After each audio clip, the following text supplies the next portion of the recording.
Oh, no. You don't want to what? That's fine. I'll wait. I just have to mute this. That's all. I gotta turn the.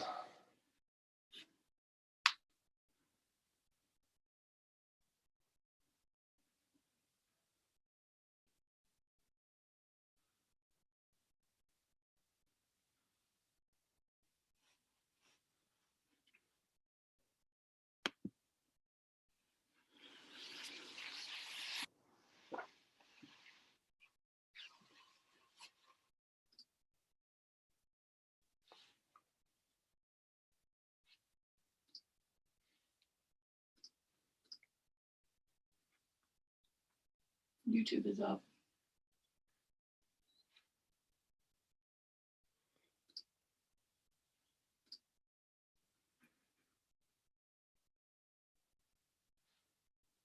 Why is this Jim's area live?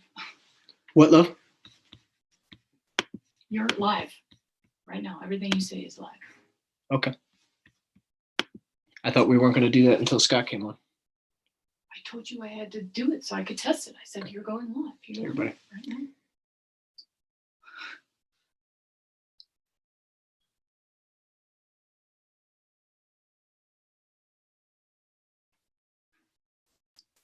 Turn it off so it doesn't say.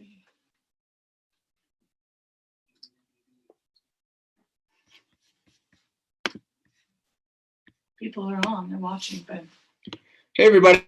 We're just setting everything up. We'll be on here in a minute once Scott gets on. Thanks for joining.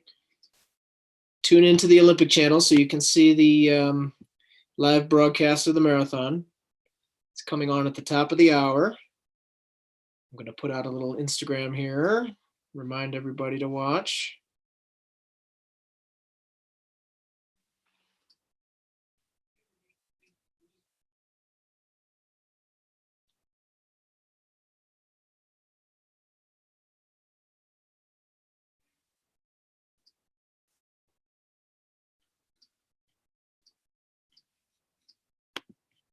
this is Jim's area live.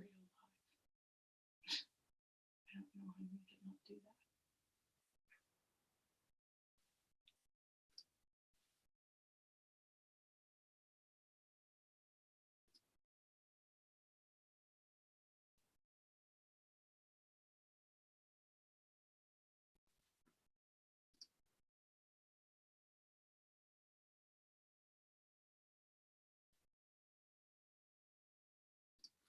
All right, Scott's on here.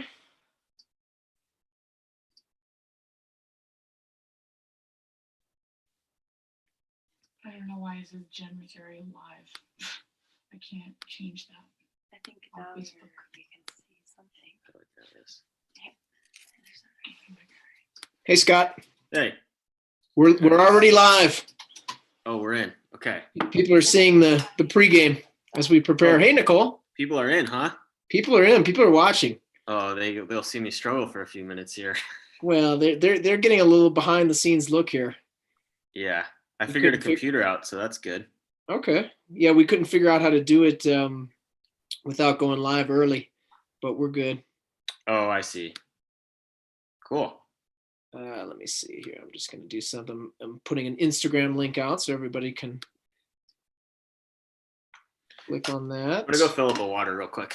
Yeah, go ahead.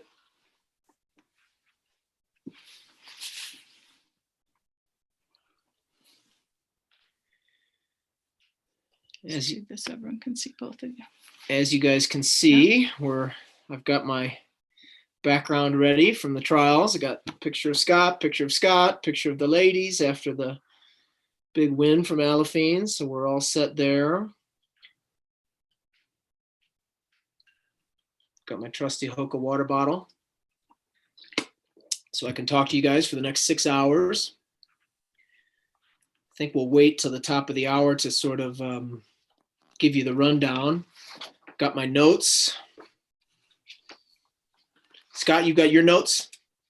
Yeah, I got I can go back to the note page here on the computer, actually, now that I figured this out. Nice. This is the outfit you've chosen, huh? It's a HOKA shirt. I don't see the Hoka. It's one of my favorite ones. It's like their lifestyle one. Oh, I see. I just can't see the logo. I had a sweatshirt on, but I started stressing out and sweating. So hey, we've got a lot of good guests. I can see why you would be nervous. Well, also, it was more about figuring out a computer is why I was stressed out. Got it. But I can put it back on, show business. No, whatever you need, man. Whatever you need. Well, I've tweeted out the links. I've put it on Instagram. We're live on Facebook and YouTube. So everything's working, which is good. So is your Olympic channel right now archery for the minute? Let me go to it. In fact, I'll just show everybody who's watching here. Let me go to it. Yes, it is not the marathon right now, but I think this might just be a commercial. It might just be a short segment, I think, because in between. Yeah, I've had it on all day, and it seemed to be good. It's been the marathons all day. Yeah, if everybody is watching at home, you'll want to go to the Olympic channel. You can go to theolympicchannel.com. Actually, I think it's easier to go to nbcsports.com/watch-olympic-channel. That's the URL I have, and that is working very well. I just finished up watching 2017. Did you catch any of that one, Scott? No, actually, I took a quick nap to be refreshed for this. That's good. I watched them all morning. Yeah, it's fun watching those. When you've run the race a couple of times or, you've been out there and run on the course, it's fun because it's for some reason that course is easier to memorize than others for me. Yeah, I think I'll still be a little surprised watching it, but yeah, I'd like to. It is cool. I mean, I've watched it way more times than I've ran it. So yeah, it's almost from viewing it so many times, I feel more familiar with it than actually running it. All right. Well, we're at 1 p.m. Pacific, 4 p.m. Eastern. This is when we told people we would start the broadcast. So for those of you already watching, thank you. Hopefully you'll stick with us all day. We've got lots to go over. I'm just going to sort of run down what things are going to look like for us here over the next 6 hours and read you the list of guests and the times that everybody will be on and just sort of take you through the outline, what we're going to do for you here this afternoon. So the first thing we're going to do is watch the 2018 Boston Marathon. So if you guys remember, that's the crazy rainy year. Some people might remember it as the Des Linden Wins year. We're going to have a special guest on about 10 minutes into the show here. That's a surprise. That's a surprise guest. And then we've got Kellen Taylor, followed by Mario Fraioli. Kellen will be on at 1:30 Pacific, 4:30 Eastern. I guess we'll go Eastern times. 5 p.m. will be Mario. Then 5:30 p.m. will be Aaron Stout, the great running journalist. At 5:45 p.m. we'll have Paul Swangard, who called the race on NBC Sports. Then at 6 p.m. Eastern, we'll have Shadrack Biwott, who finished third place. 15 minutes after that, at 6:15, we'll have Tyler Pennel, who was fourth place. And then at 6:30 p.m., we will have Josh Cox, Des Linden's longtime agent and good friend, to kind of take us through Des's race a little bit. So that's the plan.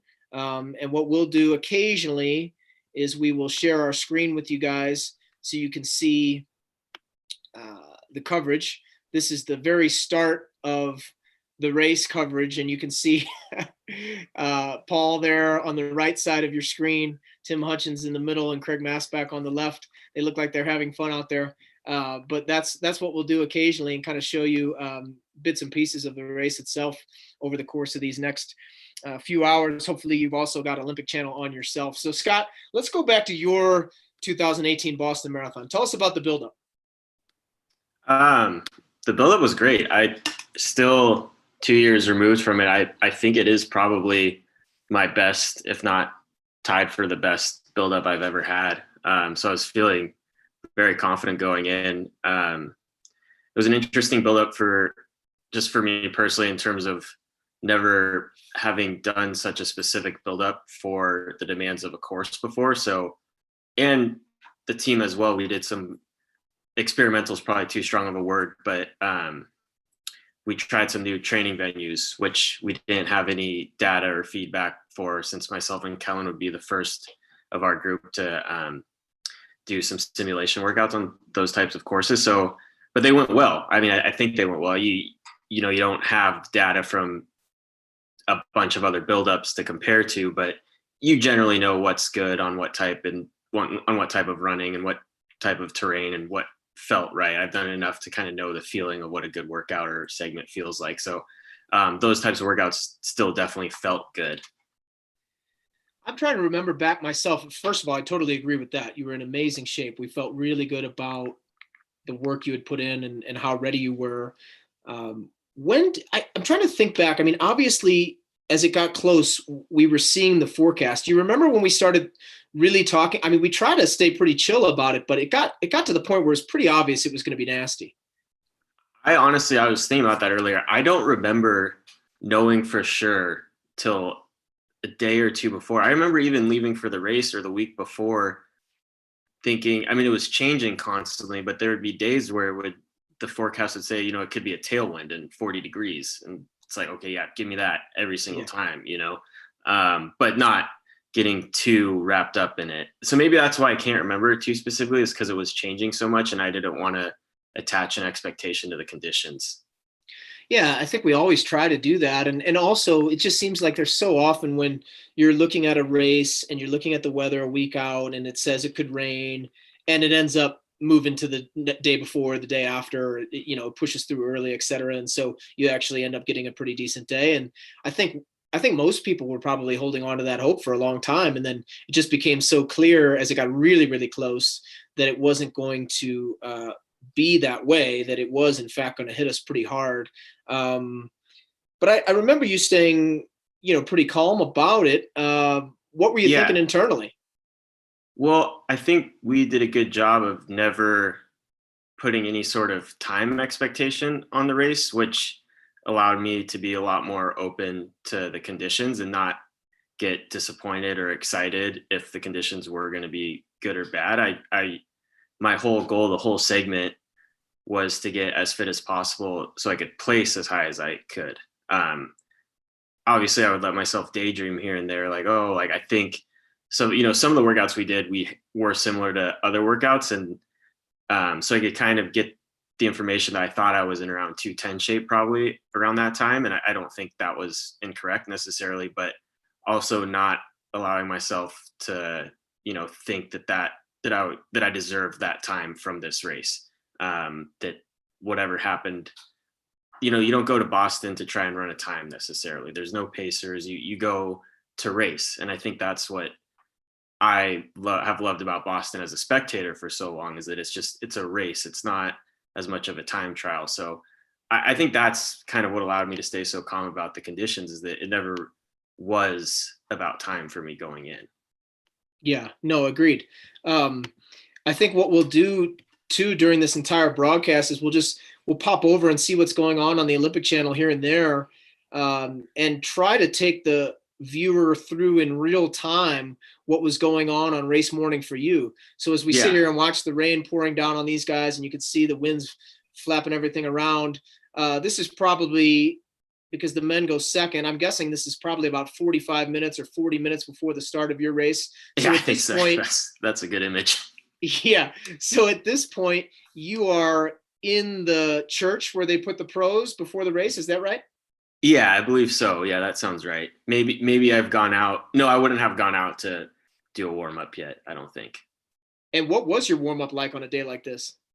It's kind of redundant. It wasn't that super necessary, I don't think.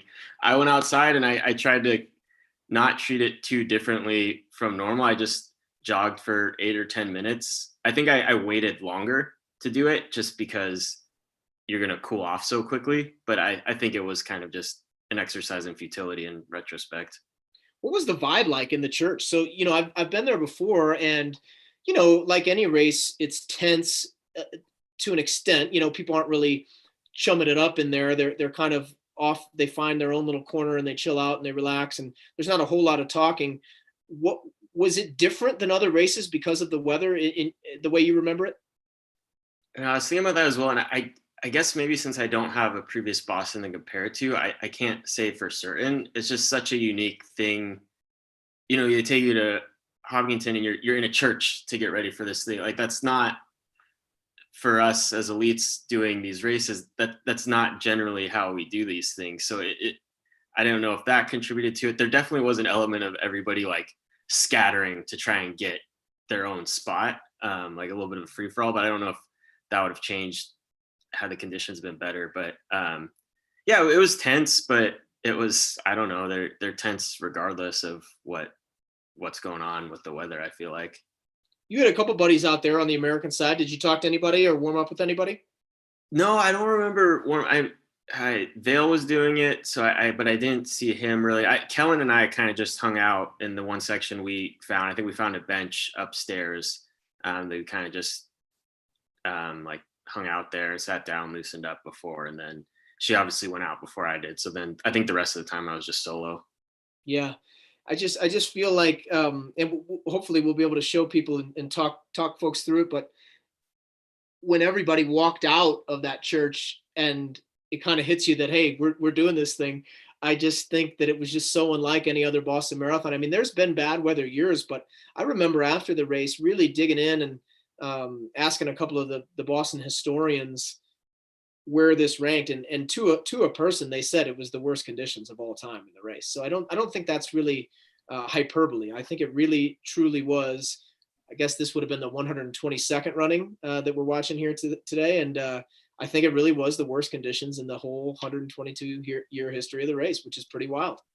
Yeah, it's something I'll always be able to look back on and say. I mean, I hope for the sake of future Boston marathoners, it stays the worst one.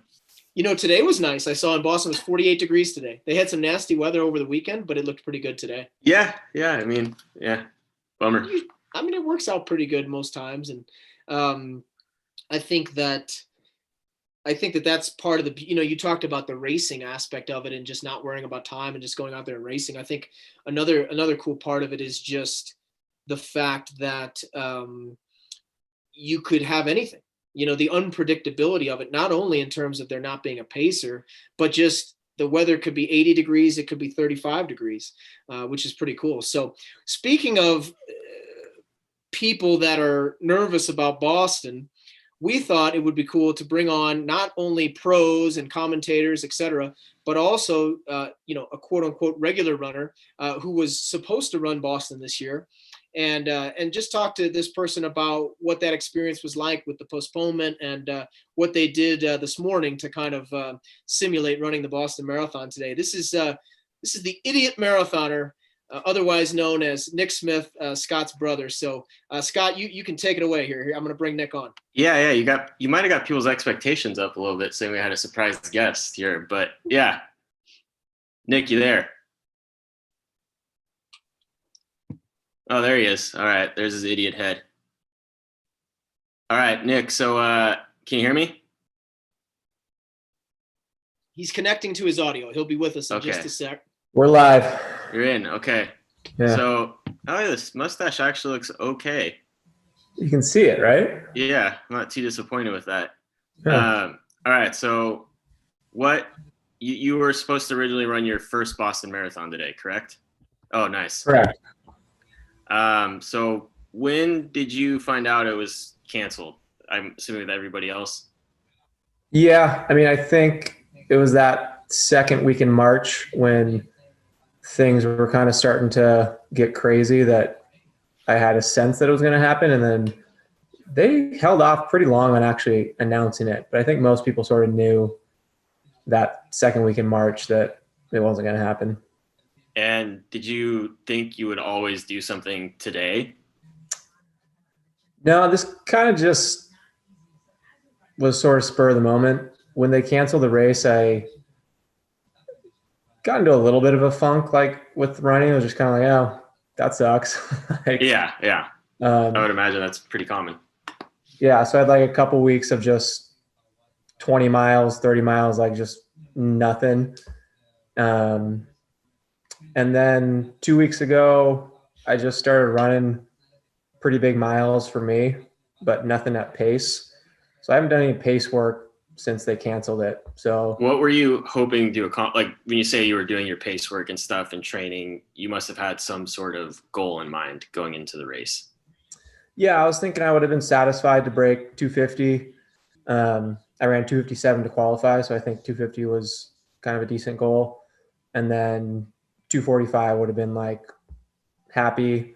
And then on a perfect day, maybe 240. But obviously those 5-minute increments get harder as you get lower. Definitely. So, do you think had it been another marathon that would have been canceled that you still would have felt some sort of desire to do something today? Or is there something about Boston that, I mean, this would have been your first one. Like, I think Boston in particular is easier for people who've qualified and who want to compete to relate to what we do on a more professional level, kind of because there is, and I mean, other certainly marathons, it could be your local race. You can take it just as seriously, of course, but there's an element of prestigiousness to the Boston Marathon that I think is prestige. What is it? What's the word? Prestige.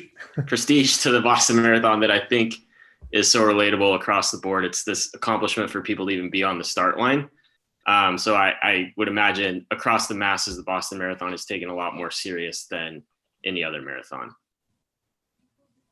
Was there a question in there? Yeah. Like, would you have still felt some sort of desire to do something today had it been like the, you know? Yeah, probably not. I mean, I think what you said is fair. Like, I mean, I don't necessarily, it's not like it was going to be my first marathon ever. I mean, it would have only been my fourth. I'm not like a grizzled veteran or anything, but I don't need to run a marathon just to run a marathon. But the fact that it was Boston, would have been my first Boston. Yeah, I don't think I would have woken up on a Monday to simulate the Ventura Marathon. No offense to the Ventura Marathon. That's where I got. That's where you qualified, right? That's where I got my BQ. So yeah, got out to Ventura. So do you think you will try to do the Boston Marathon again? And what is the situation for, I don't actually know, for if it is able to go in September, are they allowing you to still retain your entry? So they gave you the option to defer to September or get a refund. Refund. Yeah, refund. I deferred because I don't know, I already spent the money. I mean, I'd sort of be shocked if they let 30,000 people congregate and run through the streets of a major city on September 14th. Just the way that things looked. But if they then push it back to 2021 and which creates a whole another issue of like now people can't qualify, like it's going to be a mess if that happens. But if they let people run 2021, then I'd probably consider that. So you'd still like to do the Boston Marathon at some point? Absolutely. Cool. I'm gonna jump in. I think that what you're saying, Nick, is the experience of thousands of people on this day. I think a lot of people went out for a run today. Maybe they didn't all do a marathon, but I think they definitely wanted to feel the vibe. And particularly for people who actually have done Boston a lot, there are people that run Boston every year, you know, and that's their whole goal at Boston is to qualify for the next year's Boston. And so there's this sort of cyclical feel to Boston Marathon season where, you know, they start getting their long runs up in January and February, March. They're putting in some really hard training. They're tapering in the first couple of weeks of April, and then they're going. And that's just been their life for many, many years. And so I suspect there was a lot of people out there doing that today. My question, as I think about you running in September or anyone, I do wonder, let's just say September does happen. I feel like it has the opportunity to either be kind of strange or kind of great. Just one of the best Bostons of all time, similar to maybe when Meb won in 2014, the year after the bombing, where it's this giant celebration. You know, let's be optimistic for a second. Let's imagine there's a vaccine and a treatment for this virus, and everybody's out there and feeling totally safe and comfortable. It could be amazing. Yeah, I think that's like a really hopeful perspective, and I think that would be awesome. Yeah, like that would be. Like, I hope I get to run it on September 14th, but we'll just see. If I've learned anything in the past 6 weeks, it's just like, you don't know. So I think what Ben is saying too, and kind of similar to the 2018 year. Like obviously every Boston has its own identity, but some take on stronger identities than others. And to do the one that was like, that got postponed due to the coronavirus, it'll be this kind of bonding throughout all the participants that competed that year. So I think it does, whenever it happens, and hopefully it does happen, whether or not September or it's the 2021 Boston Marathon, I think will be a very cool event. Yeah, I think that's probably going to be an accurate depiction of what happens. Yeah. I think we got to kick you off, Nick, mainly because I don't talk to you for this long at all, ever. But so for the people at home, what did you run today? So a little bit of context on Nick's performance today. I don't know what you want to call it. He texted me yesterday saying, do you think I should do an alternating pace long run tomorrow, which means 1 mile pace, 1 mile slower, with, I think I'm going to get the words mixed up here, but racing himself into shape. So they don't call him the idiot marathoner for nothing. And I'll remind you that of the 3 people on this call, you're the one person who's not a running coach. So I think I know what I'm talking about. So then stop texting me asking for workouts. So anyway, he says he got race himself into shape. What did you do today?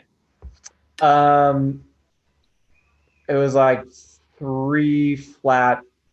I mean, it's Strava, so it was like 3 flat 20 or something. I was going I ran the first 10 with my brother-in-law, who's kind of just an all-around maniac that says yes to stuff. And we were hitting 6:25 and then 7:45 alternating. So the slows were a little bit slower than I would usually do an alternating run. Then he bailed after 10, and I started to get the slowers a little faster. And so the last 3, I was feeling okay. So I just ran. You were fit by then. Yeah, I had raced myself into shape. And I went 6:35, 6:30, 6:25. Oh, okay. So you ran just that 3 flat. The way Dad texted me, I thought he said 3:30. No. Okay. Got it. That's good. That was better than I thought. I sent you the Strava thing. I didn't look at it. Classic. Well, I think you were like a lot of people today. I think a lot of people got out there and did their own version of Boston today instead of being out there, and that's pretty cool. And if you're listening and you're inspired and you haven't gone out yet, get out the door and do some running and then get back and watch the show. Heck yeah. All right. Thanks, guys. All right. See ya. See ya. So that was Nick Smith, the idiot marathoner. Thanks, Scott, for having. Oh, how do you got to click end? Here, I'll kick you off. Okay, cool. I'm removing you. It's so brutal. I have to click remove. Yeah, send him away. Send him away. He's done. The next guest we'll have in about 10 minutes is Kellen Taylor. Kellen started this race and wasn't able to finish, and I think it was really tough for her to sort of come to grips with that experience. And so I think it'll be interesting to talk to her. I don't know if she's really we don't need to see this commercial. I don't know if she's really ever dug super deep into it. So it'll be interesting to hear the play-by-play as we show her the race and what she was thinking and feeling out there in that nasty weather. When the women start, how much longer do you guys have to wait? It's a good question. I think it's a good amount because it's about 20 minutes, maybe. I think it could be even more because there's a half hour. There's no potential for you. I mean, this year was wild, so the fluctuations in time were so great, but they really made it so there would be no potential for the lead man to catch the lead woman, or so that there wouldn't be too much overlap between the front men and the front women. So I think it might even be 30, 40 minutes. Yeah. Yeah, no, you might be right. So we'll have a chance. It'll be nice to talk to Kellen while they're only showing the women, and then we'll talk to Mario and Aaron, and we can get a good feel for what some of the journalists thought. And then I think it's gonna be really cool to talk to Paul Swangard, because you could see that video there. That had to be miserable. I don't even know how they were talking without their mouths freezing. Yeah, I hadn't even thought. So you suggested that we could try and get one of the commentators on to think of that perspective.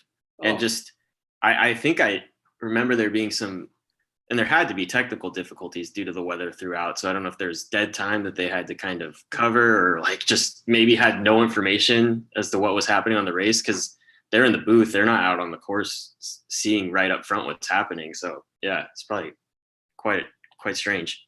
Well, I'll tell you what I was thinking during this time. So I had gone, Boston's a little different than some of them in that the start is just a little bit later, 10 a.m. start, or, I guess the women start at 9:20, 9:30. One of the things that I usually do is get up, maybe go for a little bit of a run to, run off the nerves a little bit, and then head out onto the course. But this time I was not going to go for a run in that stuff. There was no way. So I went up to the gym and I lifted weights with actually Ryan Linden, Dez's husband, and Ray Flynn, the agent, was in there, and we were talking a little bit, and I was taking some video, and I just couldn't believe it. I couldn't believe it. Plus, when you know the course and you're looking out the window, you can see the direction the wind is coming. And so you're like, oh my gosh, not only is this wind absolutely brutal, it really is going to be a headwind for a lot of the race. That was my first real, oh God, like this is going to be brutal. Like it was that morning when I woke up. Cause like you said, even to the last second, you don't know obviously it's cold, it's rainy, but the wind maybe could not be as bad as you think. And I just remember looking outside of my hotel room down at the street, and a flag on the street was completely just at full, just whipping in the direction of what would be our faces. And just, it was still, even though it's a later start, we still have to get up super early because they bus you over. Not as early as some of the other ones, but I think I was still up before it was light out. So the street lights, you could kind of see like sheets of water, just blowing across. And it was just, that was the first time I was like, all right, this is going to be something. Crazy. Yeah. Cause I think if you weren't there,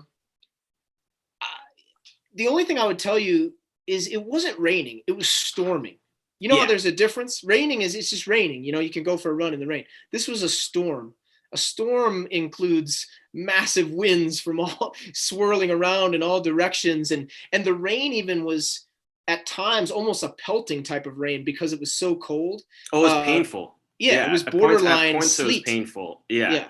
I like to tell people it's way colder than the scene in Forrest Gump, but the scene in Forrest Gump where Lieutenant Dan is up on top of the shrimp boat, like yelling at the storm, like, is that all you got? Like, yes. And you're just getting just waves of water on him. And that was kind of how I felt out there at certain points.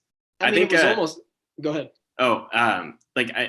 Des actually put Alistair Craig's, a post from Alistair on her story today of, he just had similar to what we're talking about. It was just like a 15-second video of rain and wind, and then people trying to walk in the direction of that the wind was blowing. And they're holding their umbrellas out in front of them. They're just like collapsing in front of them, and it's just a really funny kind of demonstration of how bad the conditions actually were. That's one of the first things I remember too, just when I did walk outside, just how unpleasant it was to walk from the Fairmont Copley Hotel across the square, Copley Square, to the finish area, which is nothing. It's not even a quarter of a mile. And it was so unpleasant to walk over there. And I think before we get super into the race and really dig into the splits and all these different things that were happening, I think it's important to remember that the volunteers were still out there for hours, and the police were still out there for hours. The race officials were out there. It was really a testament to what the Boston Marathon is all about. Now, the crowd was pretty sparse compared to most Bostons, but I remember you telling me that you still felt like there was a crowd out there.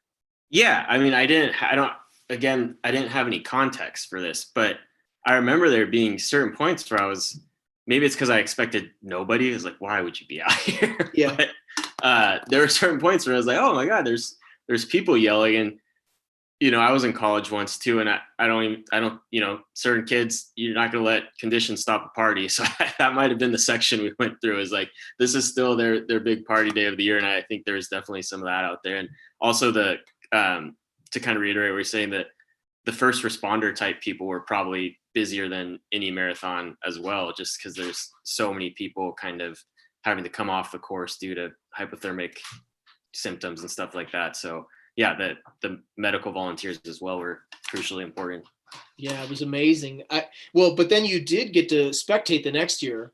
So then you got to see Boston in full force because that was pretty nice. Well, I've been to Boston. Oh yeah, that's right. I that was part of the draw of it, was that I'd been in 2012, 2013, 2014. So I was there. I ran the 5K all of those years. So I was there the bombing year, and I was there the year Meb won. And those were the year Meb won is still one of my all-time favorite sporting memories. Nicole and I were like at a K to go, right where it dips under the tunnel, and like and it was just such an uncertain point in the race because we had been following updates and he had such a large lead.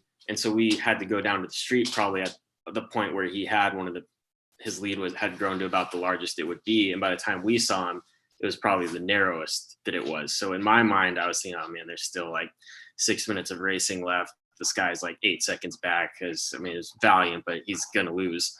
And then sure enough, like people on their phones are getting updates like Meb won. Everyone's like hugging and like chanting USA. It was awesome. Yeah. Well, that's certainly something I would say to anybody listening is Boston is, and New York is this way. Chicago is this way. They are true sporting events. I mean, you go there and watch, you're going to have as much fun as you will at an NBA game. I guarantee you. Oh yeah. Yeah. It's cheaper too. It is cheaper, but I think that's one of the reasons that you still had fans out there for you guys on this day that we're watching, because first of all, the tradition, as you mentioned, but also the fact that it just goes right through neighborhoods. I mean, when you're running those early miles, that road that you're on, you're basically at the end of, just regular neighborhood blocks. And so people are coming out of their house, walking down to the end of the block, cheering for you. And they can probably just go back in, go to the bathroom, warm up, and then come back out again. So that's kind of unique to some of the big city marathons that are more in downtown areas almost completely. But this one does have sort of a neighborhood feel, and it's kind of neat how it's just this course that they designed way back in the late 1800s, and they've just stuck with it ever since. And it's just become this iconic thing, and it has nothing to do with trying to be as fast as possible. It's just, this is the route. We're going to start here, and it's 26 miles to Boston. Yeah, it's great. So before Kellen comes on, which she'll be on in a sec, what should we tell the audience about how fit she was beforehand? I think she was ready to, be right up there to the front as well. Like she was crushing everything. I don't know. I'm a little more naive on terms of what women's workouts mean to race performance, but yeah, she was crushing. She was crushing. Well, here she is. We'll have her on now. We're going to take her through this thing. Once she connects here to her audio, she's muted right now, but she'll be on in a sec. Can you hear us? Yeah. Hey, Kellen. Hi. How excited are you to talk about this marathon, Kellen? I didn't really enjoy the race itself, so. It was a crazy day. So Scott and I were talking about how nuts it was when you guys got on the bus and went out there, and what was the vibe like in the church? What were you thinking when you were sitting in there in the church getting ready to go out and all this? I think that both Scott and I still had a pretty level head about it. It was nuts, but I don't think that, at least I wasn't really prepared for what was to come. I guess you could say that maybe I was a little bit naive going into the race, like thinking like, oh yeah, whatever. I grew up in Wisconsin. I've ran in, below zero weather many, many times and been fine. But yeah, I don't know. It was pretty chaotic. The whole entire day was pretty chaotic. Yeah, I don't know. I'll never forget it. Well, before we get into the play-by-play of what happened once the race got going for you, let's go back in time. I've certainly done this. It's really a moot point and a sort of a stupid thing to do because it just makes you mad at yourself. But if you could go back, what would you have worn? Not what I did. What did you wear, and what would you have worn? Well, I basically just had on my regular uniform, so like my short shorts and my crop top, and then I had a long sleeve shirt on over top of that, and my regular hat and gloves, and a little ball cap, or a cap that John Hancock had given us for from like our race packet, and that was it. I think definitely if I would have, I would change things if I could. I would have worn a waterproof coat, maybe tights. Probably would have layered up maybe to an unnecessary level. Because you can shed clothes, but you can't put more clothes on. And I think that sometimes when we get into that race mentality, you kind of forget that, and think that you have to kind of go out in your race gear, like that's your uniform. You have to wear that every single time, but that's clearly not always the right choice. And that was one of those days where, it was not the right choice. We definitely should have worn more. I took those off. Peter says my sunglasses were distracting him. A text message, but these are my Rudy Project sunglasses. Oh, nice. Well played. Yeah. So let me ask you this. You mentioned it, but I do think we learned from it. Is that why you wore then? I know the answer to this, but is that why we wore the jacket then at the start of the trials race a few weeks ago? It is. I think I still have a little bit of PTSD from this Boston race. It was just unbelievable. But yeah, I didn't want to go into that race, and the weather wasn't that bad before the trials, but I didn't want to go into the race and really be cold to any degree. And I knew that wearing the jacket, which Steph and Alethine wore their long sleeves, but I chose to wear the jacket because I wear a hat. And for me, it would have been harder to take something off over my head than it was to unzip. So yeah, that was why I wore that. Yeah. Our advice there to everybody is, or what the kind of strategy we take now is, because the marathon is so long, it's not like a mile where you're running as hard as you can for 4 or 5 minutes, and you get very warm. In the marathon, it's so long, you're not starting out at this crazy fast pace, particularly you guys that day, Kellen. The women started out very slowly, so your body temperature doesn't shoot up like it does in a shorter, really fast race. And so what we do now is we think to ourselves, okay, if this was a long workout on Lake Mary Road, what would we wear? And oftentimes we would layer up and then we would shed the layer. So we're just going to try to do the same thing in the race that we would do in that long workout. Scott, would you have wore anything different? Yeah, definitely.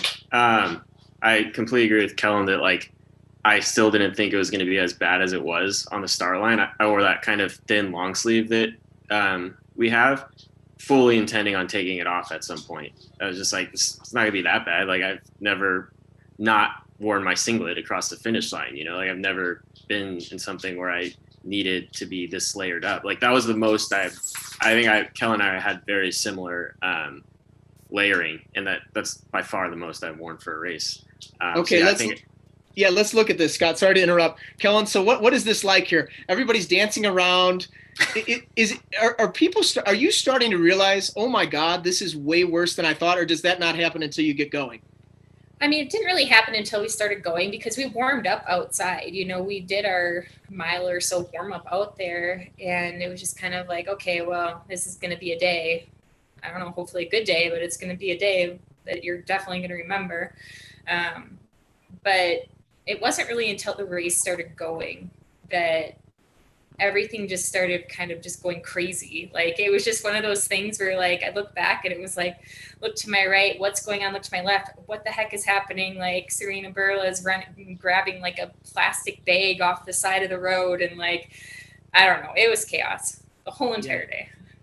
Now you're friends with Des. Had you talked to her much this morning at all, or did you guys kind of keep to yourselves? I think that nothing outside of more than I don't know, it's going to be crazy out there. Maybe it was the most that we had said. Yeah, nothing super extreme. Now, once it gets going, because we're only going to have you on a few more minutes. Once it gets going here, then how long did it take for you to realize that you were possibly in some trouble physically? That's a good question. I don't know if I really have an answer for that. The race started out pretty slow for the women. We didn't get moving, and that could have been one of our problems. We just didn't get to a pace where our bodies were having to work hard enough to really warm up. I just know that when I was running, I was shivering the whole entire time. My teeth were chattering the whole race. So yeah. I think that when you have that going on, obviously you're losing energy and you're not warming up when you're working really hard.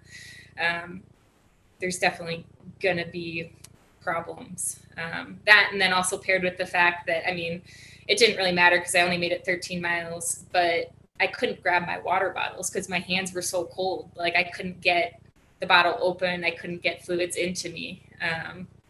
So, you know, maybe if I would have stayed in and could have finished, then that would have become an issue. But I don't know. It was nuts.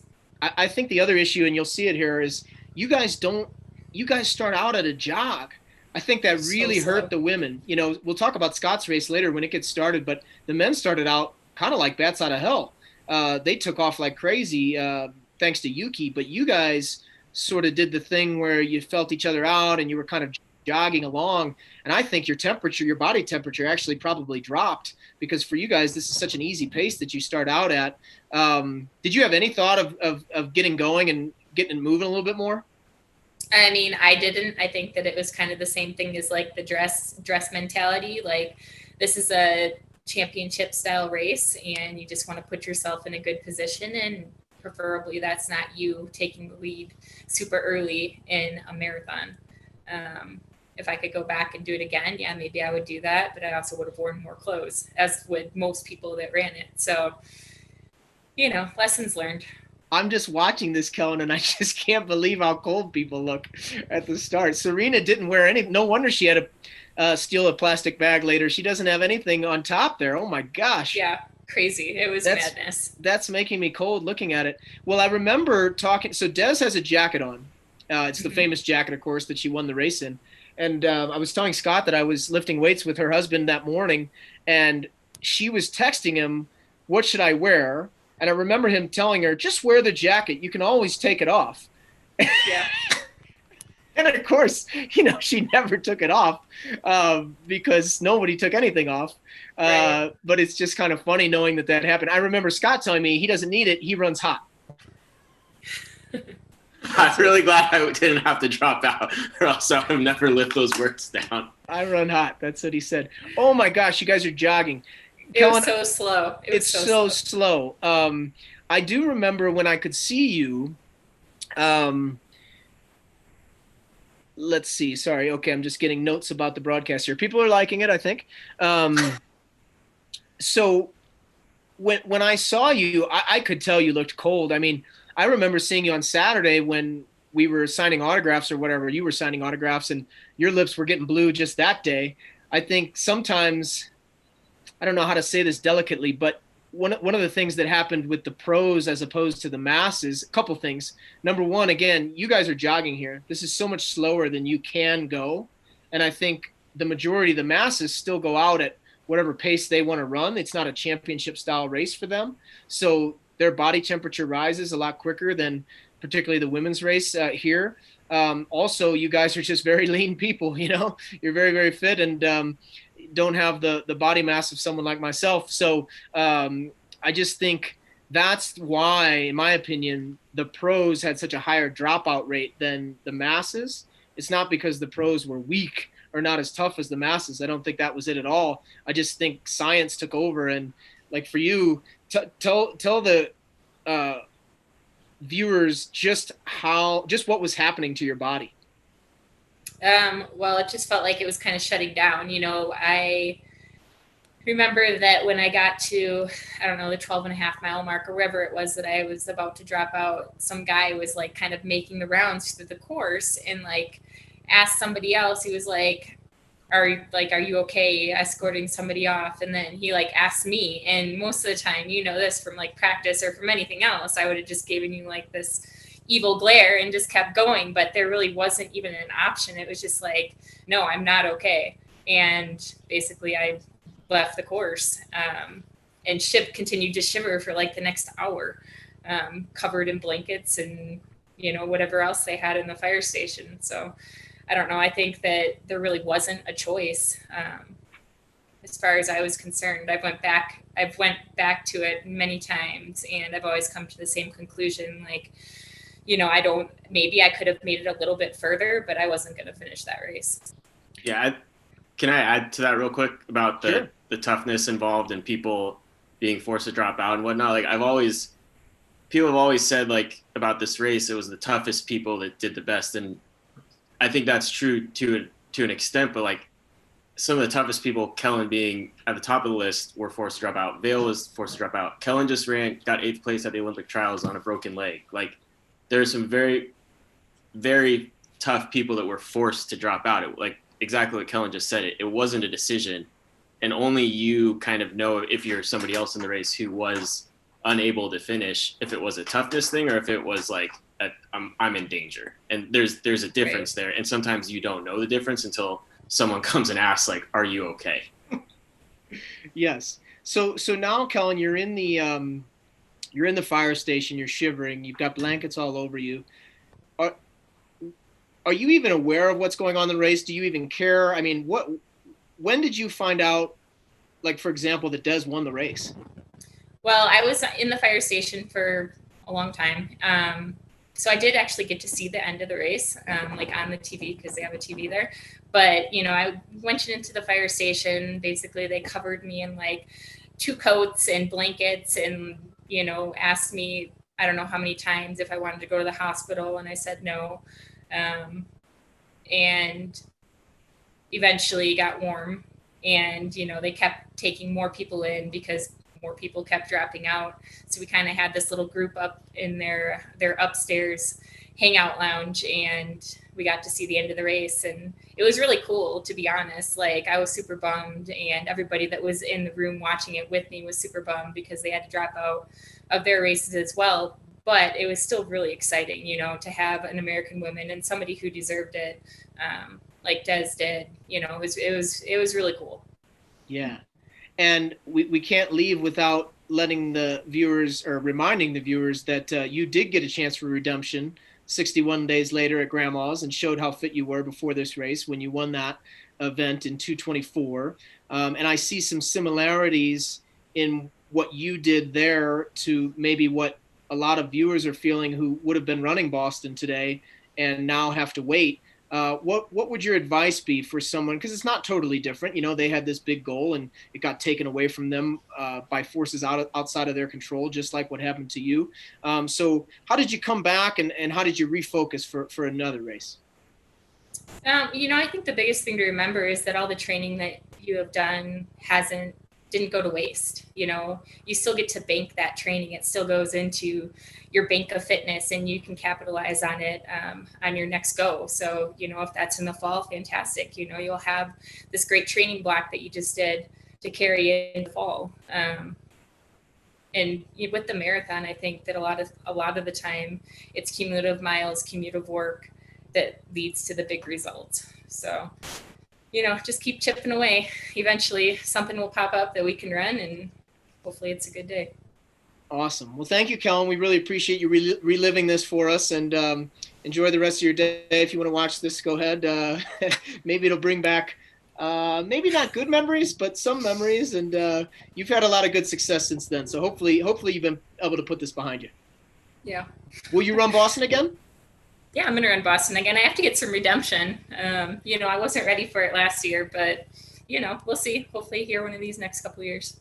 All right. Thanks, Kellen. Appreciate it. All right. Thanks.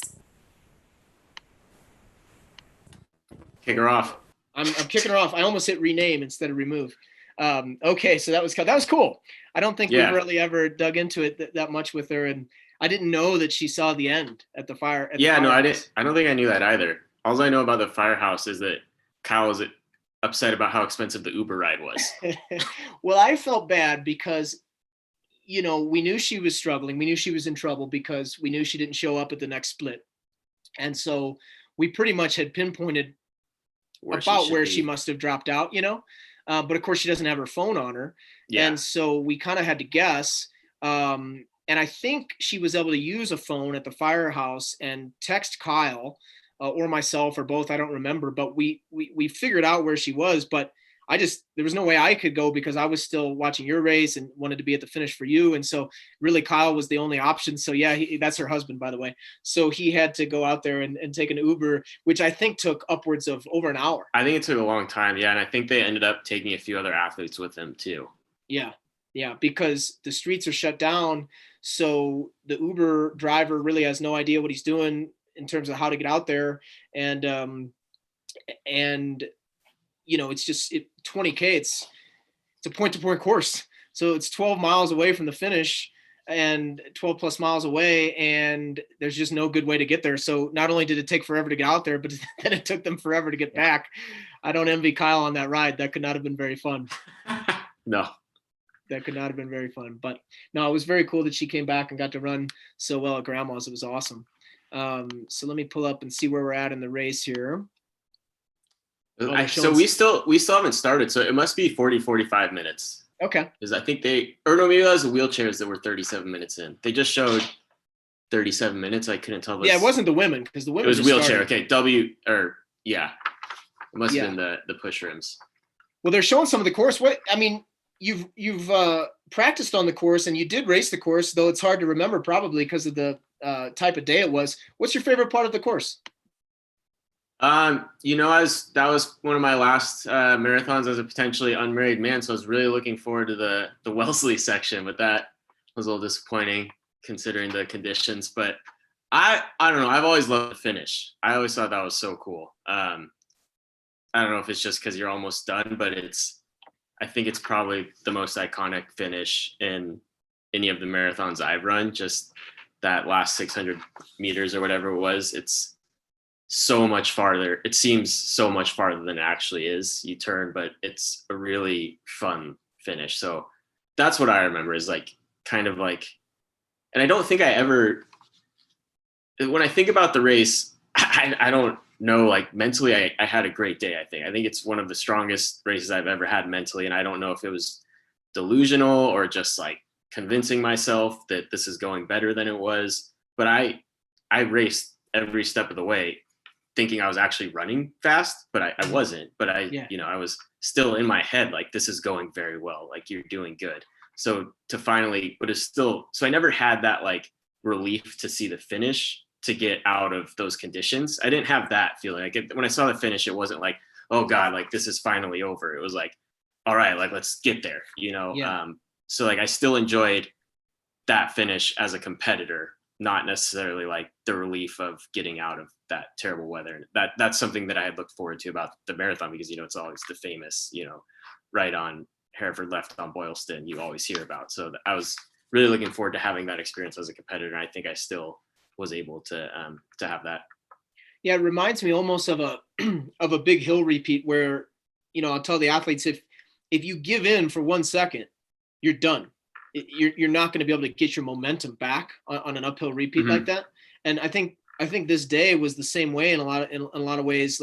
Again, not talking about the people who physically it was beyond them and they were in a bad way, but I'm talking about mentally, as you are, the folks who let that weather get to them and started thinking about that instead of just competing probably really had a tough time, because the second you give into it, then it flips the entire narrative in your own head of what's going on. And all of a sudden, then you're only thinking about the negative stuff. You're only thinking about the bad weather. You're only thinking about the rain hitting your face and how cold your quads are, et cetera. Whereas if you kept the mindset that you had of just continuing to race, then I think you probably did have a better chance. But it's interesting that you say you didn't realize how slow you were going, because I've been studying the splits, yours and Tyler Pennel's, who we're going to have on, and Shadrack Biwott. And it's amazing how much you guys slowed down. But I guess in your mind, you were still locked in. Yeah. And I think, like I said, there's some delirium that I think was setting in just from the conditions. I'm a human, I can't, I'm sure my body wasn't in a great place either. But I remember seeing the I didn't wear a watch because I was why would I wear a watch for this race? The splits are going to be all over the place anyway. But I remember seeing certain checkpoints along the race and maybe not having enough mental bandwidth to put together that that was really slow. And being oh, okay, yeah, I could break 220 maybe today. That'd be pretty good. Obviously I never ran 221, but I wasn't very concerned about time late in the race. And I think to your point about giving in mentally, I've done that in a number of races where the conditions were less poor than these, and it is it's a quick turnaround the second you start to give in, and then the finish line becomes a relief rather than something you're looking forward to getting to as fast as you can. that's never a fun place to be in the later stages of the race. And I've been there many times, and if the conditions are poor, it makes it that much easier, I think, to kind of give in a little bit, because you just have to, you're focusing on so many different things, I think. So yeah, that's one of my prouder performances in terms of how I competed mentally. So here's the women getting their bottles. I imagine that's a little bit past 5K. What was it like getting bottles on this day? I mean, did you feel like you even needed them? Could you, was the body mad at you for even putting liquid into your bones at this point? What was going on? Yeah, I did a pretty good job, I feel like, getting bottles. I don't remember any ill effects physically from taking the bottles. I just remember it being really difficult to get them, to grab. Like, it was like you go to grab a bottle with, like, because your fingers don't work. So you're like literally just like almost stopping to grab the bottle off the table, and then like doing your best to like summon the strength to squeeze it out of the bottle without using your fingers. So I doubt I was actually getting that much. Yeah. But you did need some. I mean, for someone like yourself, you're out there for almost 10 minutes longer than you normally would have been. Yeah, I think it's one of the few races or one of the few marathons I took a bottle at 40K. Because I was like, at that point, I may have realized, like, all right, you only got 2K to go, but it could be, you still have, like, you might have a good amount of running ahead of you still. Yeah, for sure. I'm looking at the start here with you guys, and people are wearing plastic bags. Did you have a plastic bag on yourself until the start? I think I had, I think Jen or you had gotten us parkas. So I think I'm in a blue That's parka right. somewhere. That's right. Oh my gosh. We'll have Josh on later. Hopefully we can, I know we're going to talk a lot about Des with him, but you know, he and I spent hours going around Boston looking for extra things. We were at Target. We were at, we were in that mall. We went in every shop in that mall. We were all over the place trying to just find anything we could. And, you know, the thing is, everywhere had been just picked dry. Because I don't think Boston had very bad weather actually in the couple of weeks leading into this. And so there you are. Yeah.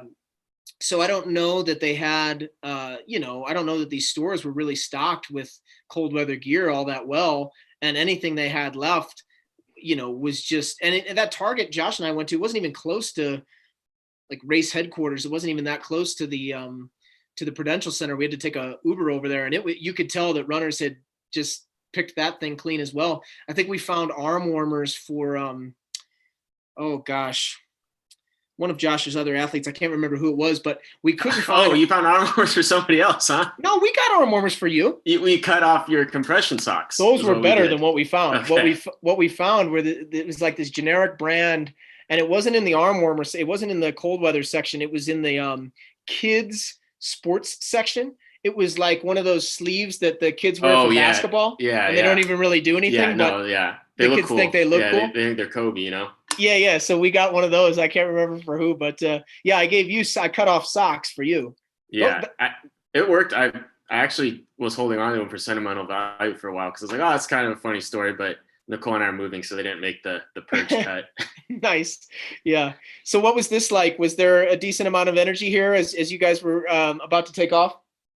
Yeah, I think I think I just saw myself, and I remember kind of like smiling a little bit, just being like, this is so silly. Like, it's like, you're kind of like, I was thinking about it earlier on my run, like, just, you know, you're about to do something kind of dumb, but you don't really know how dumb it is. You know, it's like almost like this, like, you're like a teenager again or something. It's like, oh, I'm going to go, like, you know, do something maybe I shouldn't be doing. And like, just this kind of like excitement about like what you were going to encounter out there. And I think that's where I was at.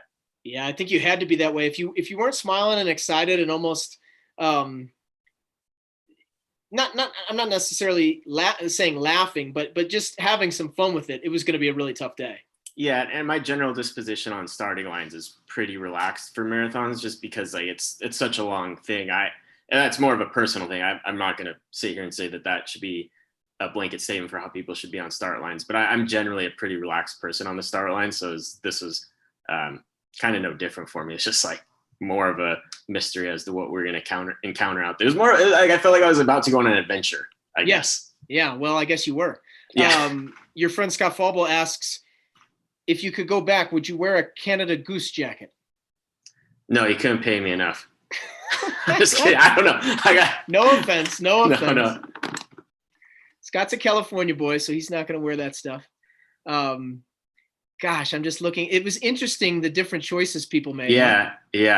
I like to tell Scott that because he did get a nice jacket the next year when the conditions were pretty good. I always tease him that I would have won if I had that jacket. Well, it's funny because I think if you look at all these people, even someone like Galen, who obviously their group is so famous for, quote unquote, doing everything they can. And I don't think he had enough on either. No, I don't think out. so. I think you were dead on with how, like, if this was a workout or a long run, how would we have approached it? I think we'll see in a minute or two, like how different the men started than the women. So that would have been a little bit of a burden, I think, had I like overdressed to try and run I think I ran probably like a 450 mile somewhere in the early stages, like running with all that stuff on wouldn't have been conducive. But I think the small downside would have been far outweighed by the warmth. Yeah. So yeah, you guys take off pretty good here. I will get to some of these splits later, but I think your first 5K was 15:11.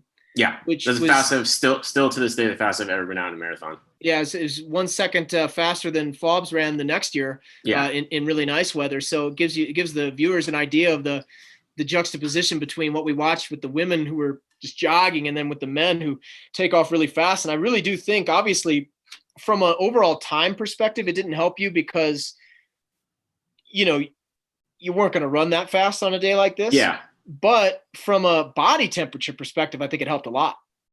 Yeah. I mean, it's tough to say because I don't know if the women dropped out at a higher rate than the men, but there's a lot of men that dropped out from similar conditions. So I don't know. I'm not smart enough to speculate on that, I don't think, but here's a guy who is. Okay. Good segue. This is Mario Fraioli. He of the Morning Shakeout newsletter that comes to my inbox every Tuesday, and hopefully Mario will be able to hear us here in a second. But Mario ran this race. So, if Mario's not running Boston, then he's covering it and talking about it and coaching a ton of athletes. He is an online running coach extraordinaire. And here he is. So let's see if he can hear us. Mario, can you hear us? I can. Can you hear me? We can. All right. We're in business. How you guys doing? We're doing great. We've talked to a couple people already, and we're having a lot of fun, and we're showing the race here and there. I think the men's race now has begun, so you can see it there on the screen. Yep.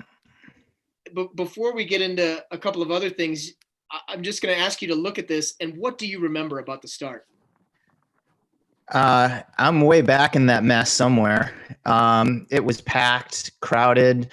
For me, it was the first time I'd ever been in not the first corral at Boston. I'd always been in the first corral, but I was in corral 2 because the year before, in 2017, I had my worst marathon that I've ever run, and I wilted in the heat and ended up coming in at like 2:47 or something like that, and that wasn't fast enough to get me in the front corral. So I had about 1,000 people ahead of me right at the start, and it was the most crowded start that I had ever been a part of. What was the vibe? So you were in the masses, you were essentially in the masses. I was firmly planted in the masses. And what was the vibe like back there? There was a lot of nervousness. Felt like there were a lot of people who weren't really sure of themselves, maybe didn't want to be there. There was a lot of excitement, as there typically is at Boston, with the race about to go off. But I think everyone in that corral knew they were going to be part of something epic that day, regardless of how it ended up playing out for them. Yeah, for sure. And tell folks, so going into this, you've trained for it, and you also have a lot of athletes that you coach online. How many people were you coaching that day? So I had 6 people in the race, and I had 2 women in the elite field, and then I had 4 in the mass start. And my 2 women, I think I had two or 3 women in the elite field, 2 that I'm thinking of off the top of my head, both of whom lived and trained in San Diego, and both ended up dropping out with hyperthermia at various points of the race. I should have gone back and looked to see There's how a picture of you from the race. Out. Yeah, that was I think mile 16. Yeah, you look like you're having a lot of fun there. I was having a blast. I really was, honestly. Yeah. Yeah. It doesn't look it in that photo, but I think that was the appropriate expression for the day. Well, what did you guys talk about with the athletes beforehand about how to handle it? So what I had told my crew was more so than ever before, let's not think about splits or look at watches because it was not going to be a fast day. We knew it was going to be wet and windy. Boston, even under the best of conditions, it's really hard to run a super even race. But more so than ever, we knew splits were going to yo-yo, that it was going to be a race of attrition more than anything else. The biggest key that we talked about, which wasn't as much of an issue for the elite women that I had, but for the rest of us, was just staying warm and dry before the race. Because unlike the elites who are on the bus and then in the church and able to stay dry up until the very last moments, everyone else, for the most part, is stuck outside and is just trying to stay warm and dry. And on this day, I mean, I think it was in the 30s. It was pretty dang cold. My dad, I grew up in central Massachusetts, about 45 minutes west of Boston. And I've grown up around the Boston Marathon. I've been to it every year since 2002, with the exception of my wedding in 2013 and this year, at least as of right now. And I woke up that morning in 2018 at my dad's house in Worcester, which is at a little bit of an elevation. It's like about 1,000 feet. And we actually had snow on the ground when I woke up. remember And that. he was driving me out to the bus in Hopkinton. And I was like, oh man, here we go. Like this is gonna be pretty epic. And as we got closer to Hopkinton, there was less and less snow on the ground. But in central Massachusetts, it looked pretty wintry. And that's what I remember about the day. And I told my crew as well, like, you're gonna be cold when you get out there, no matter what you do or what you wear, and you're gonna be wet no matter what you wear. It doesn't matter if you have a fully waterproof jacket on, it's not gonna make that much of a difference. You're gonna be soaked, but do what you can before the start to stay as warm and as dry as possible. Because if you've already burned a lot of calories before you get to the start line just from shaking and shivering, you're kind of hosed before you start. So you take off, you say you're having fun. What was your fitness like and what were your goals going in? I was pretty fit going in for me. I thought objectively, all things being equal, I had probably 229 to 230 type of fitness. I knew it wasn't going to be that kind of a day. And for me, rewinding again to the year before, 2017, when it was warm, I remember walking to the start line of that race and it was almost 70 degrees already. And I'm not great in the heat. And I was like, all right, it's hot. You've got to back off at the start. It's not going to be a 230 type of day. Do not go out at that type of effort because you're not going to be able to sustain it. And like an idiot, I did against my own best advice. And as I said earlier, I just completely unraveled. I actually walked the last 5 aid stations, which I've never done before in a marathon, and came through in like 2:47. So I told myself I wasn't going to repeat that type of day. And I told myself again, like, hey, you've got good fitness, but it's not about the clock today. Listen to the advice that you gave your athletes. Just focus on competing. And I think for me, it ended up being a blessing in disguise that I was back where I was, because I had about 1,000 people in front of me before the race even started moving. And it forced me into a very slow start because it was just so dang crowded. So I really wasn't moving that fast for the first, 1,000 meters or so. And then by the mile mark, it had opened up a bit. But I felt pretty good once I got moving. And like I heard Scott describing earlier, like for me, it was just all about racing and competing. And when you're back where I am and you've got 1,000 people in front of you and you're passing them in droves as the race goes on, you're just gaining confidence. At least I was with every stride. And that was pretty much the race for me. I just kept moving on up. I ended up finishing like 83rd overall. And I was way back in Corral 2 somewhere at the start. What did you think of the crowd that day? I'd been out at Boston a bunch before. It was definitely smaller than usual, but unsurprisingly, people still came out and they were still cheering, and the energy was still high despite it being a crappy day to be out there. But it was less than normal for sure. What's the best thing about Boston in your opinion? the fans. They're unlike any other. I mean, this race up until, well, hopefully it still goes on in September, but it's the world's oldest annual marathon. And in a lot of these smaller towns, Hopkinton, Ashland, Framingham, Natick, they're old New England towns. And a lot of those families have been there for a long time, and they've had their spot along the marathon course for a long time. And they put their chairs out. Well, nice weather, they put their chairs and their blankets out like days before, and they're there every year. And even if they're not runners, the marathon is a big deal. And when you grow up in that area and people know that you're a runner, they ask you if you've run the marathon. They don't give a rat's ass what other races you've run. Like, you've either run the marathon or you haven't run it at all. So people respect the event. They're pretty educated about it. They understand and respect its history.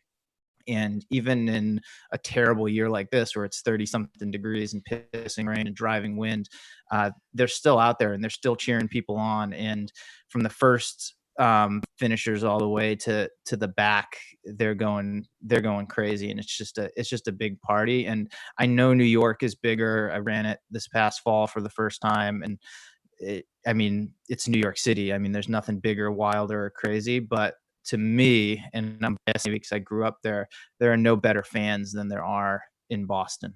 It's just really, really something special. Well, you wear many hats, Mario, and you ran this race and you coached people in this race, but you're also the founder, proprietor of the Morning Shakeout. You're Correct. in my inbox every Tuesday. There you go. And so in that role, you sort of play the journalist role, and you cover the sport and you share links and you give your opinions and your thoughts about different things going on. And so we've got some questions rolling in from the fans watching on Facebook. And I thought this one might be interesting for both of you. Sure. Thoughts on what Yuki wore that day, and why didn't the cold bother him? The guy's a maniac. I think actually this is not a joke. I think his last race, he wore a panda suit. So maybe he was like internally preparing. He's like, I'm a panda bear, I can go out and do this.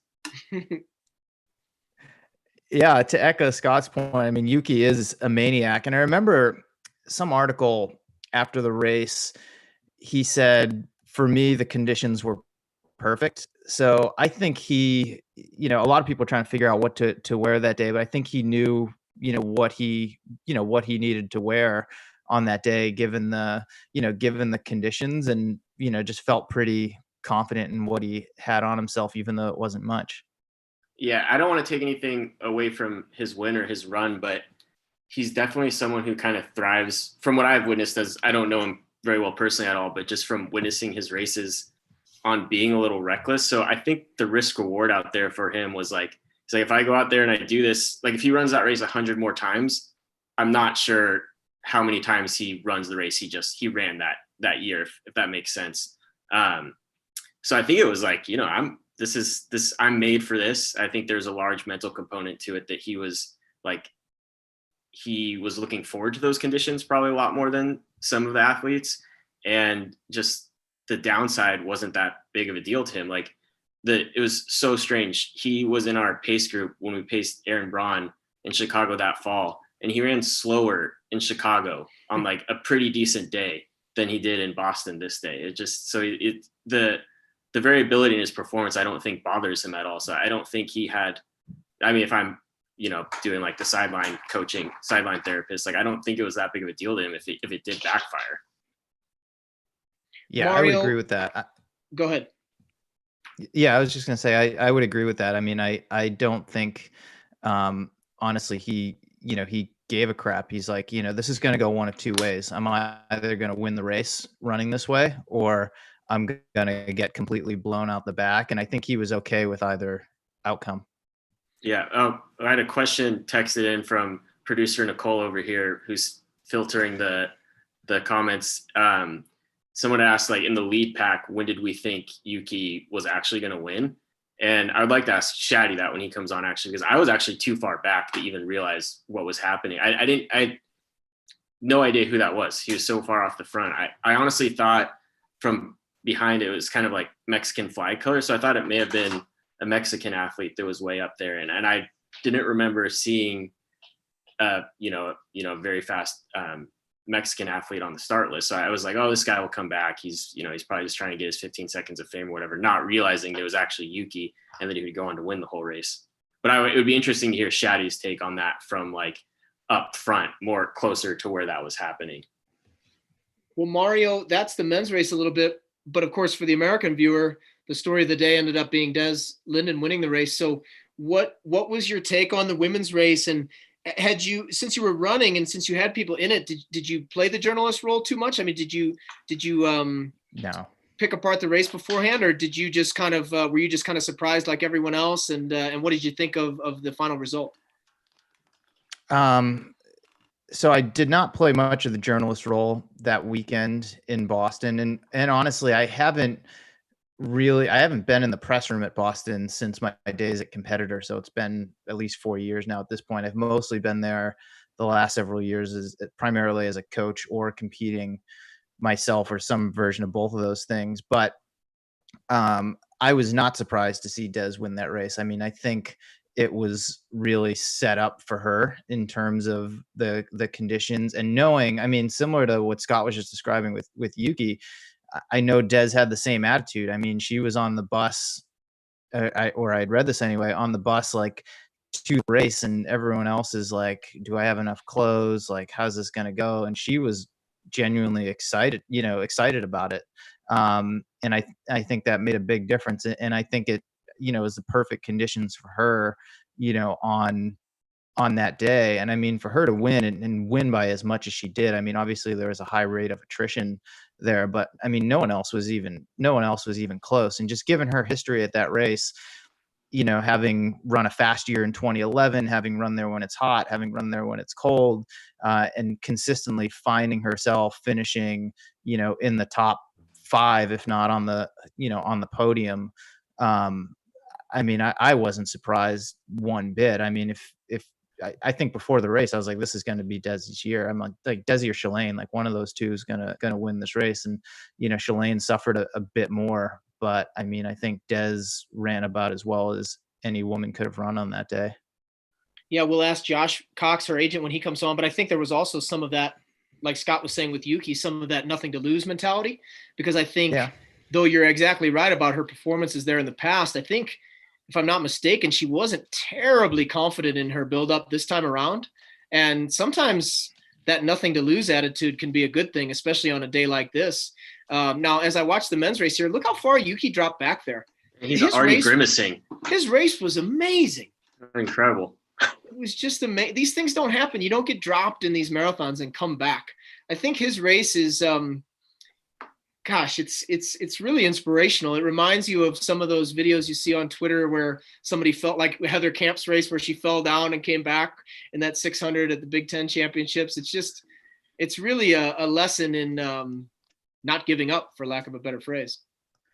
Yeah. I mean, this is like a boxing match, right? Like he comes out swinging really hard, lands some early punches, things start settling down, and here he is, he's like, grimacing, and he's on the ropes, and he's kind of getting his clock clean, and then all of a sudden he gets another late flurry and puts everyone away. Pretty remarkable, because you're right. I mean, 99.9% of the time, like, this guy's done, I'm not coming back. It's very interesting watching them sway. Was that happening in your pack, Scott, or were you guys working together a little bit more? These guys seem like nobody wants to lead. This guy goes to the side, they all follow. It's kind of crazy.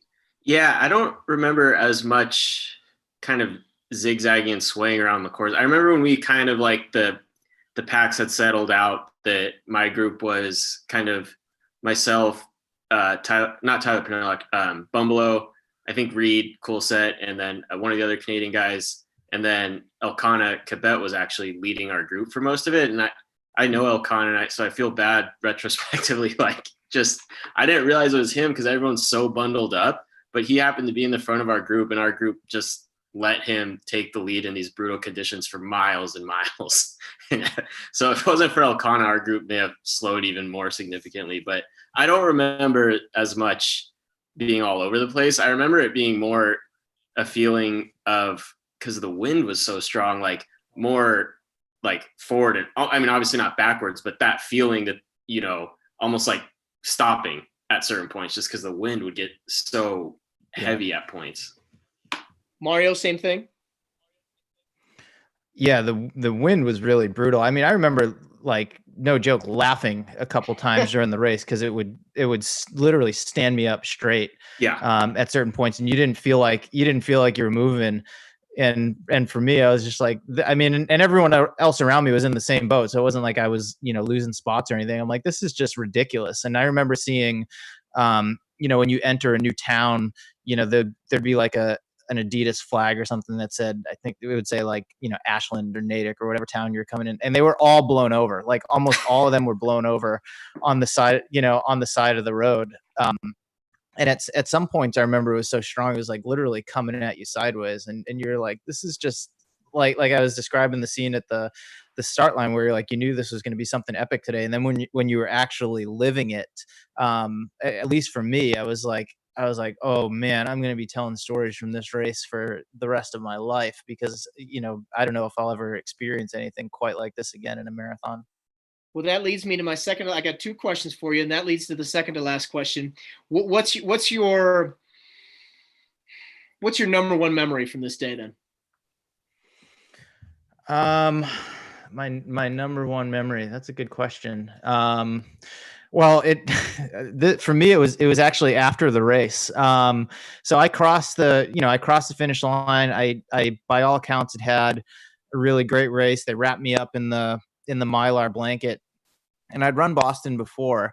And in the past, I swear to God, like I've come through the chute, and there was always a place I could exit to the left, and I could get off like on that side of the road. I never actually walked through and had gone to the family meeting area. Like I always went to the left, and I told my wife to meet me there. And obviously, have dry clothes and whatnot. We knew before the race, like I would need them no matter what.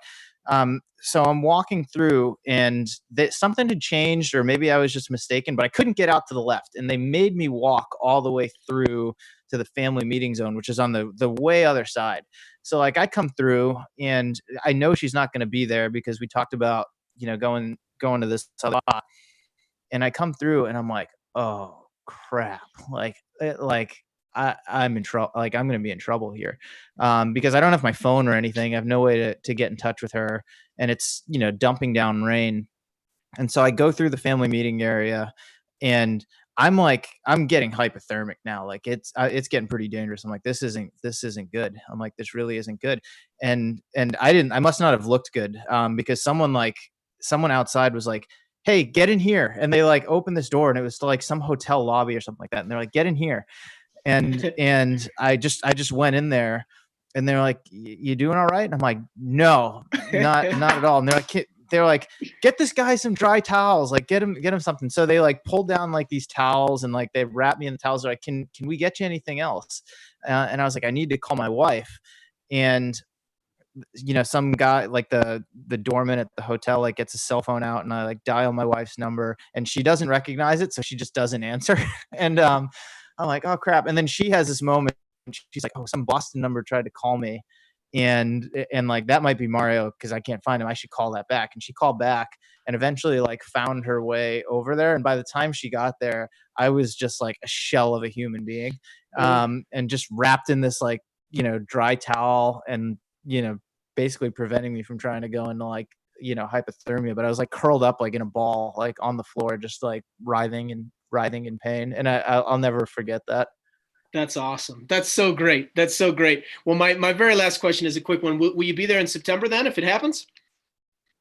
If it happens and it's safe to travel, yeah, I plan on being there in September. But at this point, it seems so far out, and things are changing obviously by the week. So I'll just keep an eye on things. And I've got athletes who are supposed to race. I was planning I would be there today. Had it not been postponed. But yeah, depending on how things look in September, if it's safe to travel, and I feel comfortable doing so, then yeah, I plan on being there.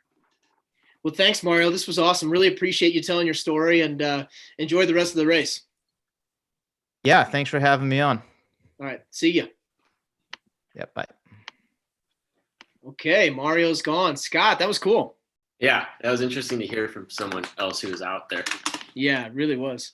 What was I thinking? Okay, so next, I'll just, for the viewers, we've got at the bottom of the hour here, Aaron Stout will be coming on. So Aaron will be able to give us sort of a journalist's view of this thing, how she covered it, where was she, what was she thinking, really dig into Dez's win a little bit, especially as this women's race gets later on here. So it's going to be a pretty good time, I think, in the race to have Aaron on.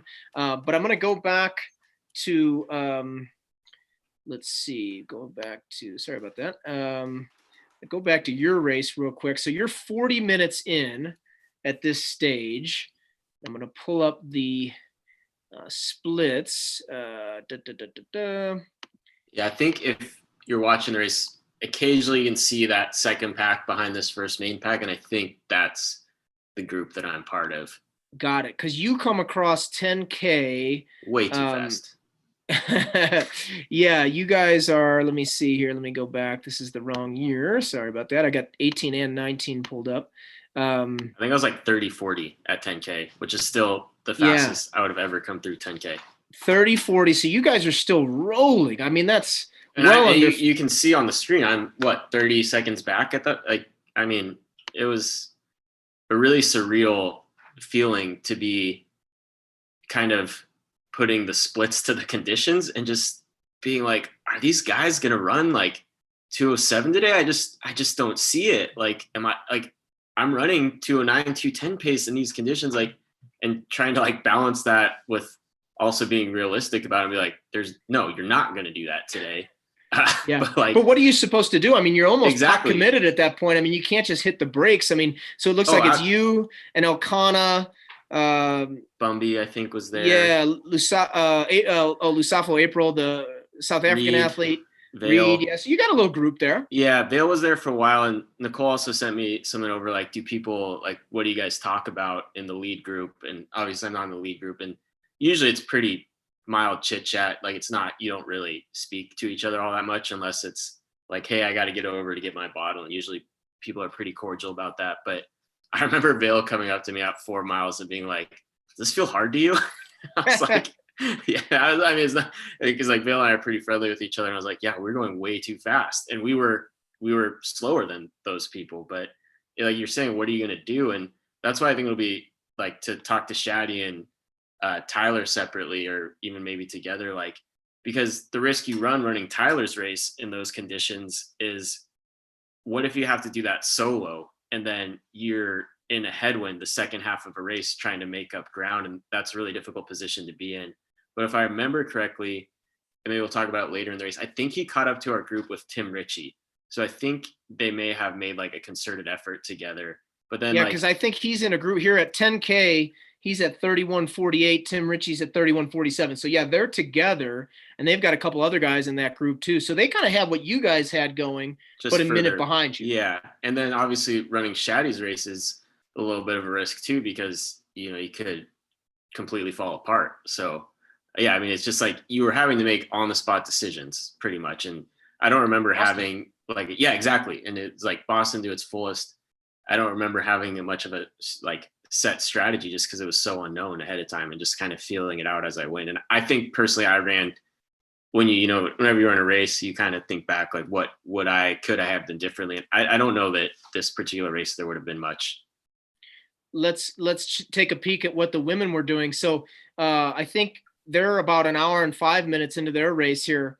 And just to show you the difference, they're hitting 15K at 56:15, estimated finish 2:44. Yeah. I mean, Cruising. They were jogging early for them, of course. Oh yeah. That's jogging.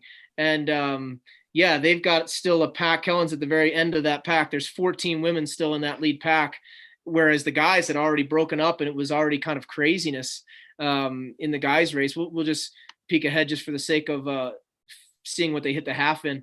The women hit the half in 1:19:41. Kellen already dropped out at this point. She dropped out right around 20K, but it's just a wild race, and it'll be fun to get Aaron on and kind of talk about what was going on and what was being said in the press room. Yeah, definitely. it was just, it could have gone so many different ways. I was sitting there watching the race on the television in the hotel room with Ryan Linden and with Josh Cox and with Carrie Cox. And at this point, even in the women's race, well, right now we're very concerned about Kellen because she didn't show up on the half. So that was our main concern at this point. But there wasn't any super big level of excitement about Des at this stage at halfway in our room. You know, that came later when things started breaking up, and that'll be fun to watch. And again, to talk to Aaron about, because the race will go down in history and it will be remembered for the weather, of course, but for an American woman winning for the first time since 1985, and to do it on a day like this in such crazy weather and in such a strange fashion, I just think it almost, even though in a weird way, physiologically, obviously it's not, you could argue anyway that it's not as impressive as running 2:19 or something. I think still, because of the conditions, it'll be considered one of the greatest American performances of all time. Oh, I think so. Yeah, I think you have to contextualize certain things too. And Des has said, I asked her one time what her best Boston was, and I don't feel uncomfortable sharing it, but the year she got second, she said was probably her best performance. But there's more to it than that. You know, it's like there's a story, like a marathon is a story as well. And this is a much more epic story, I think, personally. So that will always be my favorite Des run. Totally. It's sports, right? It's the fog bowl in football or whatever that they talk about years and years ago, decades ago. I'm sure the game wasn't very well played. Yeah, because you couldn't see anything, but it's the fog bowl. It goes down in history, mm-hmm. or the Tuck game with Brady and the Raiders. And I just think context in sports is really cool, and the moment and stepping up in the big moments is super cool. And of course, Des is very good at that. So we'll talk to Aaron about that. We'll also talk to her about just the impact that the win had. They just showed the Shalane going to the porta potty. Oh, I missed it. Oh gosh, I'm gonna go. Here we go. Takes me. Talking about stories in the race. That's an all-time one. That is an all-timer. Yeah. Okay, so we missed it. They showed her go in. I don't know if they show her come out, but yeah, I'll go to it here in a second, and maybe we'll see the replay of it. I think they do a replay. Oh yeah, because here's Des. So this is a very important point. So she's someone actually. Am I here? Someone asked if we could discuss that actually on one of the questions. Well, you know, who better to discuss that with than Aaron, you know? Yeah, she probably asked them about it. So. Yeah, I'm sure she has. So here she is. We'll bring her on.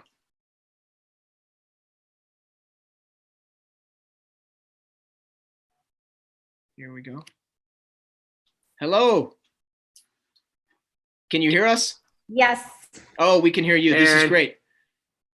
Hello. Shalane just went to the bathroom. She did. So we're just jumping right in. So tell us about that. How much do you know about that story? Did you talk to Shalane and Des about that afterward? I did, yeah. I mean, I just remember being in the press room and I'm like, this race is bananas. Like, I've never seen anybody like peel off and go, especially Shane, like go to the bathroom. I was like, what is happening? But yeah, I think early on in the race, Des had said to Shalane, you know, I'm not feeling great. I don't know if I'm going to finish. If I would love to help you, if you need something, you know, as long as I'm here, just let me know. And Shalane, you know, right before halfway, I think, just kind of like, you can see them talking. And Shalane was just like, do you think now is a good time to go to the bathroom? And Des was like, I mean, we're going slow enough. I'll help you if you need, you know, if they break away, we'll work together and we'll get back in the pack. Yeah, that's wild. No, that is one of the things that people remember from this race for sure. So you talked about the press room. So give the viewers, because, you know, myself included, you know, there's only a few of you that get to go into that press room. What does it look like on race day, and how different was it on this particular race day? Did you get that? Yeah. So yeah, I mean, the press room is really, I mean, it's an awesome place to be watching any race just because there's like, we have a closed feed, so we don't get the commercials. We can see exactly when moves are being made. The splits are coming up for us. Like it's a pretty great place to be. Obviously the weather that day was the story. And I actually, when I woke up, you know, usually I go for a run first before we head to the press room. But that morning I looked out the window and I was like, we'll pass. That's okay. I'm good. Yeah. And so, yeah, that day I just felt like the weather actually kind of favored an American woman because women train in all sorts of conditions. So I felt like maybe it was our year. So you can see them talking here and working their way back up to the pack. Yeah, pretty interesting that at this point in the race, Des is still just sort of thinking this is not her day and that she's helping Shalane out. That's interesting insight. And she is getting her back up. Look how hard it's raining right now.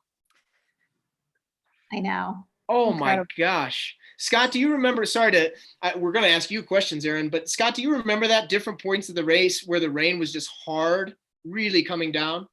Yeah, I remember thinking like, because you saw on the start line when we started, like it actually wasn't that bad. Like there's certain points where, I mean, it was wet the entire time, but kind of like what Mario was talking about, there were points where it just was like painful, like how much and how hard it was blowing into you. And if you had any exposed skin, it was just like needles hitting you. So Aaron, inside the press or the press room, who are you sitting next to? Are you next to a buddy? Are you able to kind of talk during this thing? Are you taking notes? I mean, I'm just interested to see how it goes. Yeah, I was with Runner's World at the time. So I was sitting next to Sarah Lorge Butler, as I normally do. And I was live tweeting actually for Runner's World. So yeah, I just remember Twitter exploded the moment that Shalane went to the bathroom. I mean, that was all anyone was talking about. And I think it was Jonathan Gault actually timed like how long it took her to go to the bathroom. So I think it was like 13 seconds is what everybody landed on. But yeah. So I was sitting next to Sarah and we were just like, what? I mean, I think right at that point we were like, what is happening? I don't really know what's going on right now. Yeah. But I still thought, you know, even though there was a breakaway there, I just looking at the form and the faces, I was like, I don't think this is it. Like, I think there are a few people that are looking a little bit better and I don't think that's the race yet. So I'm surprised to hear you say you thought anybody looked good. Yeah, right. Well, I mean, it was all relative at the time. That's right. No, there was a lot of talk. I do remember. It's funny you say that because I do remember now the hype before this race was that people really thought an American woman was going to win because you had Shalane coming off the New York win. You had Des who had been knocking on the door, especially at Boston for so long. You have Molly with all her loads of talent and right in the prime of her career. Did you make a prediction before? You don't like to make predictions. Did you make a prediction beforehand as to who you thought it might be? I didn't. I just thought, and at that time, I mean, right until the very last, the night before, Jordan Hesse was also in the mix. That's right. Yeah, I just thought, one of them was going to come through. And I actually, Des probably wasn't top of mind just because she was kind of downplaying her buildup at that point. Like she was like, yeah, I'm ready to go. But she wasn't like, I don't know. She just wasn't like, I'm ready. Like she had been much more confident the year before. Yeah, exactly. The year before she had flat come out and said she wanted to win. Yeah. And this time it didn't seem, I mean, even here she's dropped a bit.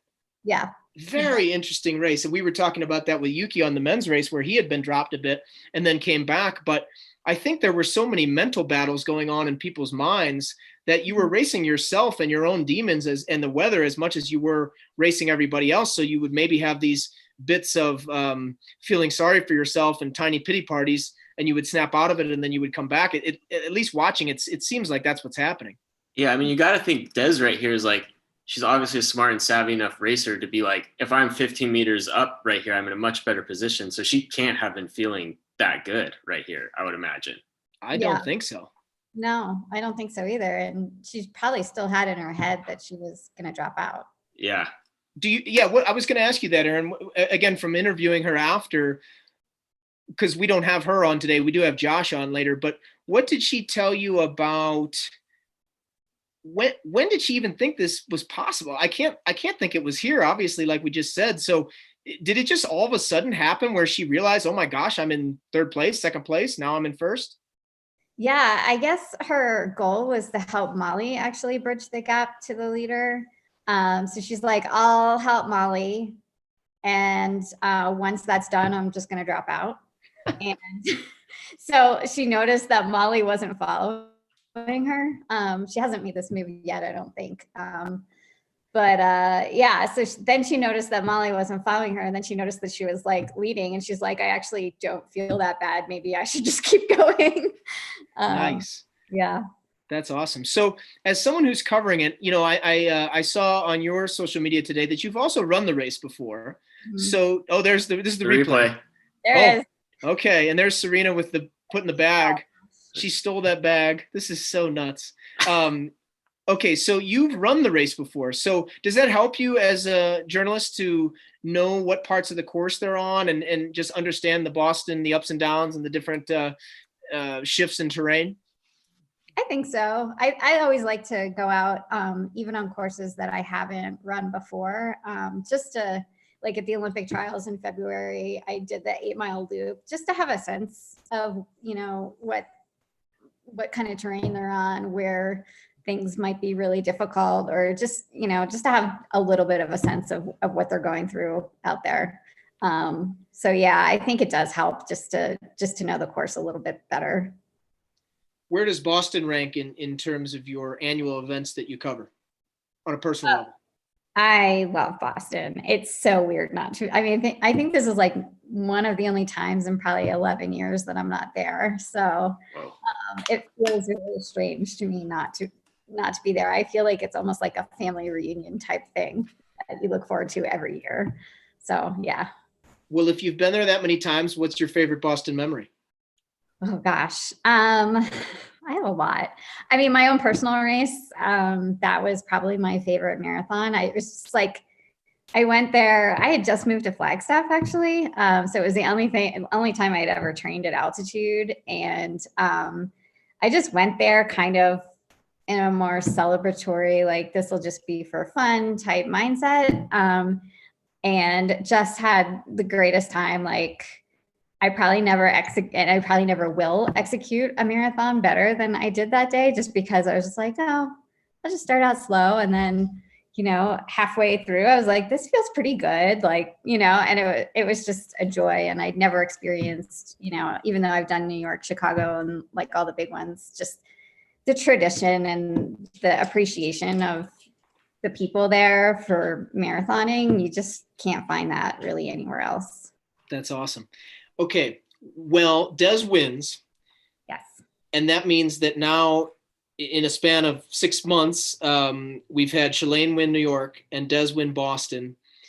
What did those two wins mean for U.S. distance running? And has it been the boon that, now that we're, you know, 2 years on, has it meant what we thought it was going to mean?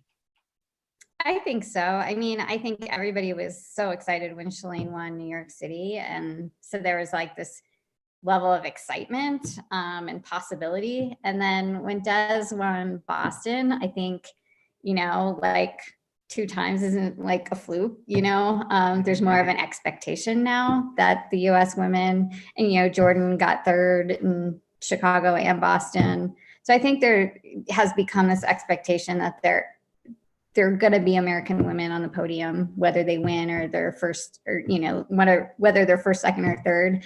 I think there is now this like bar that's been raised. So that's really exciting, especially as somebody who writes about it. That was my last question. Tell us what you're doing now. Plug your current role. So yes, now I am a senior writer with Women's Running Magazine, which is really fun and obviously a very key time to be writing about women's running. So yeah, our next issue is coming out this week maybe, and Des is on the cover. So that'll be exciting. It's a story I had to rewrite about 4 times since I've seen her because the situation kept changing and changing and changing. So I'm not going to read it because I'm afraid that it's already outdated. I don't think it is, but it was a very sensitive, like, let's try and not make this super timely anymore. Yeah. Well, thank you, Aaron, for coming on. This was cool. We really appreciate it, and enjoy watching the rest of the race. Yeah, you too. Have fun. Okay. Go Scott. Thank you. Sarah. All right. So that was Aaron Stout. And now we're going to bring on someone who was, so Aaron was in the press room writing about the race, tweeting about the race. Now we're going to bring somebody on who was actually in the booth calling the race. This is the legendary Paul Swangard.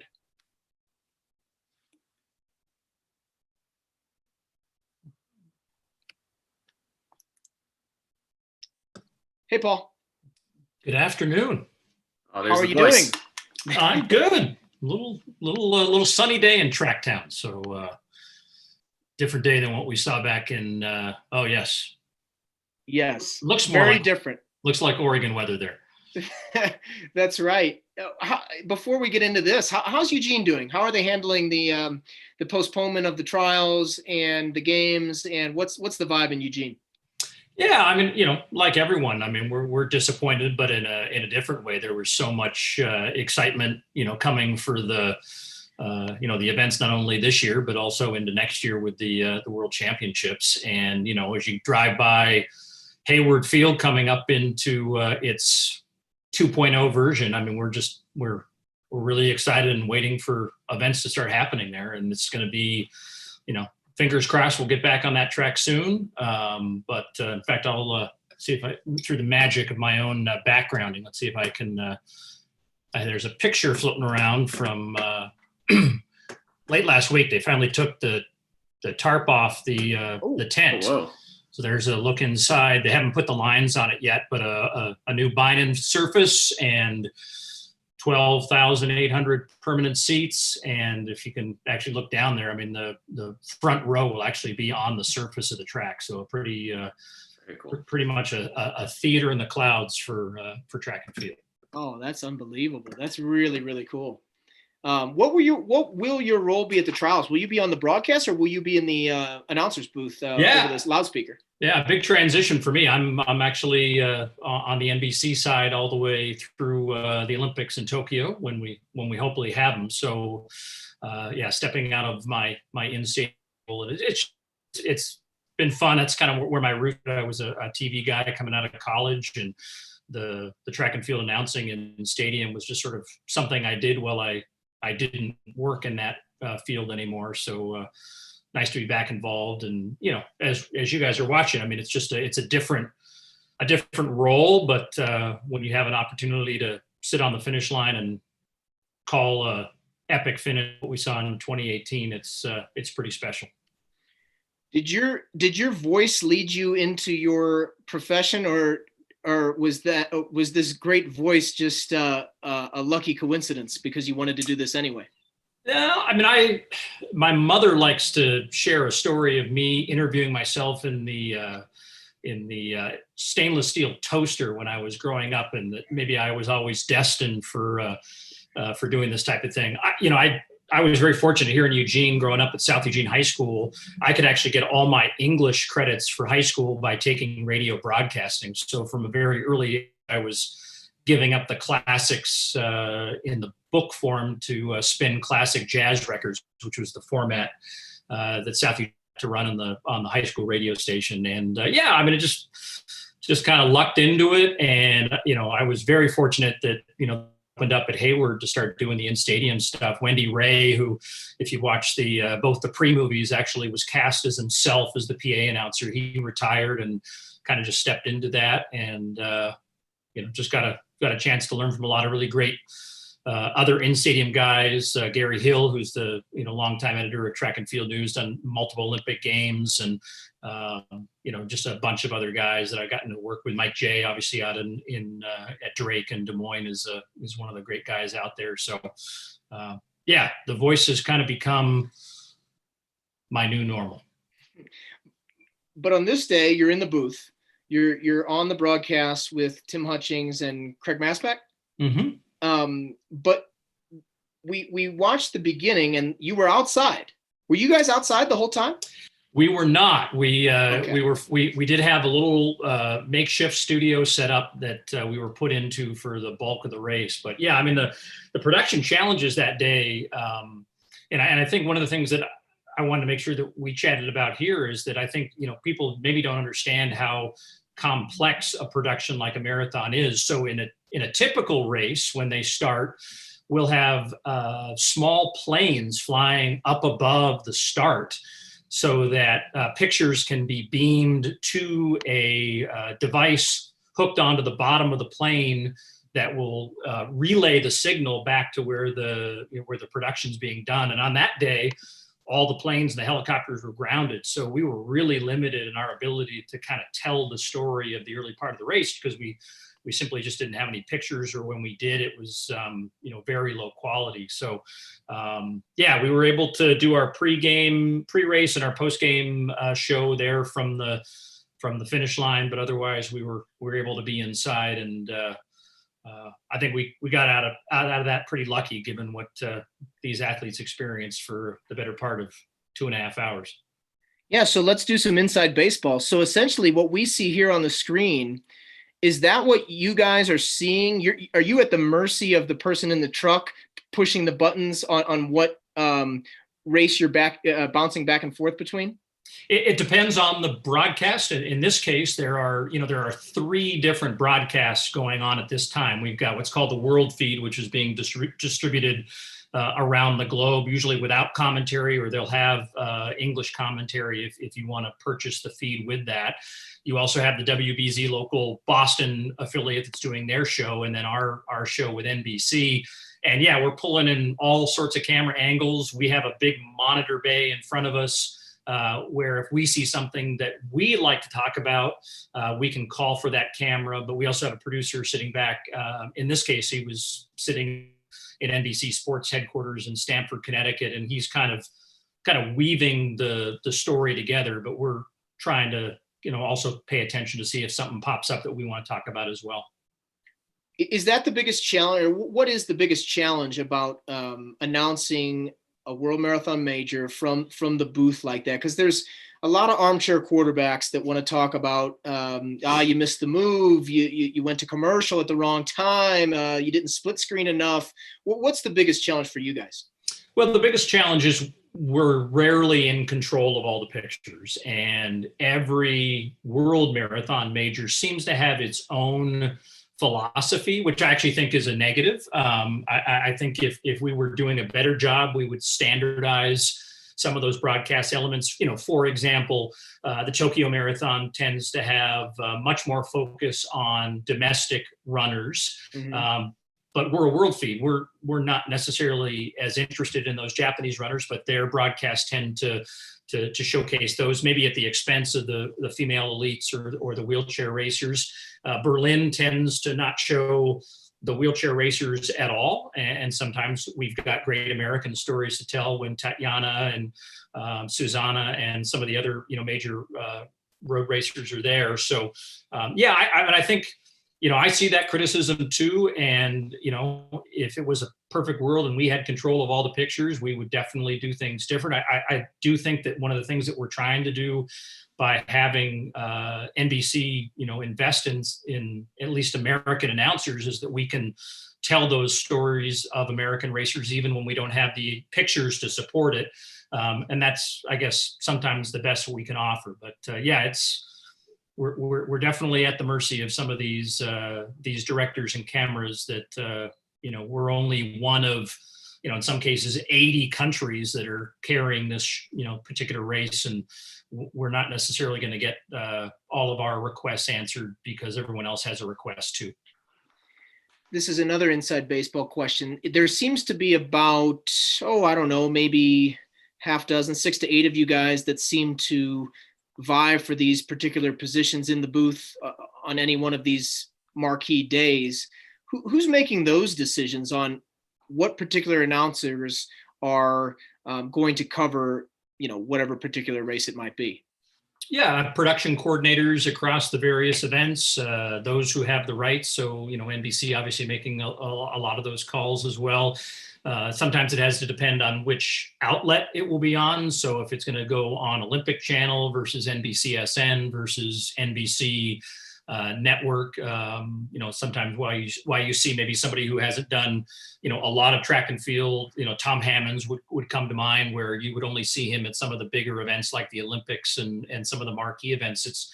It's really, again, a decision by NBC to bring in some of their, top tier people, not necessarily, the best experts on the sport, but, sometimes when you're playing to a mainstream audience, those familiar faces help draw an audience, which I think is a good thing for our sport. More eyeballs watching, the more they'll understand how great a sport this really is. Sure. One of the things Scott and I prepped beforehand was this question, and I've heard announcers in other sports talk about it. Let's say it's Jim Nantz with the Masters, preparing for a possible Tiger Woods win. Do you prepare that winning line beforehand or not? So on a race like this, where even going in, there was a very good possibility that an American woman could win the race. Honestly, American man as well. There was, Galen had a great chance. And so, or people thought he did. So is that something you're thinking about beforehand, or is that formulating itself in your mind as Des takes the lead late? How rehearsed is that finish line call? I think it depends on the broadcaster. In my case, I try not to pre-plan that. I think you just want to react to the moment. And, as I've gone back and had a chance to watch at least the last little stretch of this race, in some cases, I really didn't know what to say. I mean, we were just kind of stunned by the moment and the circumstance and the environment. And I think I, tried to, make some feeble attempt to make light of the fact that, the rain was still coming down, but the drought was over. I think that was my, yes. My best attempt at a cliche. And, you have somebody in your ear who's saying, wax poetic or lay out, which is a real common thing. And that in particular with Des' finish, you'll note that, kind of lead her across Exeter, right by the hotel. And then I'm just trying to let the pictures tell the story. And that to me is how I would rather see. I'm not a big fan of talking over video just for the fact of, because I'm supposed to say something. I found a lot of international commentary tends to be like you're getting paid by the word. That moment with Des, we didn't need to say anything. I think she crossed the line. I said, Des Linden wins Boston, and just let it out. And then, as I often rib him, and I know you're going to have him on a little bit later, better than any crying Jordan meme we could have ever Josh done. about that. Josh Cox crying us into the break has got to be, that's they should just give an Emmy for finish line reactions. We'll let him discuss that for sure later. Okay. Quick question. Yes, go for it. So for a race like Boston, where there's some relatively unknown people way up front, was that a challenge? How deep, I guess, does your research go ahead of time? When, for example, like when Sarah Sellers gets second, is that covered, or is it tough to know all that? Yeah, I mean, I felt bad for Sarah because she was just, she wasn't on our radar going into that race. And some broadcasts, we get a lot of research support. In other broadcasts, almost reminiscent of how I have to kind of approach in-stadium announcing, I'm kind of doing it all on my own. And in the moment, I think it just got so crazy after Des crossed the finish line. I think we just kind of lost, trying to follow the race. But yeah, I mean, I think we actually did get her on the London broadcast the next week and did a segment with her, kind of like what we're doing now, and got a chance to tell her story a little bit better. And that's the one thing and Tim Hutchings and some of the other guys that I work with all the time. I mean, there's been, and Carrie Tolson might be able to talk about it a little bit later. I mean, you get one of these, New York Roadrunner half marathon broadcasts where all of a sudden one of the Ethiopian locals is, suddenly leading the race for, 2-3 miles, and you just don't have you have no research on them because they were not part of the elite field. And those are ones you try to forget. And I guess the lesson is you got to go deep and have at least something to say about everybody. Give us your favorite call ever. Oh, favorite call ever.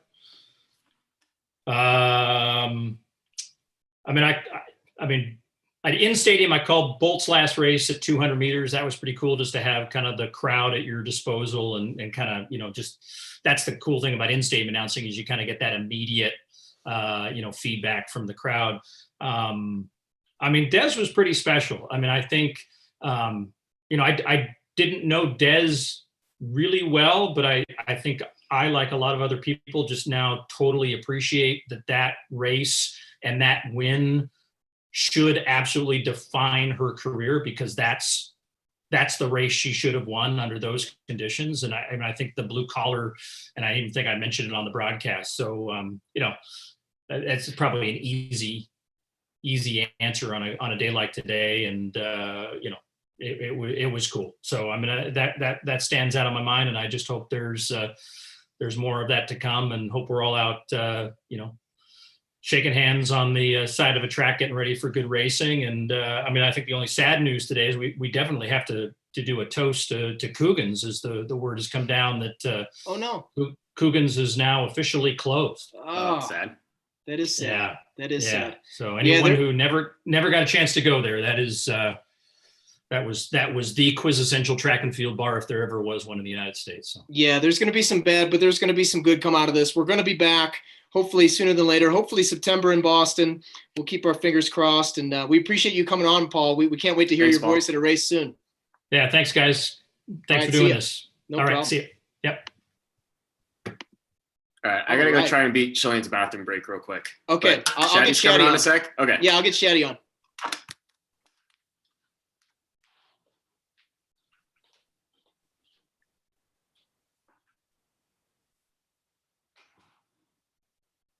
Hang on, let me try to figure out how to Oh, do you're this. on. You're on. I can hear you. Okay.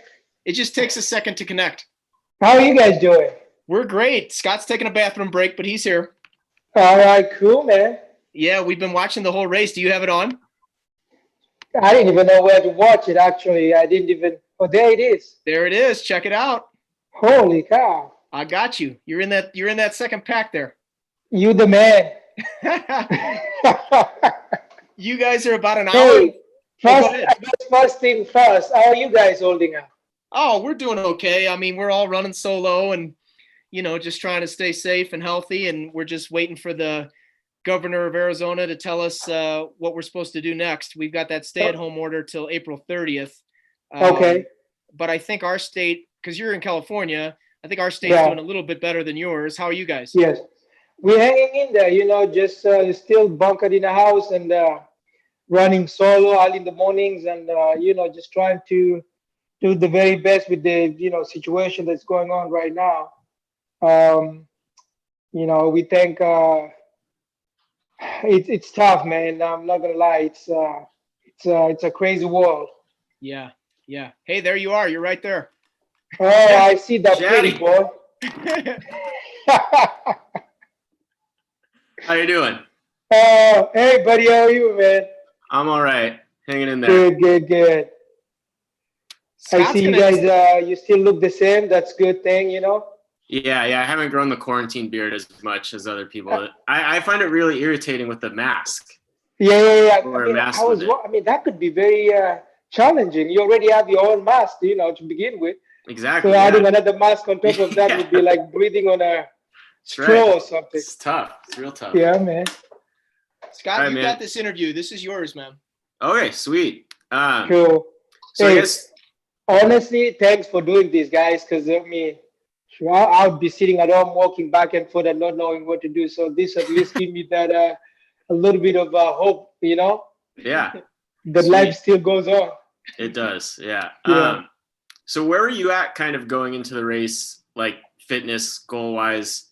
What were your expectations had it been a more normal year than it ended up being?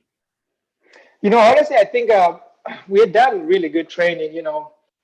I didn't have any setbacks, so to speak. So, with the training, you always just put your head down, and some weeks are just like you just tired. And last 3 weeks, I started feeling better, and we started doing some speed work, and I could feel like my legs was moving pretty good, and I started really, thinking that okay, I think it's going to be okay. And I just, honestly, I've never known how my fitness is, to be honest. Maybe someday I might find out. But I always just go, I do the same training and then I go in a race, and as long as I feel okay, that's always good enough for me. And then I go in a race and just take the training that I've done, and which I always have confidence in that, and just hoping that just run my race and just try to have fun and just not worry about things that I cannot control. And hopefully that day might be the day. And sure enough, that day was, dude, it was rough, man. Yeah. I think to your point, I don't know if all the viewers know this, but Shadi is probably the best 2:12 marathoner of all time, I would say. Like, oh, thanks. You're too kind. I mean that in the best way possible. It's like you have these amazing performances, but like you're saying, it's like, okay, I'm going to approach this race how I can. And then you have these outstanding results, maybe not as fast of a time as some of the other people you finish next to on paper, but you have this incredible resume built up in placing. So was your goal to end up on the podium for this race going in?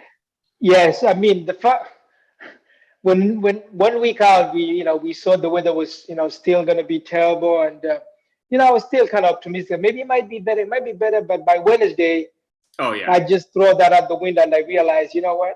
It's going to be miserable. I better accept it right now and just get ready to be tough and just fight it out and just try to be, the toughest guy out there. I knew that the Kenyans and the East Africans were going to struggle for sure. And so for me, I was just like, oh yeah, that's it will take some of the fight, out of the race for me. And so if I can just figure out a way to just, relax, take 1 mile at a time and not worry too much and just run my race, things should be at least on my side. Yeah, definitely. So were you aware of how quick you guys were going early? Because I mean, even I was kind of the group behind you guys, and I even thought that I wasn't running something sustainable back there. Were you aware that the pace was so quick, or is that just something you had to do to end up on the podium? I knew the pace was hot. We got to 10K just before 10K, and I was just like, man, this is silly. There's no way we're gonna be able to, sustain this pace. And I kind of let them go for a little bit. And thank God my coaches were there. The Hensons, Kevin was there at first, and then Keith was like maybe a half a mile down the road. And I remember vividly Kevin saying to me, Shadi, you cannot run alone. Do whatever you have to do to get back with the group, because it's going to be easy that way. And I'm just like in my head, man, I'm already hurting already. I don't know how I'm going to be able to get back, get up there. And I remember picking up my sports drink, and I didn't even bother to drink it. So I carried it with me, and I ran probably for about 400 meters to catch up with the guys. And after I caught up with the guys, then I started thinking, oh, I should drink my sports drink now, because I was just, I was hurting pretty bad. Thank God, as soon as I got up with the group, the pace kind of settled down a little bit. And I was able to recover for a minute. And, just at that point, I told myself, no matter what, Shadi, just stick with the group as much as you can. Hide, tuck in behind the group, find the tallest guy out there. Unfortunately, with the Kenyans, they're so tiny. Yeah, Yuki's not real big either. I was the tallest there, but there was one guy that I was able to tuck behind them, and I was just like, just relax. I kept reminding myself just to remember to run happy, I know it sounds kind of cliche, but seriously, that is the only thing that got me going, just run happy, just relax, just run happy, 1 mile at a time. And people kept dropping, and I'm just like, okay, just hang on, Shadrack, relax. And man, it was tough. It was tough. Yeah, it was brutal out there. Ben, Yeah. I just wanted to jump in real quick. So when you got past that crazy point where, because there was a point where it slowed. I mean, it just slowed Yes. down. Nobody was going to be able to keep that kind of pace. And Yes. so, and as people dropped off, did you ever switch from, okay, I'm hanging on, I'm trying to find somebody to draft behind, I'm just trying to be in this pack, to maybe I could win this thing? Did that start going through your head? Because there wasn't very many people ahead of you. To be honest, I knew when we got to, we passed, I think it was 25K by that road, the overpass, before we make a right turn on the fire station. I looked back yeah, and I like was like, 16, oh, man. 17.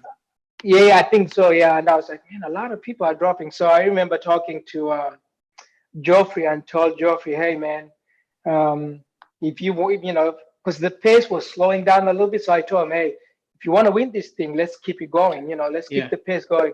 But for him, he took it literally like that. I meant step on the gas right now. And he took off, and I was just like, man, I didn't mean it like that, And so he took off, and there was no way we could keep, match his speed. So we just let him go.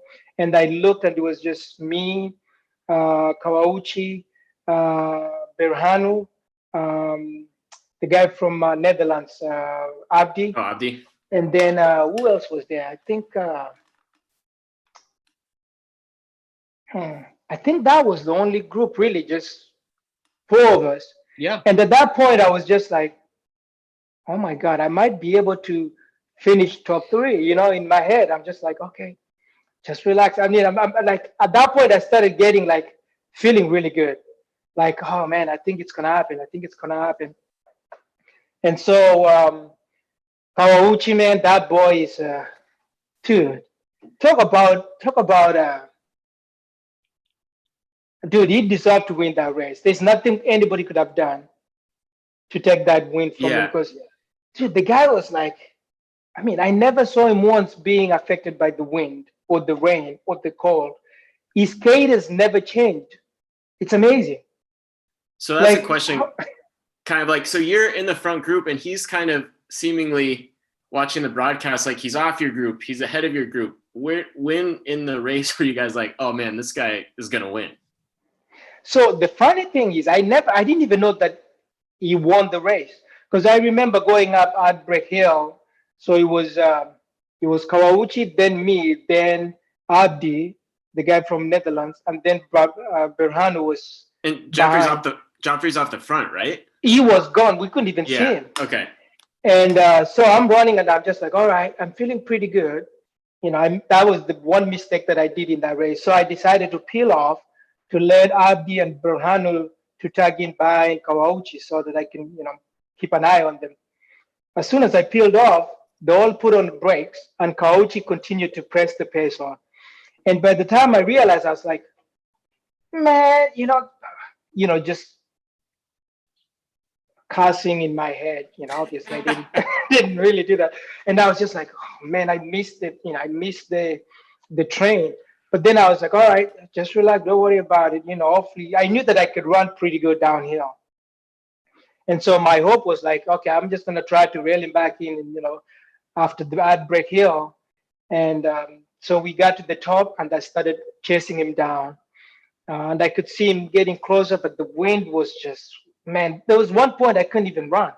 Yeah. Like, that's how strong it was. I was just walking. Like, I was like, what am I doing? It's like, and so I just decided, I knew that I was in 3rd place at that point. So I just told myself, okay, Shadi, you're in 3rd place. Don't do anything stupid and have people pass you. And so I settled just to be in 3rd place. And I was just like, all right, we're not going to catch Kirui. I'm not going to catch, Kawauchi. So I better just run smart and just be able to maintain that place. And I remember I was running at some point, and I was asking people on the side of the road, hey, can you see how far the next person is? Because I couldn't even see anything. Like, dude, I was just like frozen. And somebody said, we can't even see them. And in my head, I was just, bells were ringing, I was like, oh, okay, I think it's gonna happen. I think it's gonna happen, And so I just kept running, and I'm passing the girls, the Kenyan girls, and we got to like 25 mile, going underneath before we go underneath that little bridge, and then we make right. Yeah. And I'm just like, oh my God. I saw Edna Kiblaga there, and I'm like, good job, Edna, keep going. And she told me, oh, it's a rough day. Just keep going. You're in third place. I was like, oh my God, I'm in third place. What?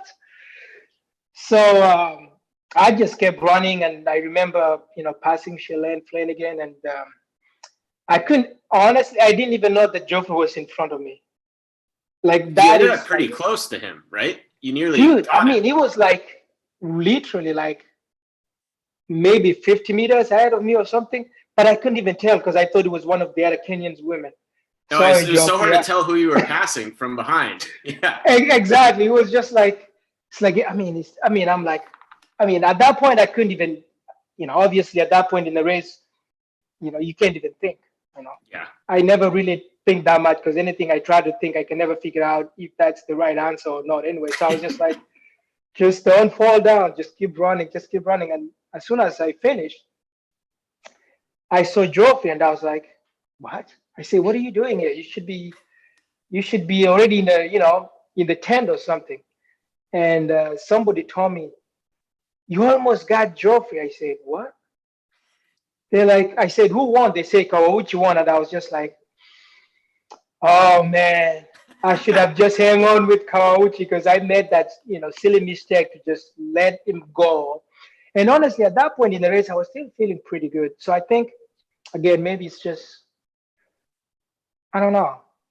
I think I might have been able to, I don't think I could have beat him, but I could have. You would have tried to go with him in retrospect. Exactly. Go with him as long as I can. And then Yeah. maybe just, finish second place. But dude, it was, after I realized I was third place, I was just so happy, Yeah. It had been a long grind, just up and down and just emotion was, I remember, trying to call my wife. I couldn't even hold the phone. And so I'm telling, my coaches, can you dial Catherine? And I couldn't even, it was miserable, but I was so excited at the same time. It was funny, man. Shaddy, we have an opportunity here to bring Tyler Pennel on. And if we do that, we'll have the third place, the fourth place, and the sixth place finishers. So let's bring Tyler on, and you three can talk for a little bit. I'll take a quick break. Scott, you're in charge. Oh, geez. All right. Let's try not to burn it down. I don't know how to bring him on. Oh, there he is. It'll connect here in 1 second, and then he'll be on with us. Yeah, I love that guy, man. He's a good man. Hey, hey, Tyler. Oh, there he is. Hey, how's it going, Shaddy? Good. How you doing, buddy? Good. Good, man. All right, Scott, you're in charge. Look the same. You haven't changed, man. I like the mohawk. Is that the mohawk I see? I'm doing, Scott. Sorry, I had it playing in the background, so there was a lot of noise, but I got it under control now. No worries. You're in. Oh, God. Man. So you guys at the Zap campus right now? I'm still in Atlanta, actually. I've been in Atlanta since the trials.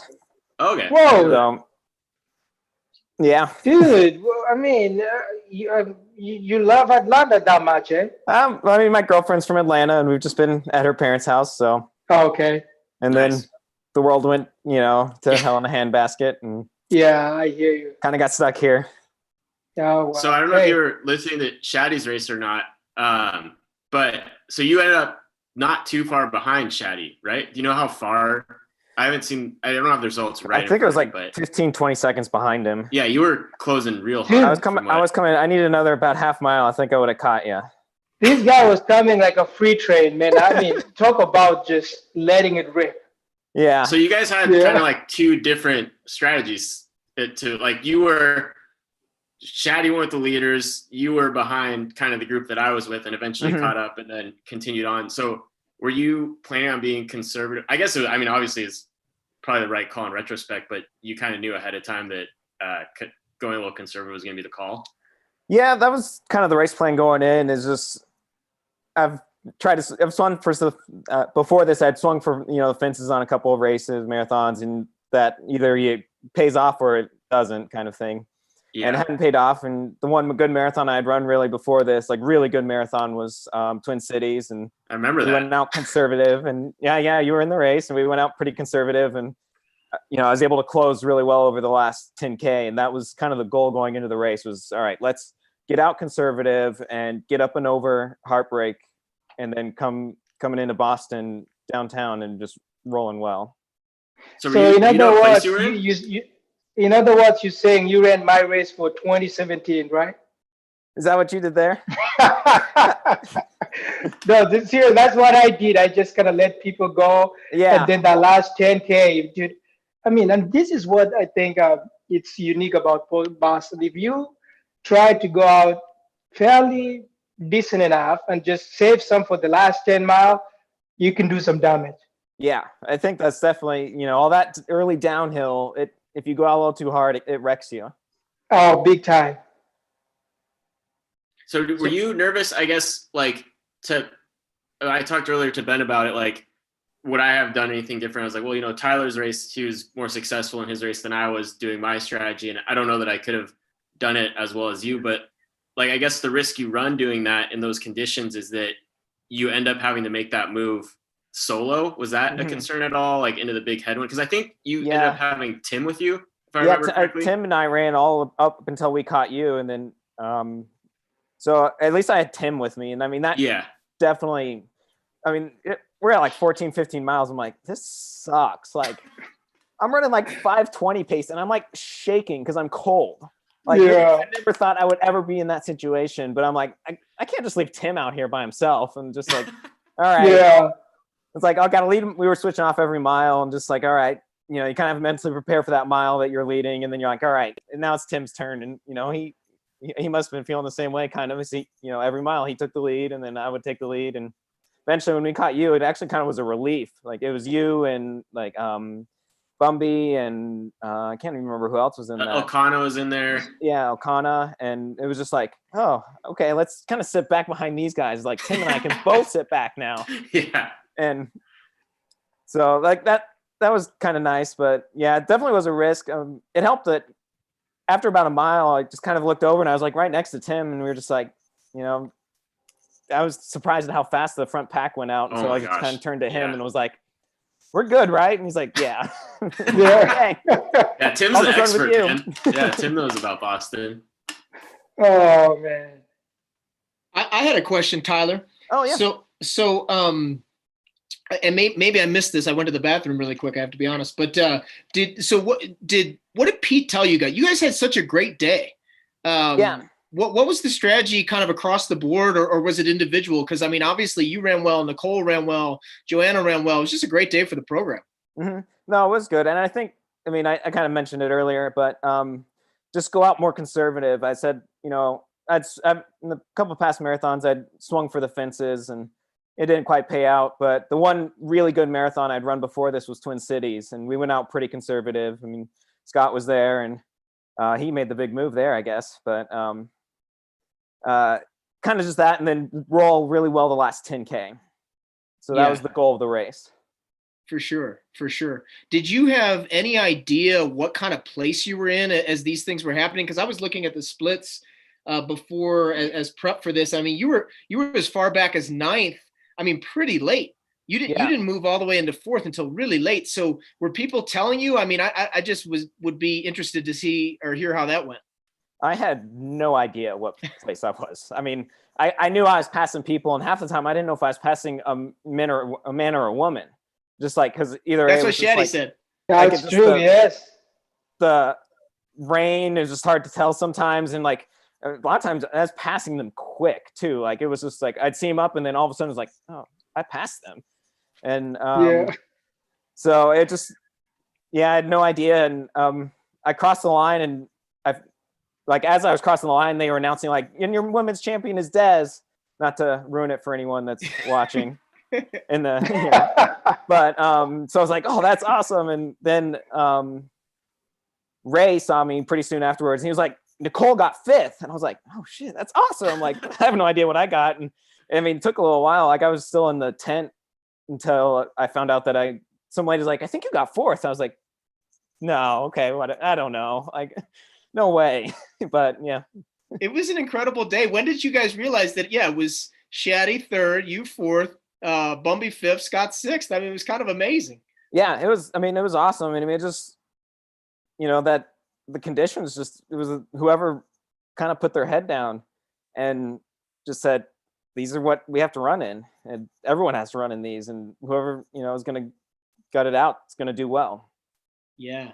Because the other thing, honestly, I think what that days told people was that there's this mentality that, oh yeah, the Americans, they're not very tough, but that day, man, who was standing tall? You know what I'm saying? Yeah. So it was great day to just show that we could all just be tough as anybody else. And so I think I'm just hoping that day at least motivate a lot of young kids to just know that anything is possible in this world if you just put your head down and just work hard and believe in yourself and surround yourself with good people, and anything is possible. Yeah. I got a question for all three of you. Yeah. Okay. Rapid fire. So you all have run great marathons. Shaddy, you've been top 5 at World Marathon Majors. Tyler, you've run so great at the trials a couple times now. Scott, you've got your 2:11 and you've got your 2:12, and you've run well at the trials. Where does this race rank? It's kind of hard because you don't get this sexy time attached to it, but it's such a cool accomplishment and it's such an amazing memory. So in whatever order, where does it rank in your career? To be honest, I think for me, anytime you finish at the podium at the Boston Marathon, I mean, that is huge, man. I think, and actually not even just like being in, third place is obviously fantastic, but just the mindset that, able to just be tough, able to just to not give up when the condition is telling you not today. And so that's what makes it very special for me, yeah. I think this is probably my favorite. Like if I had to tell tell people about one marathon, if I could only tell them about one, it would probably be this one. And then either right with it or close behind would be the recent trials, just because that was, I mean, I've only ran this Boston, so I didn't get the whole crowd experience, but that trials was insanity to me in terms of being like an athlete at an actual sporting event. That was probably my favorite. But yeah, if I had to tell the story, it's probably this one. Yeah, I mean, definitely this Boston, it's the best placing in a big major marathon, I've ever had. But I mean, it's hard to, when you win your debut marathon, that's always, a good story. And that's always hard to be like, yeah, I mean, that was a great day for me. But I mean, this was an awesome day. Just like, I didn't know what to expect going in. It's like the couple days before, everyone's always checking the weather and they're like, oh, it's going to be crap out there. But I'm just like, whatever, just throw off your watch and go run. Exactly. Now, Tyler, I was a wuss and I didn't go out there and cheer for Scott until the very end. Yeah, did you hear Shaddy say that Keith and Kevin are out there, Ben? I know. Kevin gave me some crap on Twitter. Pete and Ryan are out there. Pete and Ryan were out there? God, I couldn't do it. Oh, I'm sorry, buddy. I think, I saw Pete 3 or 4 times. Yeah, good for him. Well, I was warm. I stayed in the hotel. Yeah. I got out there, though. I got the video of Scott crossing the line. That's right, yeah. That's all that matters. Yeah, totally. Here comes the finish, guys, for Des. There's Ryan. It was so cool. So when I was in the hotel room with Ryan and Josh, once she took the lead and once they realized that this was going to happen, it was just chaos because they just, of course they believe in her, but I don't think her buildup was great. So I don't think they really thought she had a chance to win this thing. And so they were just going crazy and getting all their stuff ready and putting layers on and running outside to the finish and, making sure they had their badges. And it was totally insane. Yeah. Oh man, what a day. Yeah, it was very cool. Speaking of just like coaching and everything, I was surprised with how many people were still out there. That's what I said too when I finished. Like I'm just like, what are you guys doing out here? It's like 35 and rainy and windy. Like I wouldn't want to be out here. Like if I'm just standing around, I'm running and I barely want to be out here. I think that's why Boston is ranked so high that, dude, it didn't matter if it's hot, if it's cold, if it's what, they will show up. That's how, what Boston means to a lot of people. And so I think for us, elite runners, we sometimes maybe we take it for granted, but man, that day I couldn't believe it. I was just like, wow, this is, at least we're running, but just standing there, I'm sure they were frozen, but they were still out there. So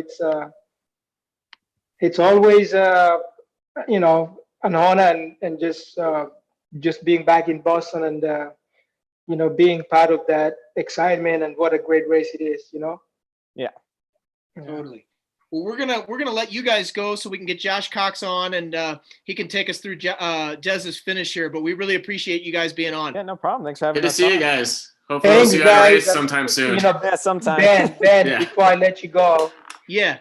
I think, man, thanks for doing this. And honestly, I think, we should try to do this more often. It doesn't have to be about running a race or something. We should just do this, check on each other once in a while. I know, you guys, you HOKA 1-1 on, Sapper is on, with Brooks. I mean, we are all a family, when we get in these races, we all one huge family. And so I think we should, try to do this more often, just to, just check on each other, just catch up, and just, I think it's very important, man. Well said, Shaddy. We'll do. Yeah. Please. I'll Okay. take you on that, buddy. Okay. Thanks. Later guys. Stay Stay safe. safe.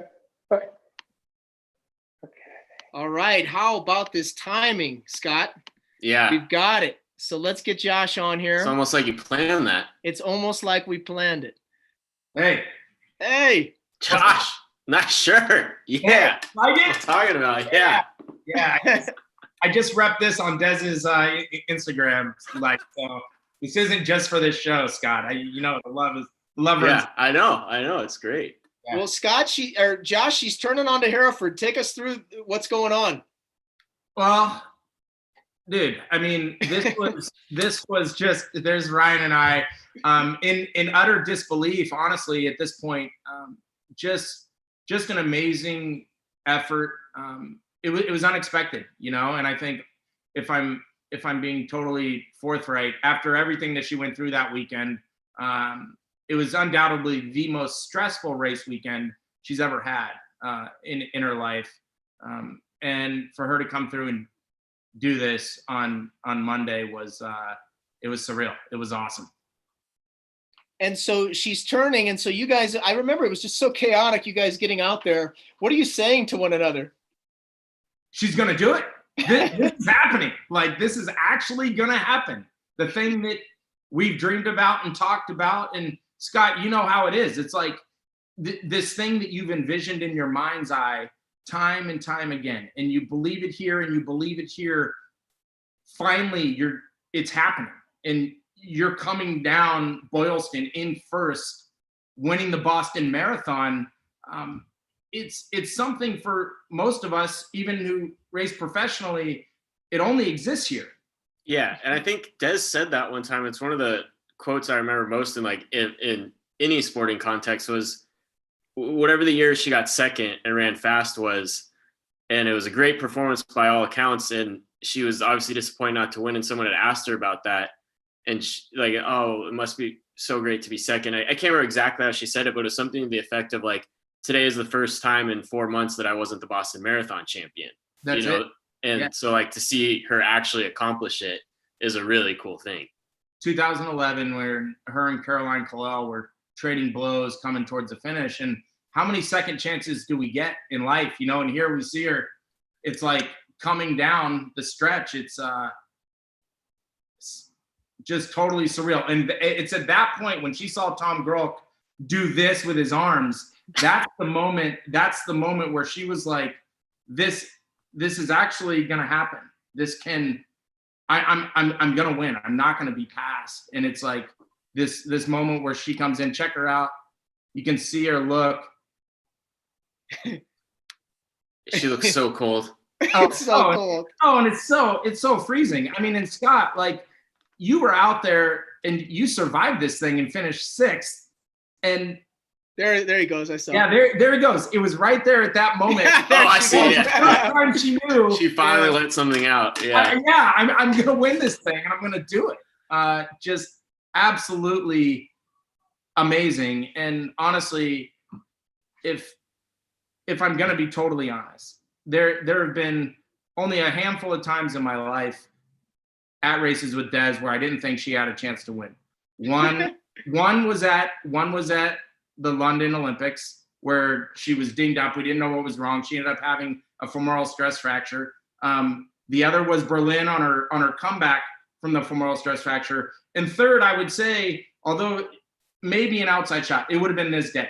Like I was like, she's probably not going to win, just because of the stuff that had happened in that buildup, and just an utter shock with Paul said we had to give you some crap for the crying. Oh no, yeah, he said you're the reincarnation of the Jordan meme. That's it, pretty much. I mean, dude, it's, Des is like a sister to me, and Ryan's like a brother. I officiated their wedding. If I could do it over, would I give Ryan 5 seconds and not follow the hand over waving us over? Yes, I would. But it was just like, I mean, Joni attacked her right when she crossed the line.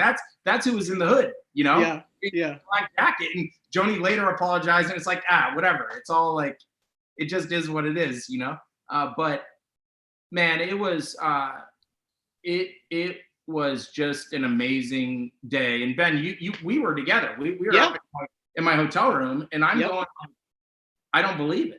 I mean, this is like what I'm seeing in front of my eyes.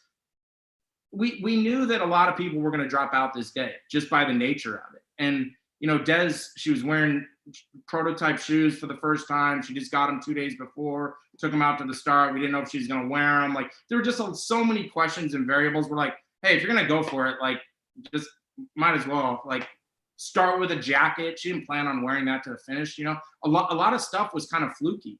She had the arm sleeves underneath, the jacket on.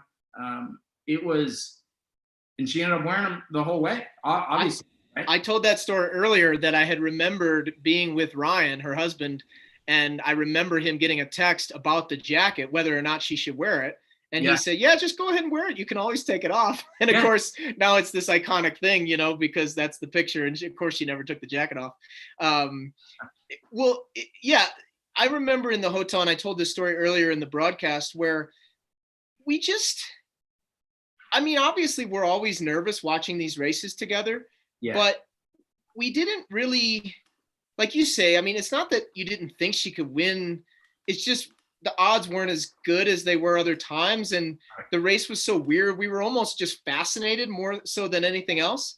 And we were worried about Kellen. And once we figured out where she was, then all of a sudden it just happened so quick. The pack broke up. You saw that she moved into the lead. And once she moved into the lead, that's when we were like, well, they're not coming back. Right. This is it. Yeah. So then you guys started preparing to head over. Yeah, well, we're like, all right, I guess, we gotta go down there, and maybe she'll stay in the lead, because the thing about Boston as opposed to other races, Boston's point to point. So actually the fastest way to get back to the Fairmount Copley is just to keep running and moving towards the Copley, because you wait for the bus to come pick you up in medical. You don't know when that's going to be. And, Kellen went hypothermic and is at the fire station, and like so many things, story after story.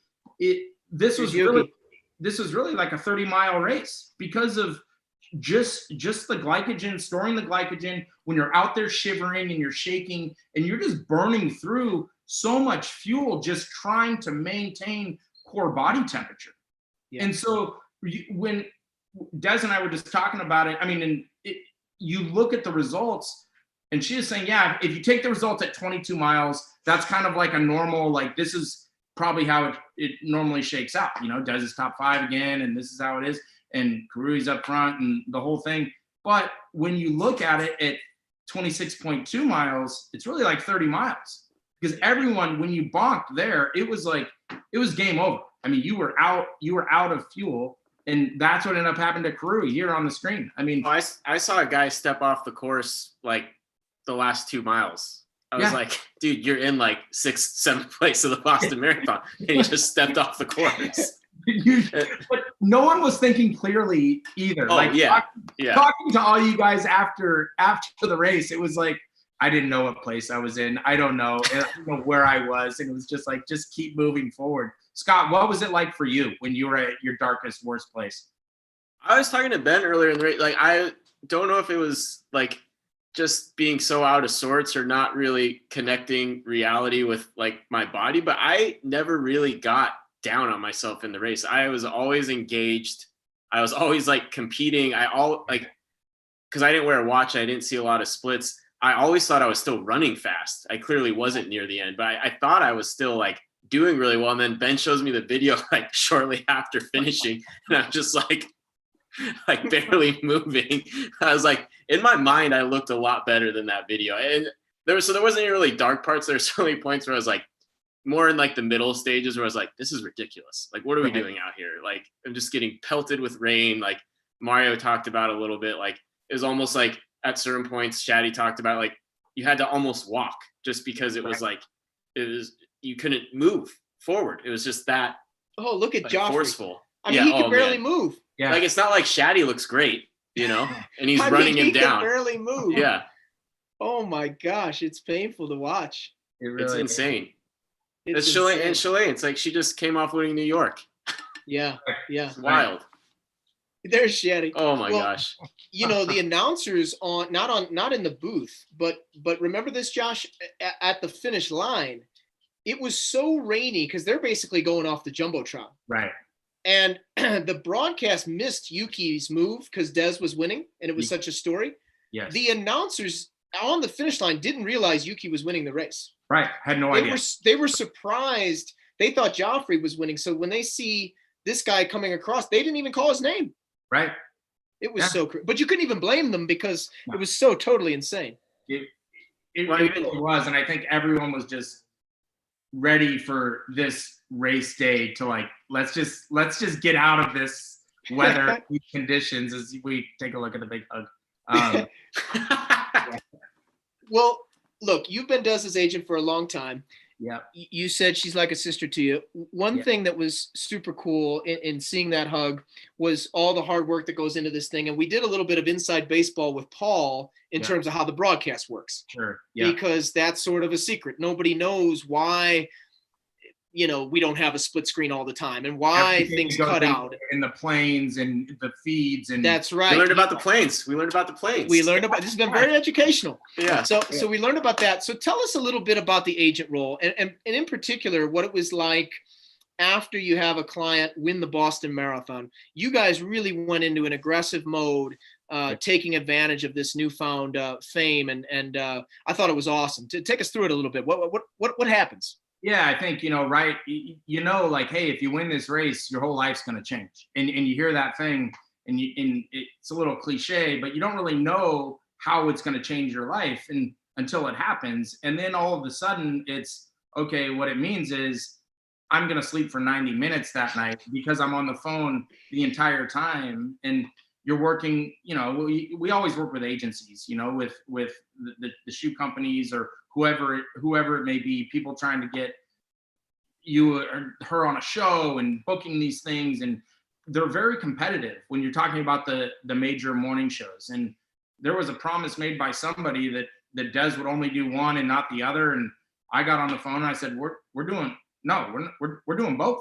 Like you have a limited window to get outside of our bubble. And we have a great bubble. It's a great sport and I love running and I love our endemic circle that we're in. But when you have an opportunity to go out and get outside of the bubble and speak to the everyday American that doesn't follow running, but they know what the Boston Marathon is, and this is the thing I've talked about with athletes a lot. A lot of them say, hey, I'm not good enough. I'm not fast enough to be a resource yet. And it's like, I just need to run 2:11 or I need to run 2:10 or, until I feel like I can be that presence. And, a thing I asked an athlete actually is in Flagstaff. I said, what's the time for a marathon if you average 4 minutes a mile? He said, what do you mean average 4 minutes a mile for a marathon? I said, yeah, what's the time? He goes, I don't know. It's impossible. I said, exactly. I said, that's the way most people view a 5 minute mile. That's the way they view a 6-minute mile. They can't run 1 90-second lap at a track. So when you talk about running sub 3, they're like, oh, wow, this is amazing. Like, you know, it's when you have the opportunity to engage these people and get outside, you take advantage of it, you know, and hats off to Des. You know, we had to say no to a lot of things, but we said yes to certain things. We had, for the first time ever since I've worked with her since 2011, I didn't show up for something that was booked. She didn't show up because it was a small thing in New York that was booked before she won the Boston Marathon. Instead, I said, hey, she's going to the Celtics game. And she got introduced to center court. And it was carried on the local and national feed because it was a playoff game. And it's like, dude, talk about once in a lifetime. And you're making these decisions. And I'm like, I'll take the blame, you know? And I said, hey, if it doesn't end up on TV, it's my fault, you know? And it's these things where it's like, you're just trying to do what's best for the client. And you go, these are opportunities. Stand at center court, the winner of the Boston Marathon during the NBA playoffs. Like, these are things we're going to do. We're going to go to the Billboard Awards in Vegas. And she's going to get to present the award to Taylor Swift and get kissed on the head. And I'm like, dang, T Swift is really tall and Des is really short. And it's like, she's like leaning down and, you know, you're doing this stuff. How many first pitches has she thrown? Oh, dude. I mean, that was actually my main goal, was like, how many first pitches can we do? And the Padres one was kind of like, okay, now my life as a Padre nerd and running nerd, my life has totally converged. So that was pretty cool. I mean, she got to throw it out in Detroit. She's done that one. She's done it in Boston, obviously, at the Sox games. She did it in Arizona at the D-backs because of we did on ASU night, alumni night, and then San Diego, Padres. She's from San Diego. Well, what was the coolest thing that you guys did? Man, well, it was a lot of work. And I think upon like looking back now, because you're just tired, you know, and you're getting through it, and I'm coffee all the time. And I think looking back at the Celtics game, that's up there. I mean, because just the setting and everything, and the race had just happened. Who were they playing? I don't remember. Okay. I don't remember. But her and Ryan had courtside seats, and I was 20 rows up, but it was like, dude, I had these awesome shots of them on the floor and then her going out and waving and with her medal. Yeah. I mean, the day after the race, you know, I mean, it was Tuesday night.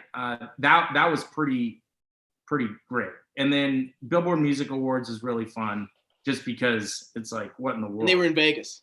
In Vegas, yeah. Yeah, we were talking about this, like how tired we were. There was a Post Malone concert, a private Post Malone concert that night, but it started at like, I don't know, 2:30 in the morning or 3. And like, no, and we're just like, I think we got to go to bed. like he has the Never Tired, you know, tattoo or whatever he has under his eyes. I'm like, I'm tired. Like, this is as much as I would like to see Post Malone in this concert. That was going to be my next question was, you know, she was forthright the next year at Boston. I remember on the broadcast, I think it was Boston, where she had told Carrie Tolson that she had made 7 figures in the year following Boston. Yeah. But you just mentioned it. That's work. You know, she earned that money. Oh, yeah. And when did it start to feel like work? Because I think the first few days it's just a whirlwind. But when did it start to feel like work? Well, I mean, like we went straight to New York after that Celtics game. The next morning we got on the first train, and me, her, and Ryan, and then we had a full day of literally, it was 12 hours of stuff.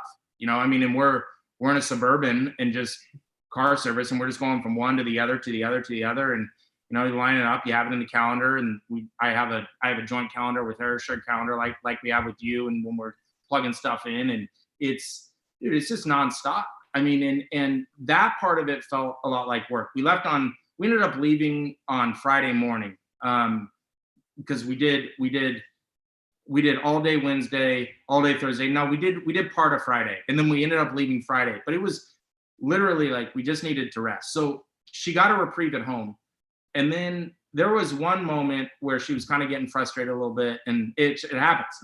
And I'm kind of grouchy, and she's grouchy, and it was like, okay, where are we going next? And I mean, we were just on planes, and it was like our 4th city in like 6 days or something. And then, I mean, and I hate to make it about the money, but it was like, hey, and then I typed everything in and she was like, all right, it's cool. Like it's actually like, you know, you like, this will cheer you up a little bit, you know, and it's like, and it's just the reality of it. And we talked about her sharing with Carrie about making the 7 figures, you know, and it's, you know, and you're a big stick and ball sport guy as am I. And there's this level of secrecy because you have these confidentiality agreements and people have no idea what they're making when they go to these things, you know, and when they do these appearances and all of it. But I told her, I said, yeah, sure that it was 7 figures. She did it again last year. I mean, it's like, dude, it's a lot of hard work, but you got to be willing to grind, and she's willing to grind, and she's done it. And she knew too. It's like, yeah, you're doing it. You want to capitalize on this big event that you've had, this moment, this crowning achievement, but really it's for the sport. Like this is an opportunity to get the Boston Marathon in front of people and get running in front of people, marathon racing in front of people. And maybe they think, hey, that would be cool. Maybe I should sign up. Maybe I should run a 5K or a 10K and do this thing, because it's running is transformative, and you want to change your life. It's go train for a marathon.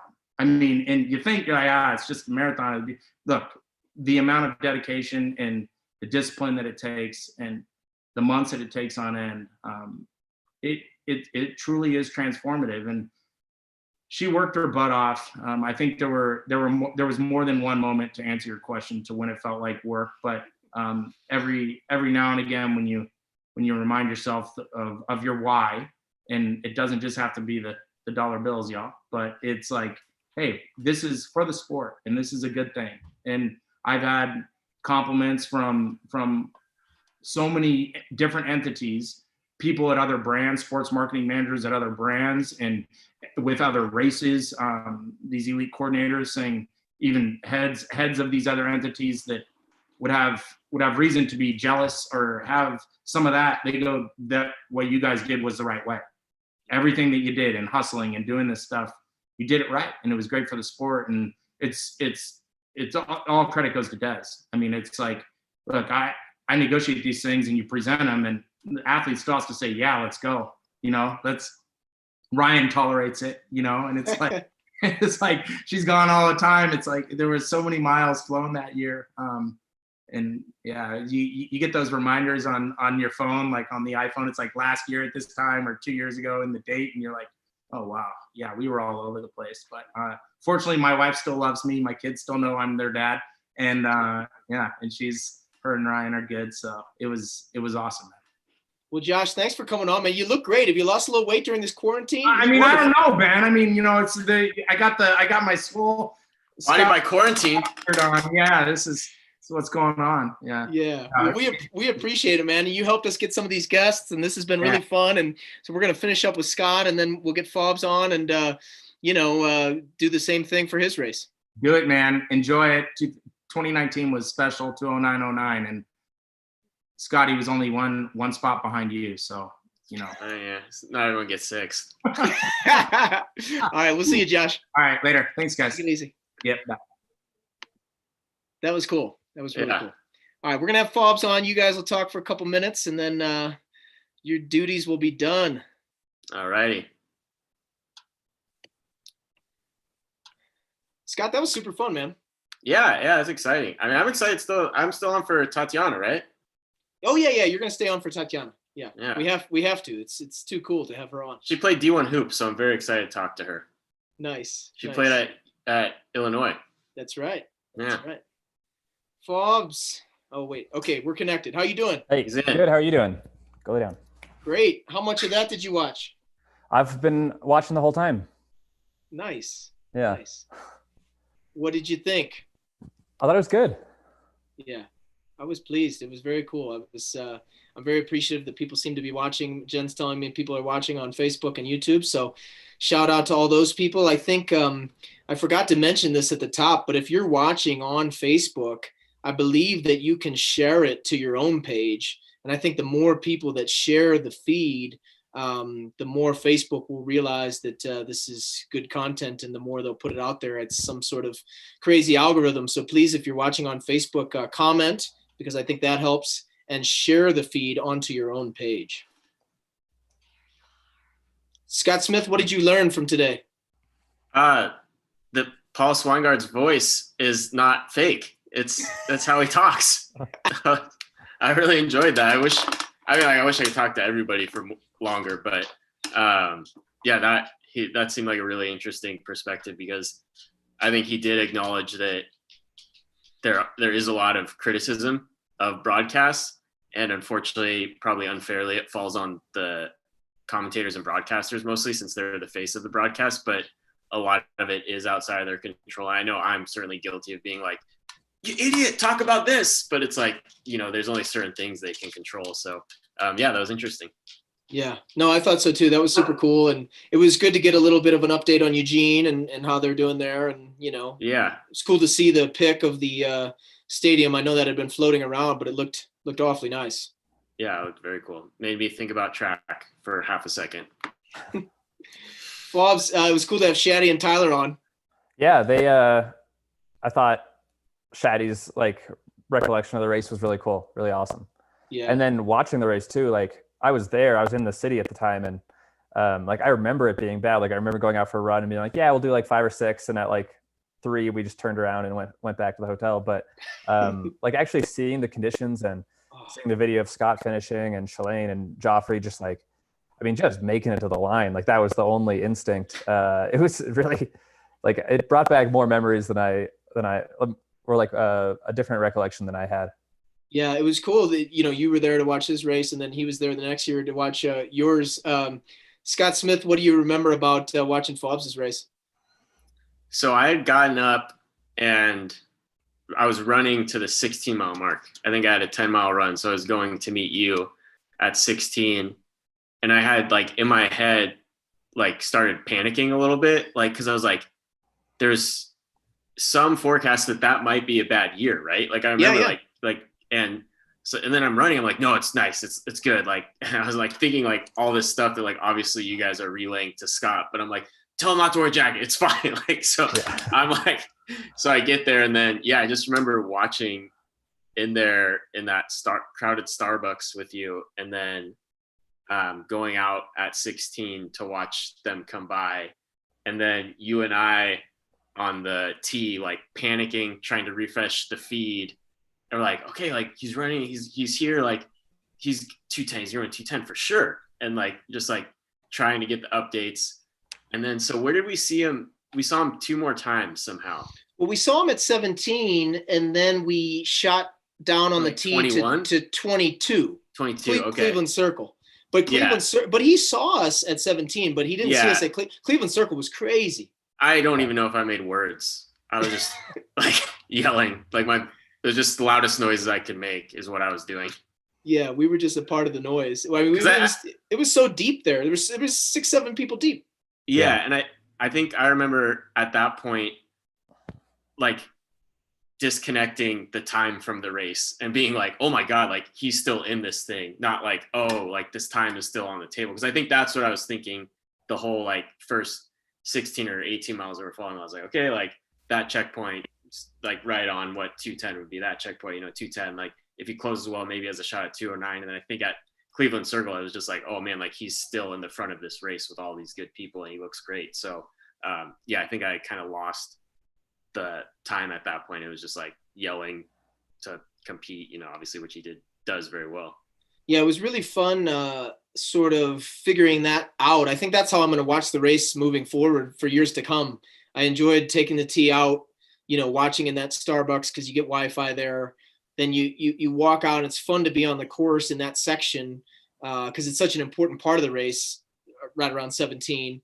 And you're very close to that tee station again, so you can just hop on. And I was impressed we could get to 22. Again, they're not going to hear you, and you're going to miss the finish, but they're not going to hear you at the finish either. Yeah, so I kind of liked it. I think that was part of our decision, right? It's I think we were okay, we have a better shot at getting to 22 than the finish. To see. Because they don't let you. The tee stop isn't open right at the finish for obvious reasons, safety reasons, and so you would have had to kind of book it and run over to the finish anyway. And I think maybe we thought we could have a chance to yell at him at 22 because he seemed to respond to us at 17, but obviously that wasn't possible. I remember it being very loud too, just as a spectator.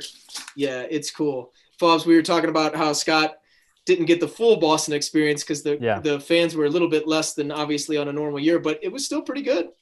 Yeah, no, I remember, like, I mean, I went out to Hereford and there were 8 people deep on Hereford. Like, because I went out as soon as we were like, yeah, she's for sure going to win this. We got to watch Des win this. Yeah. And yeah, it was really, really loud. Yes. Yeah. No, it's amazing. I watching Des come down the finish line. We were speaking to Josh, but I noticed, and I remember this now, it was like a big, the rain picked up as she was running down the stretch. It was just so surreal how hard it was raining. You could see her trying to do this with her eyes. I don't think she was crying. I think she was just trying to get the water out of her eyes. And it was just totally insane. I think all the people that ran it that day, it's just such a, you talk about bucket lists in this sport, but some of the things you can't possibly create or realize the importance. I'm sure there was thousands of people on that day that just, that run Boston every year that just thought it would be another Boston. And now it's one of the most historic Bostons of all time. Yeah. And I think one thing I noticed on this viewing that I hadn't noticed previously is like this little thing that kind of like encapsulates what it means to run Boston as a professional is like that guy who was, he was one of the people who like ushered to the left or to the right. And as he passed Des, he goes like, yeah. And it's like, he's probably done that job for like 10 years. Yeah. And like he and Des probably like have some sort of relationship because she keeps coming back and he gets to be a volunteer around the people. And it's like, that's kind of the relationship that is, that Boston puts on not only for the pros, but for everybody as such a tradition and such a community aspect. Yeah, no, for sure. It's amazing. And you heard everybody talk about it, from the announcers to the journalists to the athletes that we had on during that race to a person. They all said essentially the same thing, that there's just something different about it. And it's hard to put your finger on, but certainly a lot of it has to do with the fans and the tradition and the energy that is very palpable there. Yeah.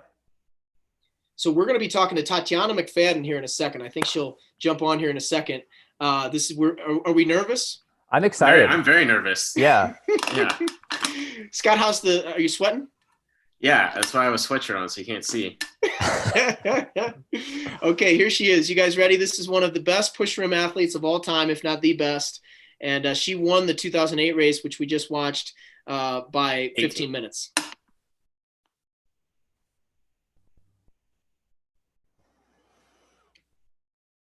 Hey. She's connecting. She'll be on in just a sec. There she goes. Hi, Tatiana. Hey. Thank you for coming on. Yeah, thank you. Yeah, good to see you guys virtually. Yeah. Did you just watch the replay of the 2018 race? I was following it online. Yeah, it's crazy. I remember that day like it was yesterday. Yeah. Well, there you go. Tell us about it.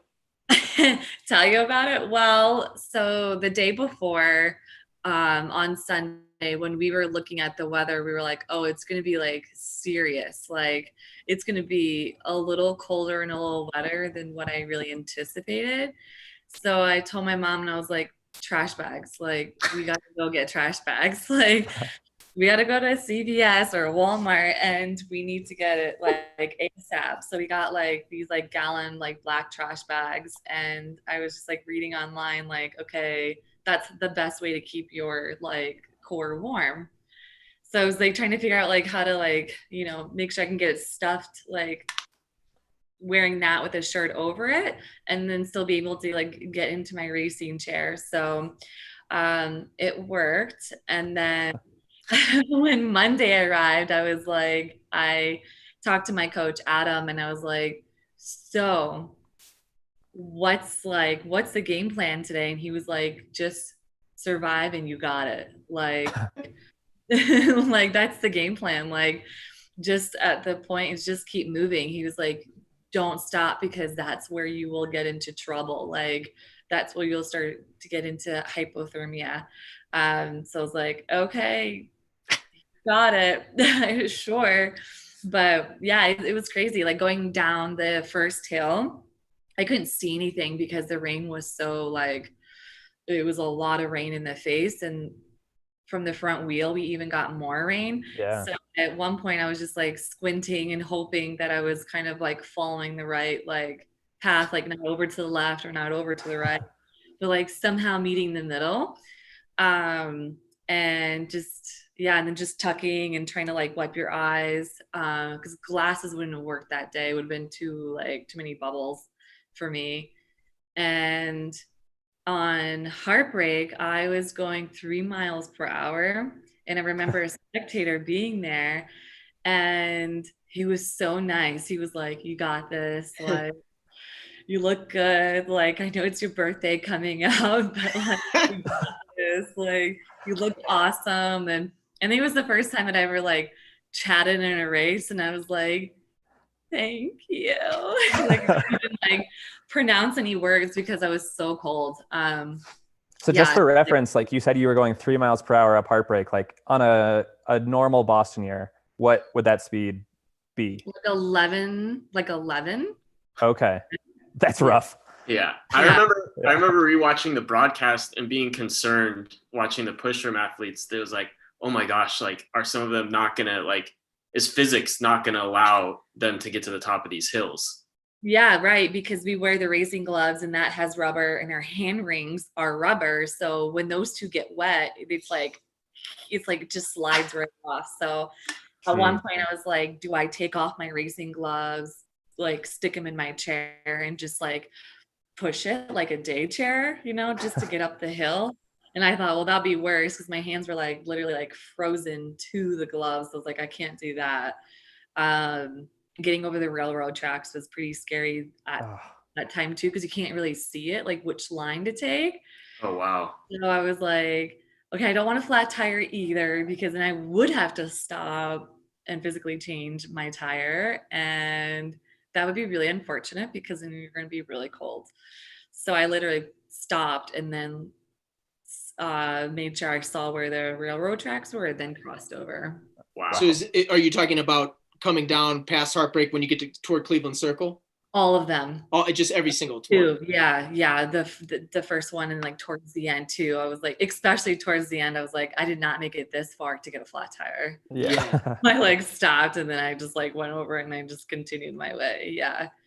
Well, what I love about 2018, and you said it perfectly, is Boston is already a race and an event where the professionals have an experience that is, or I should say the amateurs have an experience that is as close to the professionals as they'll ever get, because they had to qualify and there's so much pomp and circumstance about it, and they're treated so well by the fans, etc. But I think this particular one, 2018, that we're talking about, even more so. You're one of the best athletes in the world, and you're at Walmart trying to find a plastic bag, just like everybody else. It really had that feel to it. But I think your coach's philosophy ended up being really good to just go, because we were talking earlier, watching the women's race where they started out really slow. And I think that hurt them because their body temperature really got very low, and a lot of them weren't able to finish. So did you feel like getting out and getting after it was key to, I guess, just your success on the day? Absolutely. The faster that I could put myself through pain, because you had to sit on the starting line for quite a while, so you were automatically cold. So I knew it was going to hurt warming up. I was like, it's going to be really painful, but you have to do it. You have to reach that state where you're warm enough to keep it going. Because, like doing Heartbreak, I felt like my arms were so heavy and they were wet. Like I was wearing long sleeves, so that, I just felt like my arms were like rocks. I could barely, and so I'm glad that I did all of that, like keeping my body warm, making sure that I could get up to speed and just kind of carry it. It wasn't fast, but I think if I would have started slower, I would have been in a little bit more trouble as well. Trying to get warmer and make it through the rain. And it's, for wheelchair racers, it's better getting to a consistency and then just keeping it. So if you can get to a certain speed, then you can try to plateau at that speed and keep it instead of trying to accelerate later because you don't have any grip to do it. You're just stuck. Yeah. How about, did you have any idea how big of a lead you had created for yourself? Because I think on that day, it was just very difficult to get information because of the rain and the chaos, sort of, for lack of a better term, that was going on around you. Did you have an idea? I had no idea where anyone was. Is that all I knew was that Manuela was in front, and then I didn't know where anyone else was, and I didn't want to get into anyone else's draft, so I had people in the beginning with me, and I was like, well, I'm not going to sit behind you because I'm going to get more like wet and I'll get even colder. So I literally pushed by myself on my own, and I just kept going, and I just kept a certain pace. And then if that person, stayed behind me or next to me, then that's fine, like whatever, but I wasn't going to get behind them. And they slowly kind of just dropped off, and I was like, okay. And then I just kind of kept going. And then I was thinking, okay, I need to catch like Manuela by about 12 to 13. Where the hills kind of start to roll just a little bit. I was like, okay, if I can start to see her then I'm like doing really well. And I started to see her then. So I knew that I was right on pace. Yeah, like a turtle pace, but like I was on pace. Yeah. You've obviously had like an awesome career and won a ton of stuff, but like this was, I mean, you dominated, you won by 15 minutes. Is that like more meaningful or of a win than say any other of your big races? Like how does that rank in terms of career achievements for you, being so dominant on the day? It was definitely a highlight, especially in 2017. I got a blood clot. So that year was really, really tough for me. And I came in, I think I came in like 5th or 6th that year. So I really wanted to come back strong after the clot. And then when it was raining and just weather conditions, I was like, okay, I'm just gonna like survive today. So it definitely was a lot more meaningful. It was a rough year in 2017. So I just kind of wanted to come back really strong. And for me, I'm a tough person. So I think the conditions for me worked out well. I have more of a higher percentage muscle mass compared to the rest, and you can physically see that, which kind of, I think, helps to keep me a little bit warmer during a race as well. So, but yeah, it was definitely very meaningful. I think my first and second Boston were very meaningful, and definitely this one, I'll never forget it. That's for sure. Well, this is fast forwarding and bringing us up to the present. One of the things I was thinking about with you, as opposed to some of the other marathoners that we've had on, the pushroom athletes, you guys race so often. So is this particular time period now, I mean, how tough is this not to be racing? Normally you'd be going to Boston and London and all these races all spring. How tough is it for everybody? So yeah, it's tough for everyone, but it's definitely tough for us. With the wheelchair racing, we are able to do a little bit more races, but there's also a fine line because we do use a smaller group of muscles. So when you look at an arm and a shoulder, compare it to your thighs are going to be much bigger. So we've just kind of learned but more of the gliding definitely helps with the recovery, and the recovery being a little bit quicker. But I think also to be competitive and, for each of these marathons, equal pay is raising for us. And so we do at least 3 to 4 just to keep a stable income as well. Even though, equality is coming for us, and each marathon has increased its prize money over the years. I think that's why you see a lot of the athletes do 3 or 4, just to stay really competitive, and through the Abbott World Series as well. I feel like if it was equal pay across the board, then yeah, we would probably only do 2, just because, it does put a lot of strain on your shoulders and your neck, and your elbows as well, because you're constantly flicking down. So we do a lot of injury prevention to help us, keep intact. Scott Smith, I know you got a question. I got a couple. I got lots, but this one more specific to so with the Olympics not coming up this summer, what does your guys' qualification look like? Where does it stand? Like we just had our trials, so our team is kind of set, but our track team is not set because of it. We haven't been allowed to have our trials. So where is the push room community in terms of that? Same. We haven't had our track trials yet. We've had our marathon trials, so that team's been selected. I don't even know if they're going to rerun it or not rerun it, and I'm hoping that they're just going to keep the team. But yeah, it's next year. We'll be doing track trials sometime, probably around the same time, June or July. Cool. And how is playing basketball at UNI or University of Illinois? The Big Ten. Big Ten hoops is big. I know. I can't believe. Yeah, I played basketball my freshman year and my sophomore year, so I actually got a scholarship to play basketball and not do track. So that's always like an interesting fact that a lot of people don't know. My track scholarship switched my sophomore year, but yeah, I was not a very good shooter, but I was fast enough that I was a good blocker and keeping people like on the opposite side of the court. Nice. Nice. That's Good awesome. Research, Scott. I love hoops. And Tatiana did make the Olympic team in the marathon. That was at Chicago, right? Yep. That was in Chicago. Oh, Yep. okay. First American. Yeah. And second overall. Mm-hmm. So I have a question.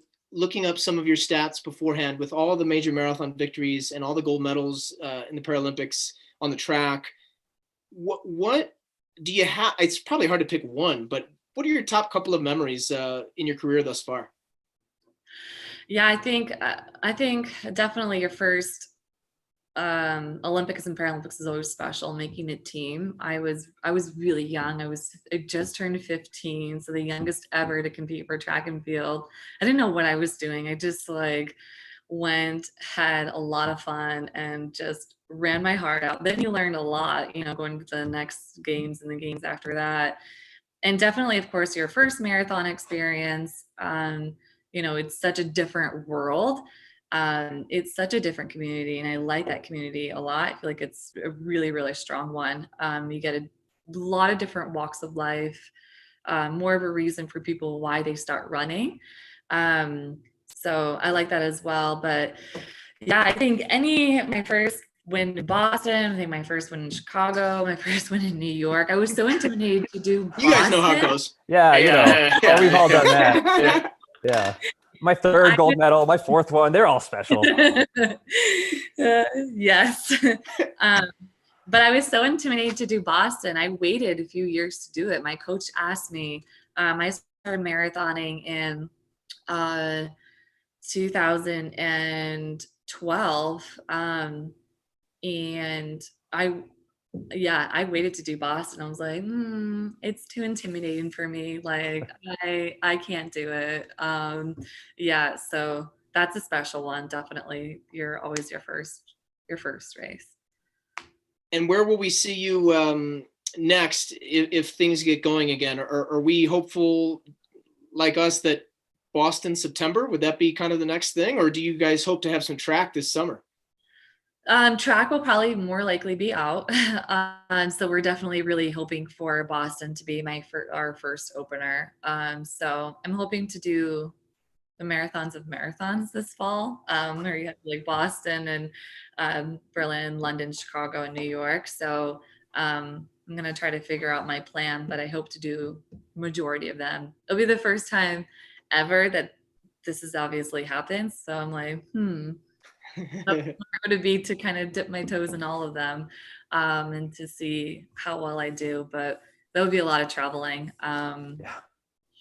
But the training, I'm kind of preparing it for it now. So my training's kind of changed a little bit, where I am kind of preparing for that scenario if I wanted to do it. Nice.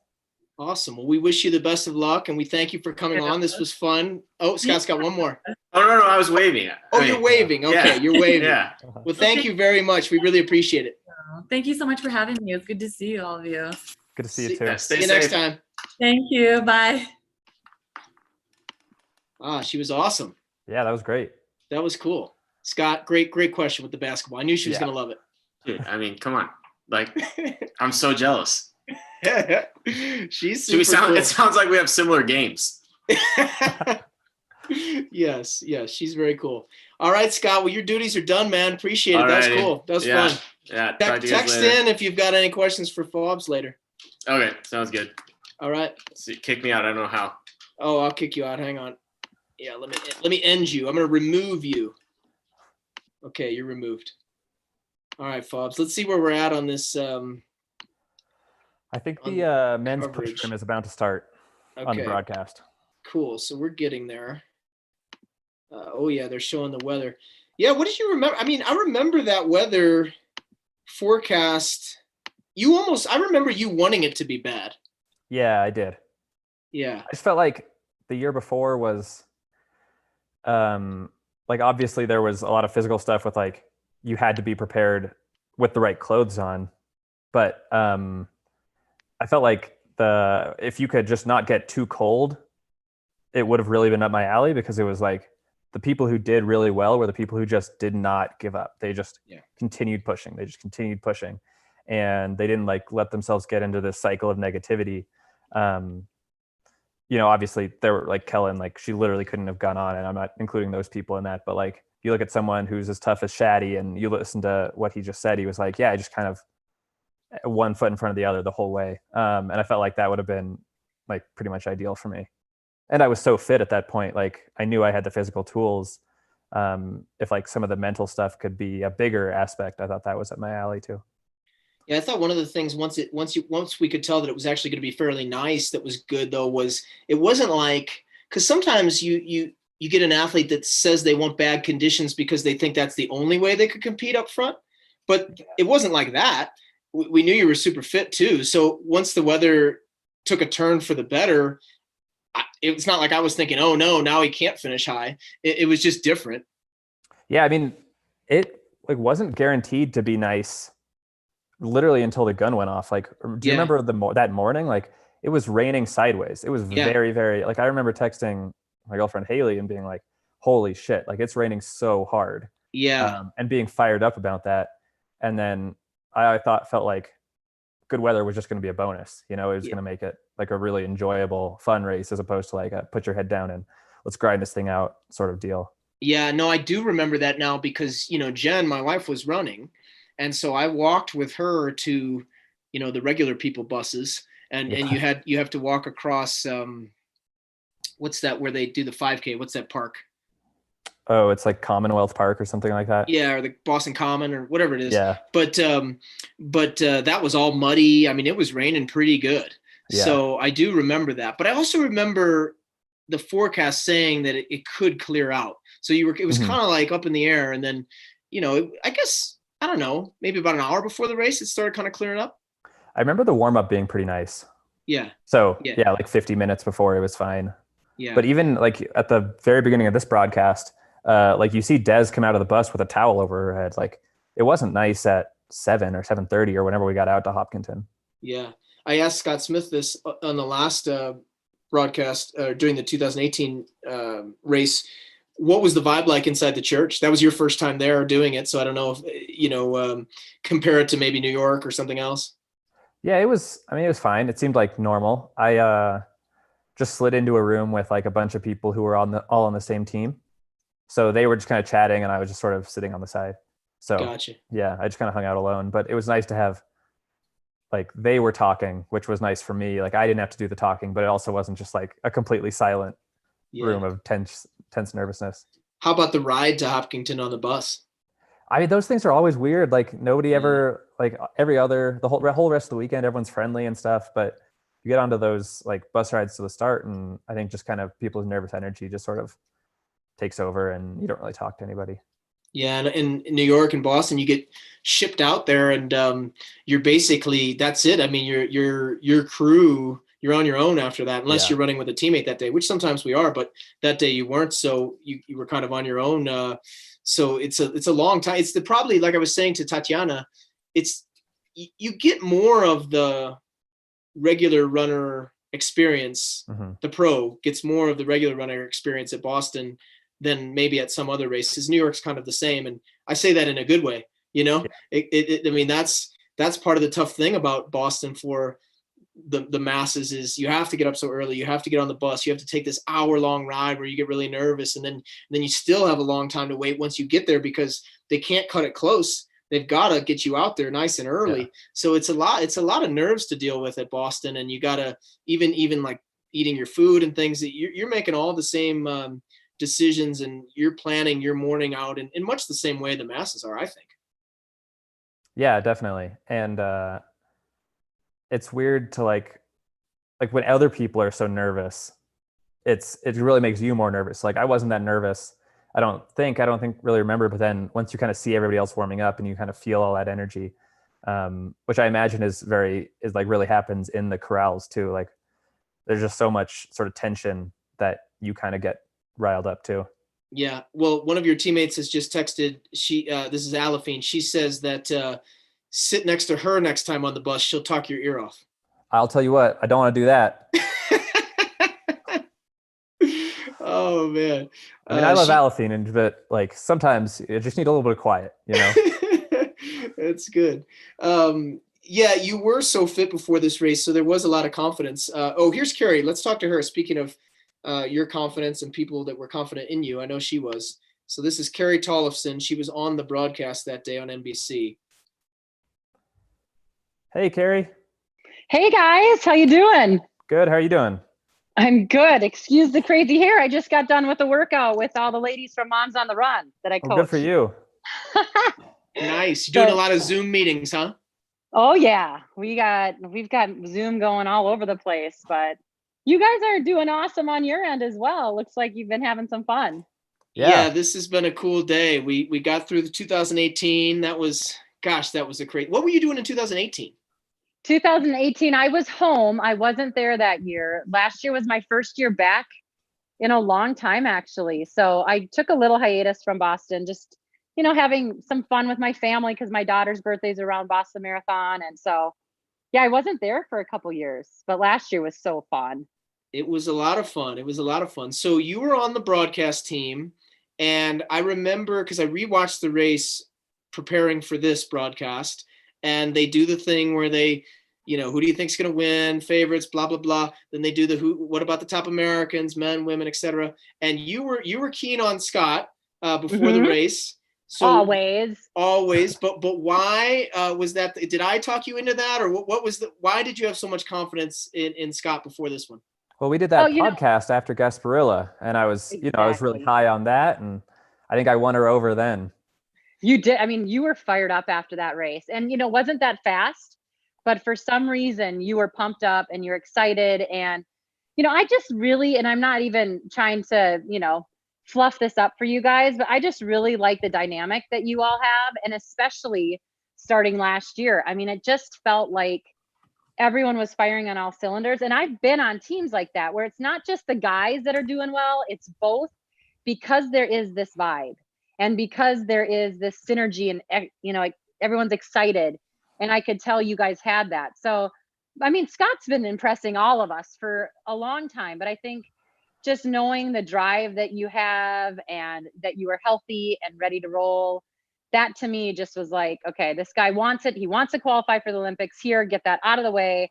And you had a pretty good buildup. So, I mean, I love Jared Ward, I thought Biwott had a good chance. I had a lot of people, but for some reason, just you're calm and you're happy, you're excited. And that to me speaks volumes.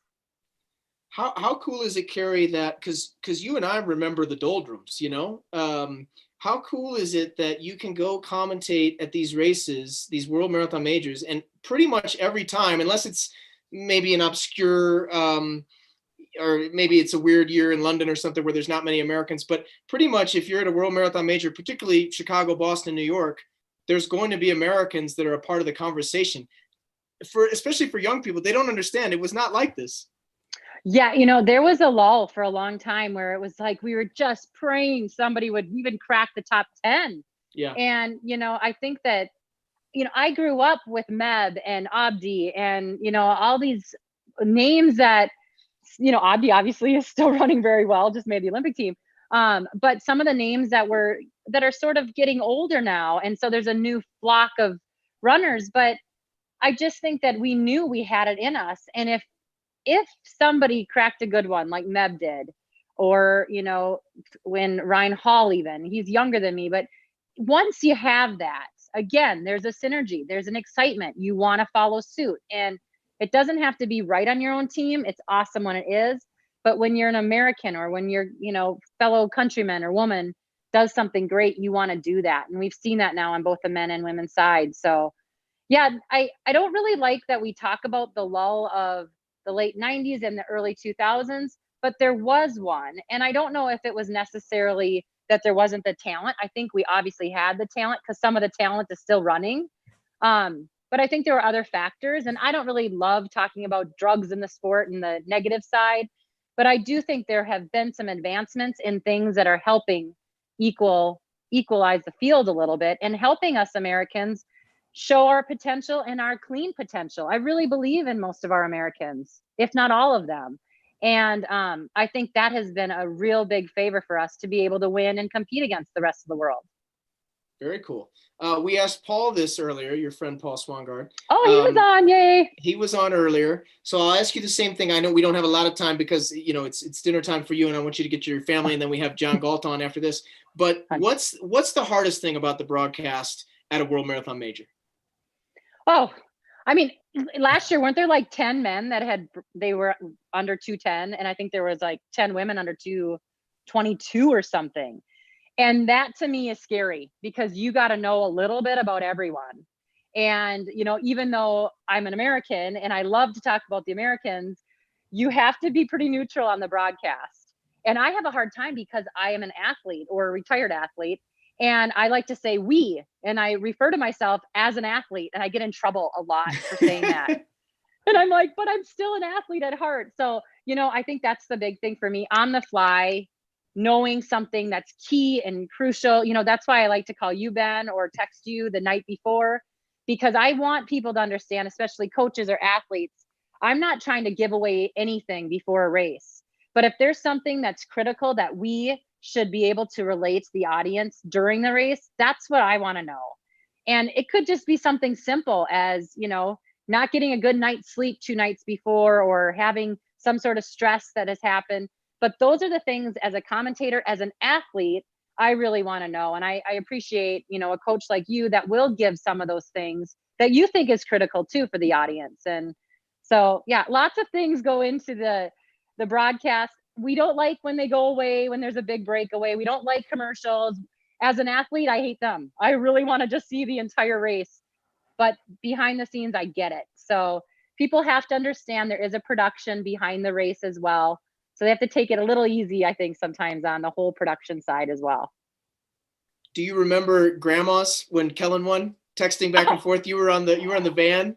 Yeah, that was cool. That was really cool. And she was just so composed and just awesome. Oh my gosh, my Minnesota accent totally came out there.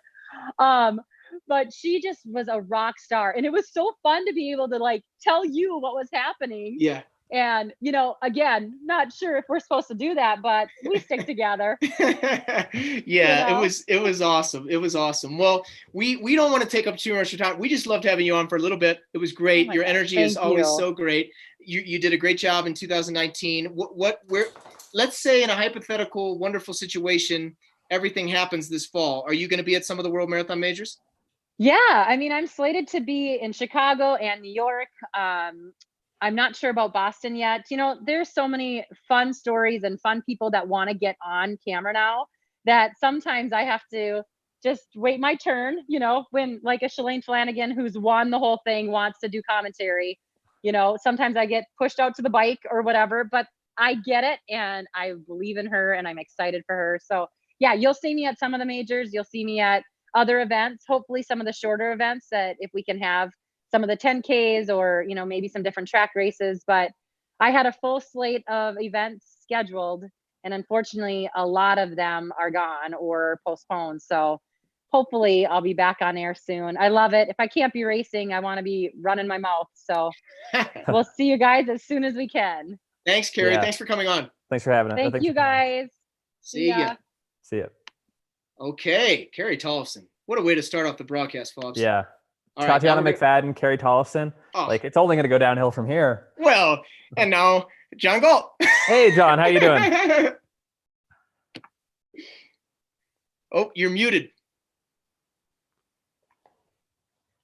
All right, can you hear me now? We can hear you now. All right, thanks for having me on, guys. Yeah, no problem. We just had Tatiana McFadden and then Carrie Tolson, so we said we can only go downhill from here. Yeah, I'll try not to disappoint your viewers too much. No, it's great. It's great. You know, we've been doing a lot of inside baseball sort of through this whole broadcast. We had Paul Swangard on and asking him some questions about the broadcasts and some of the different, I guess you would say, criticisms that they have to deal with. And Carrie talked about that a little bit too. And of course, you're no stranger to criticism. Your job as sort of the head writer at Let'sRun.com is a difficult one because you're sort of the one that has to make these predictions, and our sport is such a tiny bubble and people get angry at you and whatnot. So just talk about what it's like to come up with these race previews. What's your process, and does that outside noise bother you?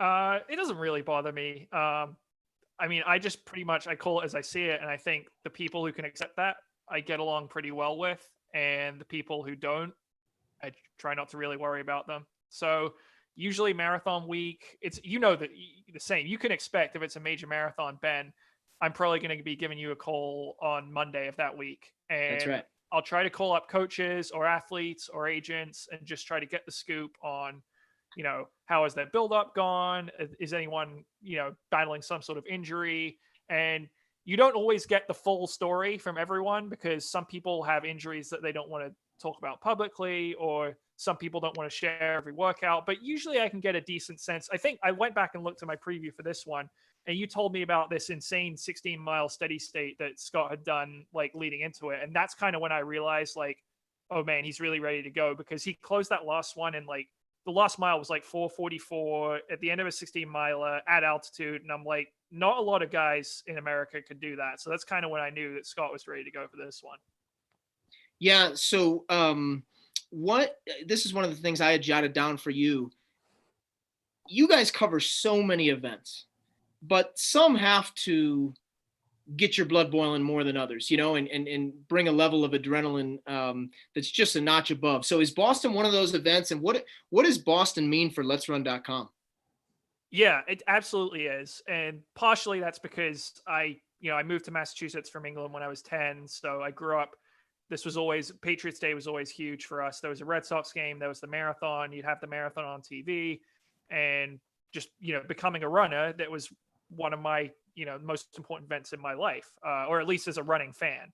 So I was always really excited about it. But also for Let'sRun.com, I mean, we don't get together as a group that often because I'm in Boston. My boss, Robert Johnson, he's in Baltimore. My other boss, Weldon, he's in Connecticut. So the only times we really all get together are maybe, the Olympic trials, Boston Marathon, New York City Marathon. So it's a big day for us just because usually all three of us are there, or at least two of us are there. And also just from a website traffic perspective, it's on a Monday, which is really helpful because if a race is on a Saturday or a Sunday, people are just going to be watching the race. But if it's on a Monday, you can't always watch the race at work. You're going to the message boards and following it. And so we get a ton of traffic and interest in our website on Marathon Monday, but it's also just like running community. I was talking to Des Linden earlier this week for a story, and she said it's runner's nerd paradise, basically. And I think that's a great way of describing it. The whole running world sort of congregates in Boston. So yeah, it's a huge day for me and for Let'sRun.com. Fobbs, how much do the pro athletes actually look at Let's Run? Some people say they don't look at it at all. Some people are lying. What's how much do you look at it? I pretty much stopped looking at it my sophomore year of college, I remember, because I remember very distinctly Trevor Dunbar had just transferred from Portland to Oregon.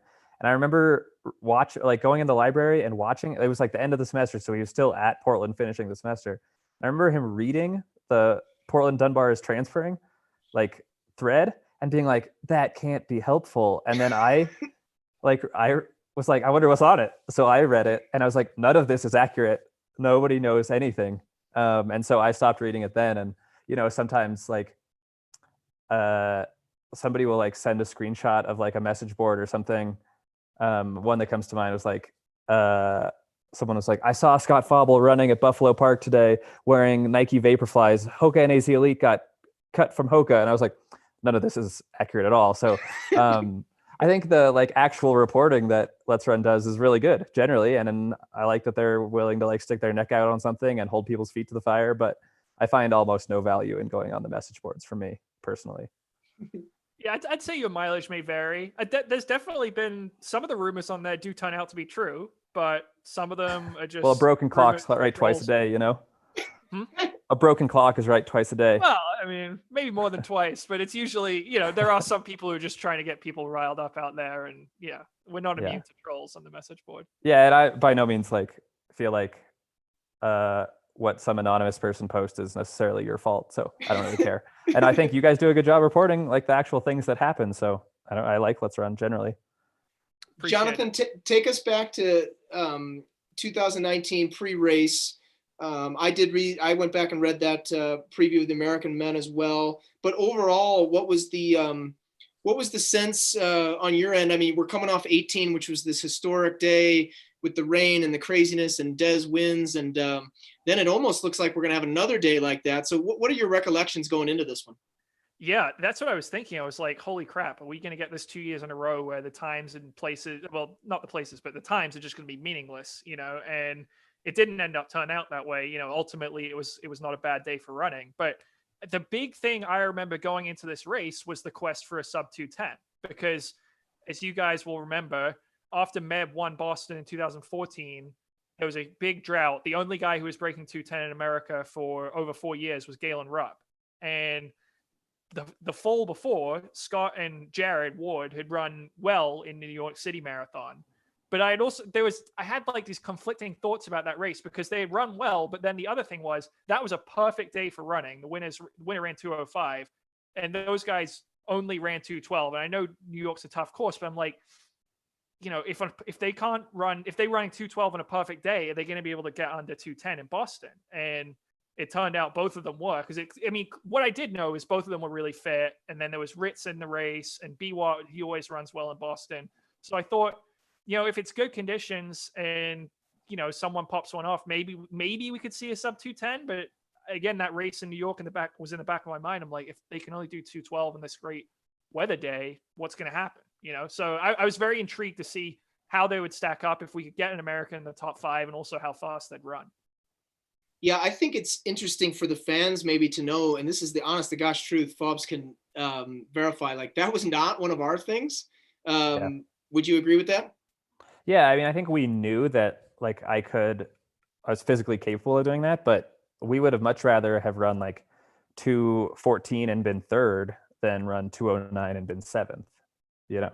Were you thinking going in, Scott, like 2:09:09? Was that on your radar at all? I knew I was really, really fit. I knew I was going to be able to run really fast, but all I wanted to do was win.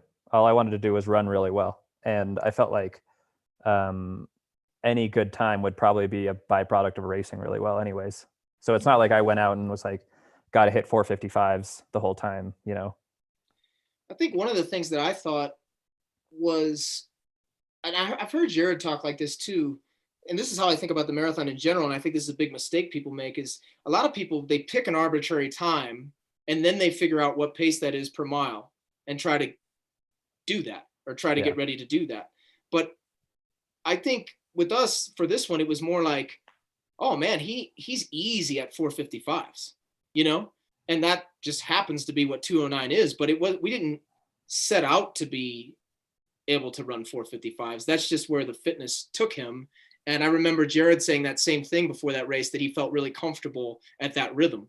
And I think that's the key to the whole deal, is just getting to the point where you're very, very comfortable and efficient at whatever pace you can run. Yeah. And I remember in our like pre-race meeting was like, we didn't really talk about like locking into a pace at all. Like we felt like I was fit enough to run up front. Yeah. And that was more of the instruction, is like, there's going to be surges and maybe you can't like cover all of them, but the goal is to be up front and compete, and you've got to do that as smartly as possible. So we were not like interested in time trialing it at all. So Jonathan, before we let you go, two things, because we got Greg Meyer right after you. So how do you watch the race? Like, what kind of notes are you making? Or how much are you paying attention to the Americans? You've got to write post-race recaps for a ton of different races if you think about it. So how do you handle it? Yeah, I mean, usually what it ends up doing is one of us, there'll be like two of us, either one remotely or one remote, one on site, or two on site, and one will take the men's recap and one will take the women's recap. Sometimes we let David Monty do it and just, do our quick takes. But we'll have a Google Doc open that everyone on the Let's Run staff can look at, and we'll sort of be taking notes of each mile. And if something happens in that mile, we'll just say like this happened, or pack is 9 people, or like Fauble takes the lead, something like that. So then when we go back and recap it, we sort of have this running notes of how the whole race played out. And then in terms of watching the race, I mean, in the media center, you've got pretty much all the raw feeds. So the men's leaders, women's leaders, and then the actual broadcast. So we're like the only people in America who actually get to see the break, because they just never cut away from the lead truck. The problem is sometimes there might be bad weather, or because it's from a lead vehicle, the feed will go in and out. So I guess sometimes we do miss the break, but yeah, that's how we watch it usually. So it strikes me that like, that's very, very analytical. So like when something really emotional happens, like, do you feel like you maybe missed out a little bit on the full experience of seeing like Des win or Meb win or Shalane win, because you're like so interested in capturing the moment in a really like work centric sort of way?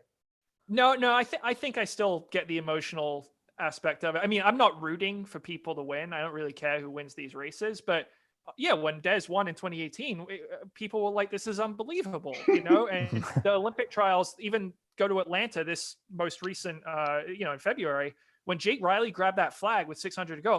I'm yelling at everyone in the press box. I'm like, he just grabbed the flag. He might not make the team. Like, he doesn't realize Leonard Cora is right behind him. So, and then after the race, I'm just like, that was an effing marathon. I still get really excited if it's a great race, but yeah, you got to go back and, figure out the important parts and then write about it. Yeah. Okay. Favorite Boston memory before we let you go? I think it has to be Meb winning in 2014. I mean, it's an easy answer, but I remember watching that race. I was at grad school in Syracuse and watching it from my bedroom, and just totally unbelievable, out of left field, and obviously Meb's, total class act. So amazing day. Yeah. Totally. Well, thanks, Jonathan. Thanks for coming on, man. We really appreciate it. Thanks, man. Yeah, thanks, and keep up the good work with this thing. This is fun. All right. Hopefully we'll see you soon. All right. Bye, guys. Bye.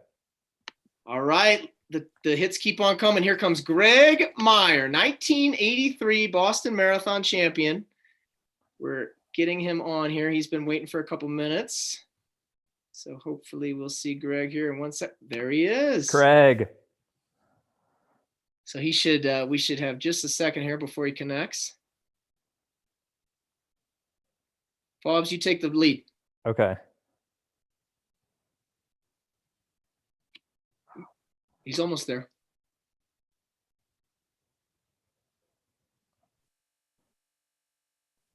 Can't hear you. Can't hear you yet. Here he goes. There we go. Hey, Greg. Hey, how's it going? Good. How are you doing, man? Not too bad. Hey, I've got a collector's item here. 2020 Boston Marathon hat. Look at that. Nice. So, Greg, how are you doing in these trying times?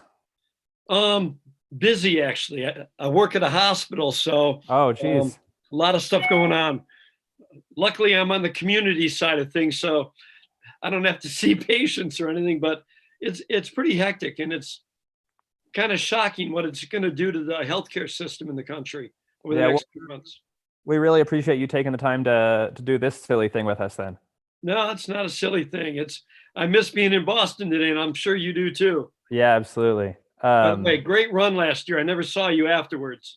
Oh, thank you so much. I wish we could be in Grand Rapids coming up soon, but I know. Yeah, that got pushed back though. You'll get a great field. So I don't know. It's one of those things where if people want to run a marathon in the fall, you got Boston, Chicago. Yeah. I mean, it's even London, Berlin. They're all in the fall now. So yeah. But you know what? Life will go on. We'll be okay. For sure. So what are these Boston weekends usually like for you? Um, usually it's, some work with the John Hancock, because I've been coaching their team for, about 8 years now. And that's been a lot of fun. But it's like any other big event. You spend time with friends, you do some promo work, that whatever they ask you to do, which is always, I've never seen that as work. That's always fun.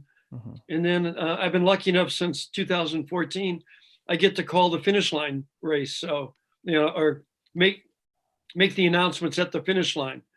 So it's been a lot of fun. Yeah. It's great. And watch guys like you run. Well, thanks, man. I just have to sit there and watch. Yeah. So what do you, we've got the women's race up right now, but what do you feel like the biggest change is since you were running and, obviously winning in 1983 to the current day of racing? Well, I think obviously the African influence has been the biggest change. They obviously took over the roads for a lot of it, but it's nice to see Americans creeping back into that mix. On the women's side, I think, they don't take a back seat to many people. Obviously, the world record last year was a shocker, but I think the Americans have done a great job of getting themselves back into the mix on things. Well, I was just going to interject really quickly and say that, it's interesting that, Greg, you ran 209 flat in 1983 when you won the race. And Scott, you ran 209.09 last year to get 7th. So in a lot of ways, I think, and I think when you look at other PRs for both of you guys, you are pretty similar athletically. And there's the difference, right? There were 6 East Africans in front of you, Scott. Whereas Greg, you had 3-4 Americans behind you. So it's just a little bit of a different ballgame. Oh, it certainly is. And, and I think part of it too is the money came into the sport, and back in the day, Chicago had money, New York had under the table money, Boston had nothing back then. So you were running just to get that trophy and the laurel wreath. Well, maybe some bonuses from the shoe companies, but it's a different game now. And I think, the marathon is where the big paydays are. So all of the talent gravitated to it. That and the technology of shoes. Yeah. Well, and kind of speaking of that, like you had to race a ton of times just to, I assume, in your build up to 1983, you raced like every single weekend almost. I assume that's mostly to pay the bills. It was to pay the bills, but we liked racing. It wasn't just about the training back then. It was about racing. And what was different back then than now is there was a group of us, I feel, we were actually building a sport. You were out doing things because of the prize money coming into it and stuff. You wanted to support those things. It was just a different time. While in some ways it's a more mature sport, I don't know that it's all necessarily a better sport now. It takes better care of a few people, not as many.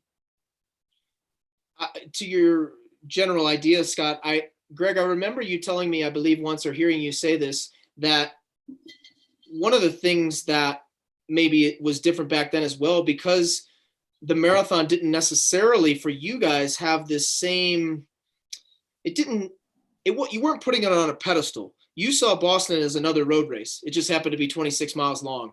Am I right about that? And did that help you tackle the marathon in a different way than folks who treat it like something that is larger than life? I think so. I think, Bill Squires back in his day, if you could decipher what he was saying, was a pretty wise guy.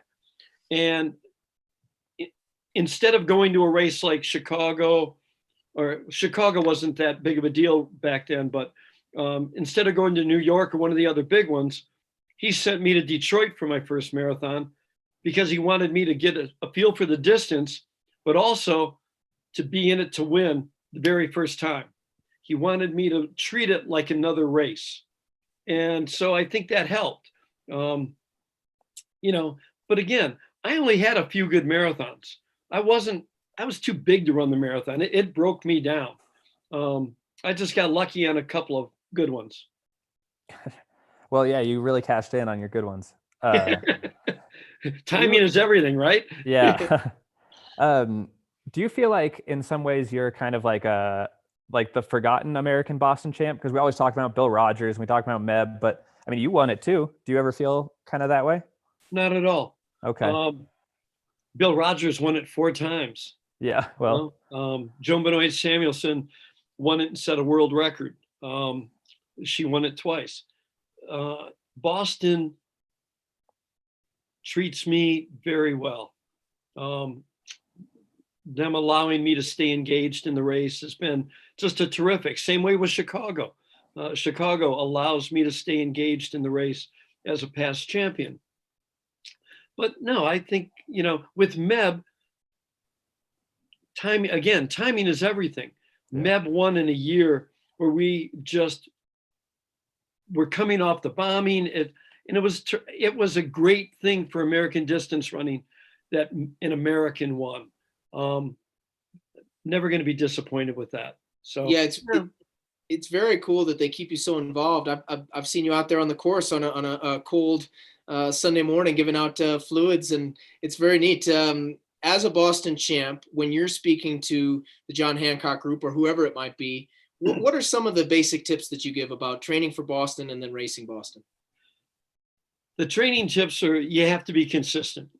You have to get enough leg strength to cover the course. And for a lot of people, I tell them flat out, it may mean you're going to do a run walk. If your goal is to get to the finish line and you've never run farther than a mile or 2 in your life, and you're going to do a 4 or 5 month training, you need to have a real good plan that's going to get you to the finish line. So it's all about building up the leg strength. In terms of the actual race, I tell people this all the time.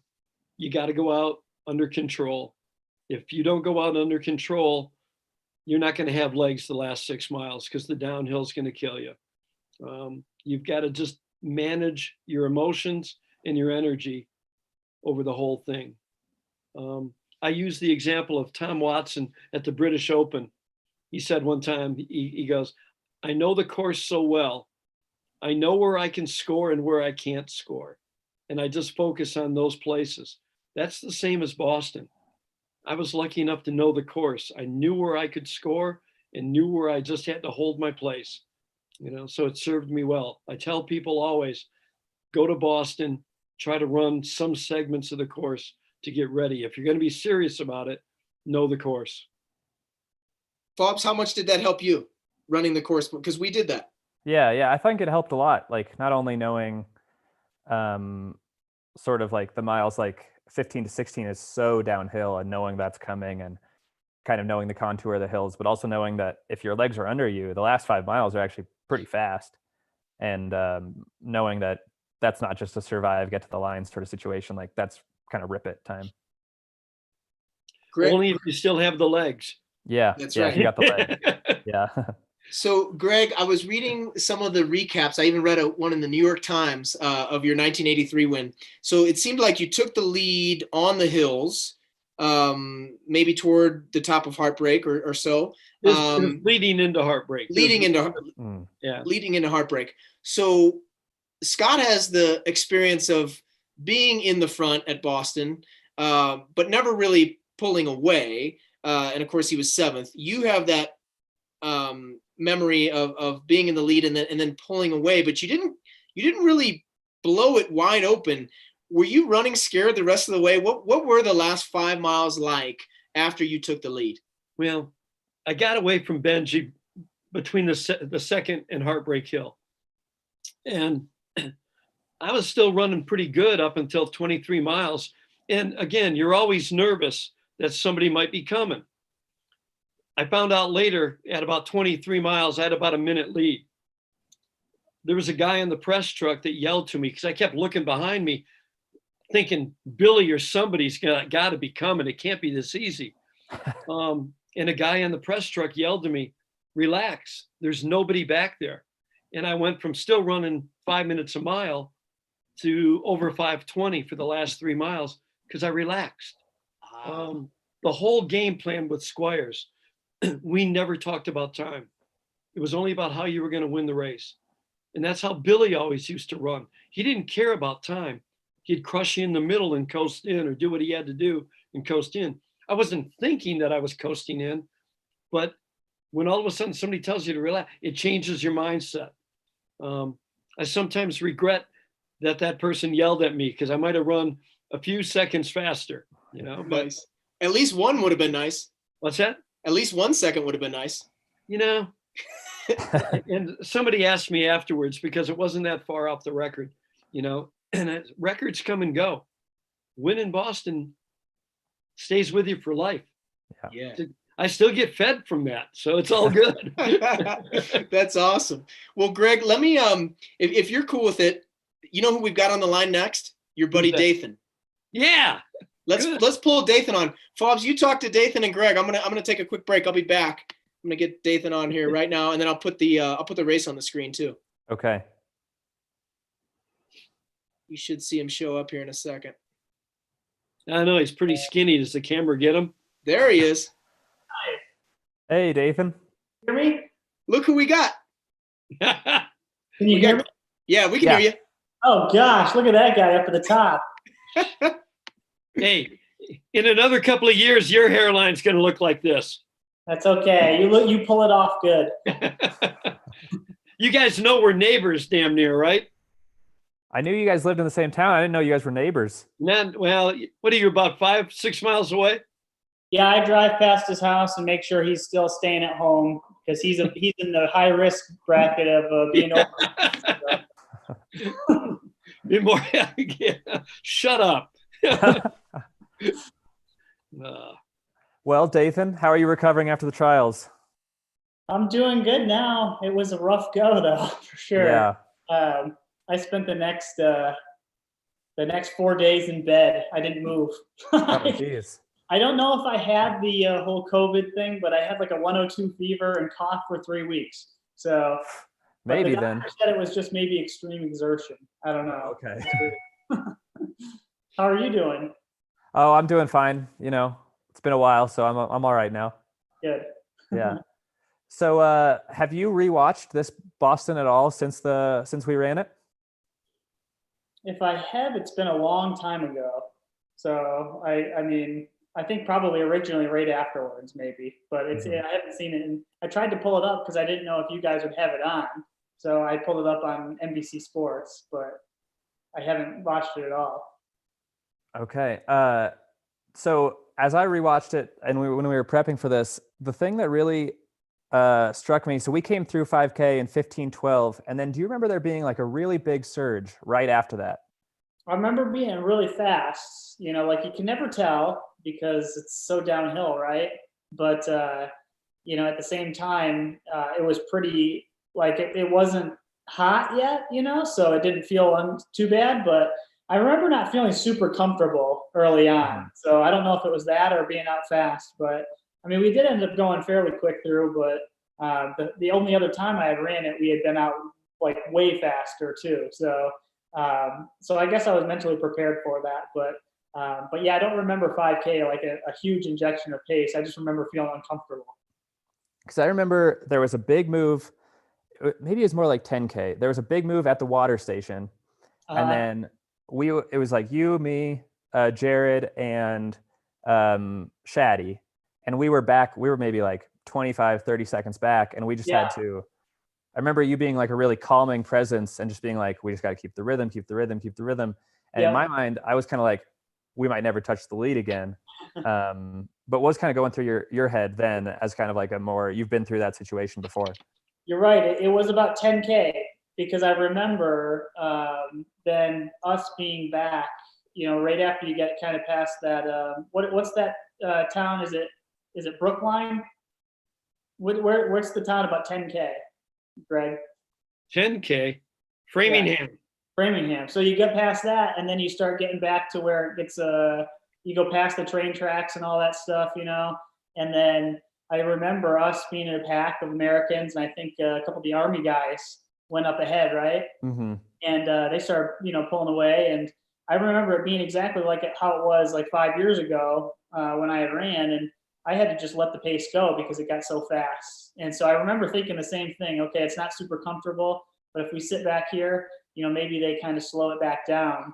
And I remember being in a pack with you guys, and we did slowly start, reeling guys back in, and it was a good, comfortable pack, and I think it was a good group working together for sure at that point. Yeah, because then we caught back up at 15K, and I remember you kind of went right to the front, and it wasn't like either of us wanted to be there necessarily or like made a move, but like they had slammed on the brakes and our momentum kind of just took us through. Yeah, it felt exact. Like I said, in my mind, I'm thinking, all right, this is perfect. This is just like 2015 when I ran. I was way dropped. They slowed down. I caught back up and then got to the front. And then you basically did exactly what I did in that year. And you just kept rolling with it and let them right up over the top of the hill. But my quads were back somewhere about 13, 14 miles. And I remember just watching you guys go away. But it was about that point in the race, where I remember getting back up to everybody, kind of moving to the front and thinking, okay, maybe, and it always would go back in your mind, like Med kind of got it, they let him go away. You never know if you're going to be the guy that they let go away. Mm-hmm. And of course they didn't, Yeah. But yeah, it was one of those things where I think we just kind of kept the same pace going. We didn't do anything crazy. They just slammed on the brakes. Yeah. Greg, when you would race Boston, were there those kind of surges, or was it more steady? Do you remember? Surges. Bill Rogers used them all the time when he won. When I ran in 83, it was, even in 81, there were surges which dropped me at about 18 miles when Seiko won, Virgin got second, and Rogers third. But no, when we were running, it was Squires programmed it so that if it felt like the pack was slowing down, I was supposed to go to the front, make a surge for a certain amount of time, get the pack rolling, then tuck back in again. Lucky enough for me, at halfway, Benji Durden got that wild hair going and he just took off. So didn't have to worry about surging, just throw the tow rope out and keep him in sight. Dathan and Scott, how much were you guys chatting during this thing? I remember exchanging a few words about hey, let's just keep it, like this is when we got pulled away a little bit when we were in a group and they were up ahead. I remember we said something. There was something like let's just keep it together. Let's just be let's just keep it steady and they'll come back hopefully. I think that was it, right? I remember that, and I remember somebody was clipping Shaddy a lot, and Shaddy got really mad at him. He had the anger come out. Yeah, I think he flipped him off. It's a hard man to get upset, but if you poke the bear too much, he gets crazy. Yeah, I think I remember that very distinctly. Yeah, and I do remember saying something to Jerry once we got kind of up there too. We caught back up and we kind of got back up in that group, and but it was shortly thereafter that I started only seeing the back of you guys. I mean, I want to say you guys started. When did you guys really start moving away from us? About 12 miles, 13? Yeah, I think right around 11 or 12, Jared, it seemed like maybe tried to steal it. He's like, if I put in a really hard mile now, they'll let me go. Yep. And the pack did let him go, but then they did that thing where they like closed down the gap really, really fast. And it was me and Shaddy behind up until like 15, I think. 15 or 16. Right. Yeah, but I think we came through the half together in 1:04:40. Yeah. It's scary when you get out that fast. Yeah. Greg, when you're watching a race like last year's and there's so many Americans doing well, I mean, are you pulling for everybody? Oh yeah, absolutely. In fact, was it 5 years ago when Dathan you ended up third, right? 7th, but thanks. 7th? Yeah, but you were in the hunt for a long time after 21 miles. You're jumping out of your chair cheering for these guys. After Med won, he knew that the gravy train was coming to an end, So he could cheer for any American. It was okay. Yeah. God. Yeah. That's just not nice. Dathan, what's your favorite part of the course? You know, Boston's one of those courses where it's just everything builds, you know, like it's so cool, but they're all so distinct too, you know. The other big city marathons, they're all started in the city, but you have this surreal feeling where I wouldn't call it the country, but you're definitely out there, and it seems a little more rural, and it just continues to build and build and build. And I really liked it when you finally turned, you know, like off from onto Commonwealth, right? It's about 18-ish, right, Greg? Just before 18, yeah, right at 18.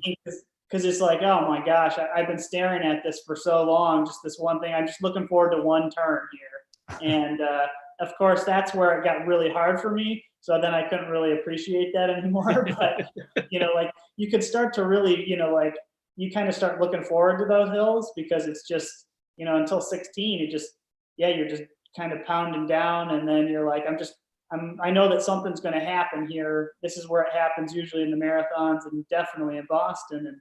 And I think you just start to build this excitement. Like this is kind of getting ready for the big knockout punch, you know, or this is when the big hits start coming. Before that, people are just kind of tiptoeing around and, you know, and after that, it's when the guns come out. And so I think it kind of builds to that point. You get there and you're like, all right, it's time to go. Yeah, for sure. Fobbs, when you got to that point that Dathan's talking about, did you feel like full of run? Like, were you thinking to yourself, I want to take the lead and push, or was it just kind of natural like was happening before? I don't remember thinking a ton. I remember just kind of like, just kind of acting. But I had gone through like a tough patch from like maybe 12 to 15 or 16 or something when we had been kind of separated. So when you kind of came out of that, I was feeling really good again. Like I wasn't in any sort of like any bad patch. So I remember being like pretty excited to make that turn and know the moves were going to come because I felt like I was going to be able to cover them. Greg, when you won it in 83, were there bad patches like these guys are talking about, or did you have one of those days? My bad patch was in the first probably 7 or 8 miles. It just felt lethargic. But after that, no, it felt pretty good the whole way. You know, it sort of came to be like I envisioned it, you know. But again, I was training on the course every week. So, you know, I always envisioned coming off a heartbreak in the lead, and that's kind of what happened. So no, I had a good day. I mean, I didn't seem to be any down spots really. Nice. Dathan, what's your day like that in the marathon? What day do you say, boy, I just had a good one that day? I know you have a number of good ones. Well, yeah, I mean, Greg talks about, you know, you envision coming over Heartbreak Hill in the lead. And I think in 2015 at Boston, that's one of those moments. And I did finish well, you know, like I was 7th, but very close to 3rd still. And it was one of those races where I felt pretty good all the way. And I thought that I wouldn't feel good because I didn't run very much volume and I was a little beat up going in. So I just kind of thought, I don't know.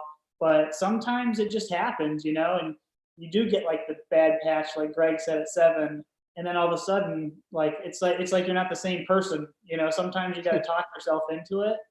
And when I ran my PR, for sure, I had moments where, you know, early on, I'm like, I don't know, but then I remember having a pacer, this Kenyan guy, and he was going to go to 30K, and he did. He made it like all the way to 30K, and I was talking to him. I was saying, I'll give you $1,000 for every K you can make it after this. And he had no idea what I was talking about. He was going 3 minutes.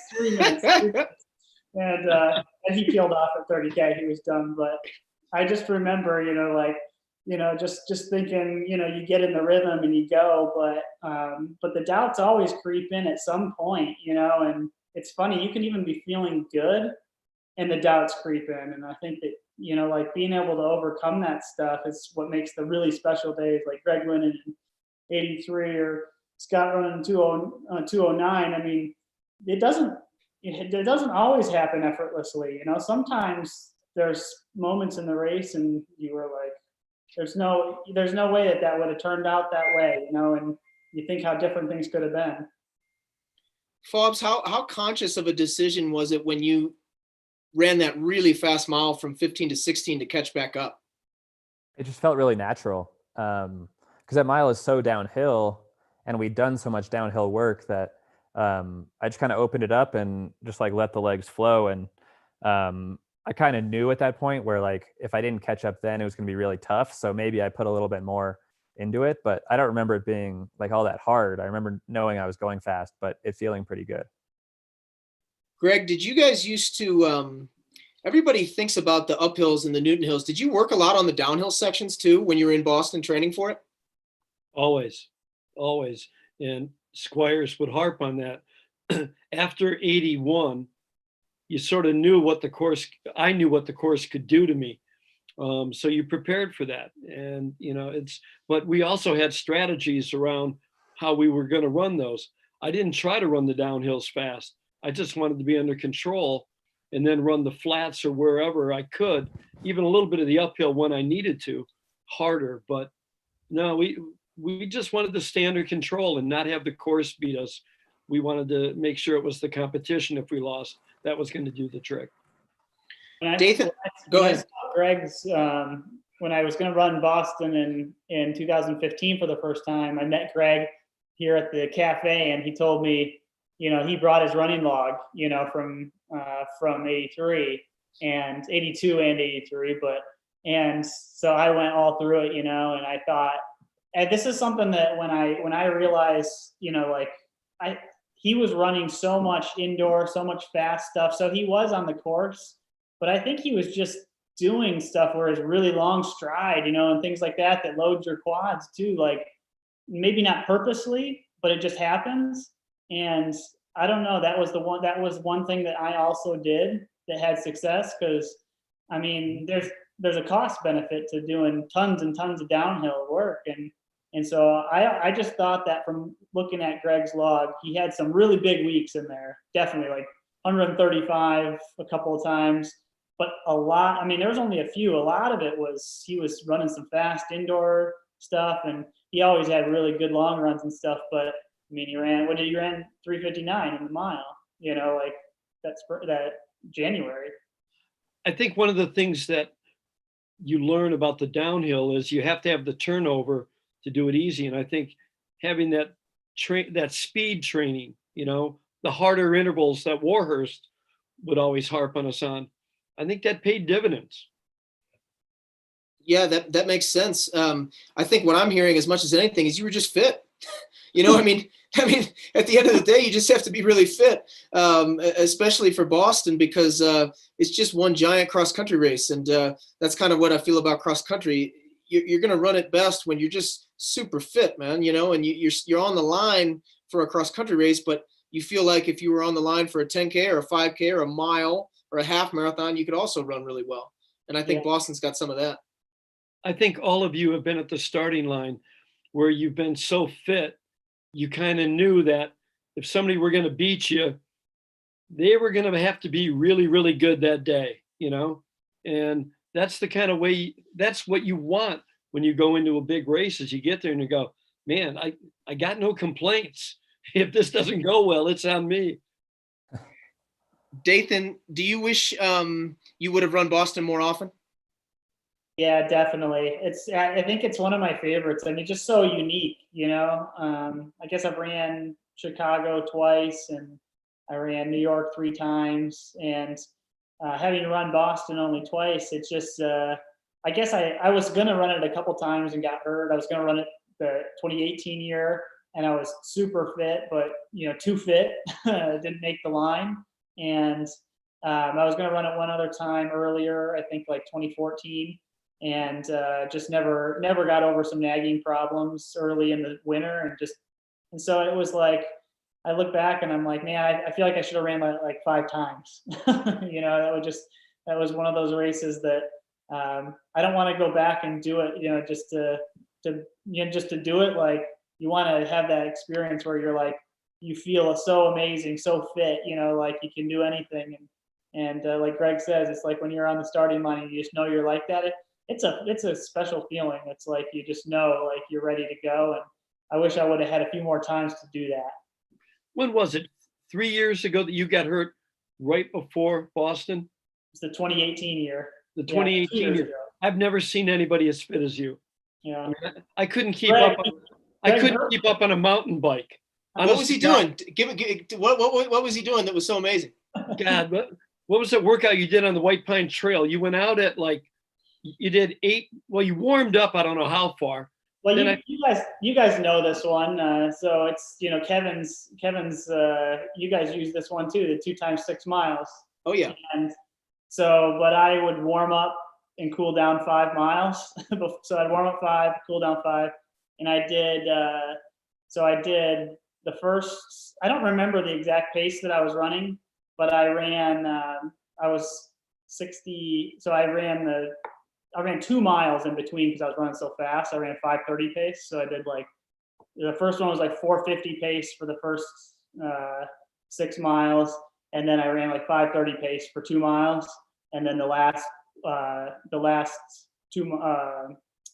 6 miles was low 4:40 pace. So I ran 63 minutes or something like that, and Greg was just talking to me as the whole time, and that was my last really good workout. and then I got hurt after that. But You had done that 20 miler too out on yeah, the I actually road. did drop him on the bike. I had to go back and decide, do I want my drink or not? Because it was a hilly 22 miles. Swear to God. I mean, I have never seen anybody fitter than this. And I thought, God, if he just and I remember telling you, just get to the starting line, man. He tells me that all the time. Oh my, Jesus. I have never seen anybody as fit as you were then. It was unbelievable. Yeah, you always look back and think, what if? But Dathan, I feel this way because I've watched you race for so long. Do you with how Scott races, it remind you of yourself a little bit? yeah, I like to see him push like that. He's smart, but he sticks himself in it. And you can't always lead, but you got to put yourself in position. And a lot of times you will stumble, you fall, right? You won't make it. But if you never put yourself there, you're never going to know.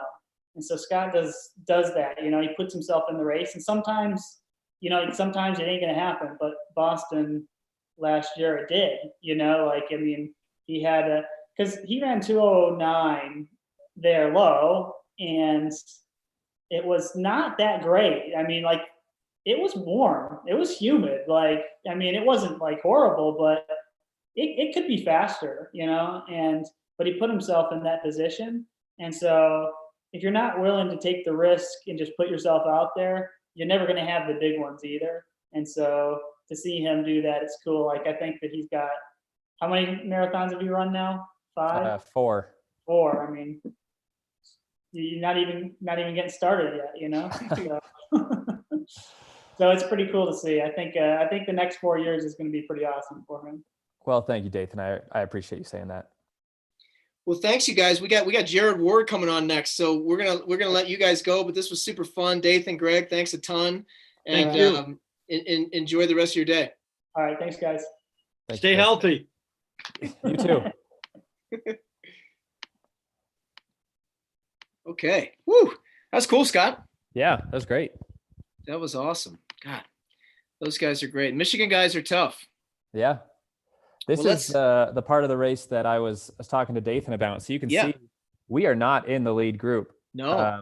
Because there was a big surge at 10K. And apparently Elkanah just kept it going. And this lead only extends. It only gets bigger until we shut it down at about 15K.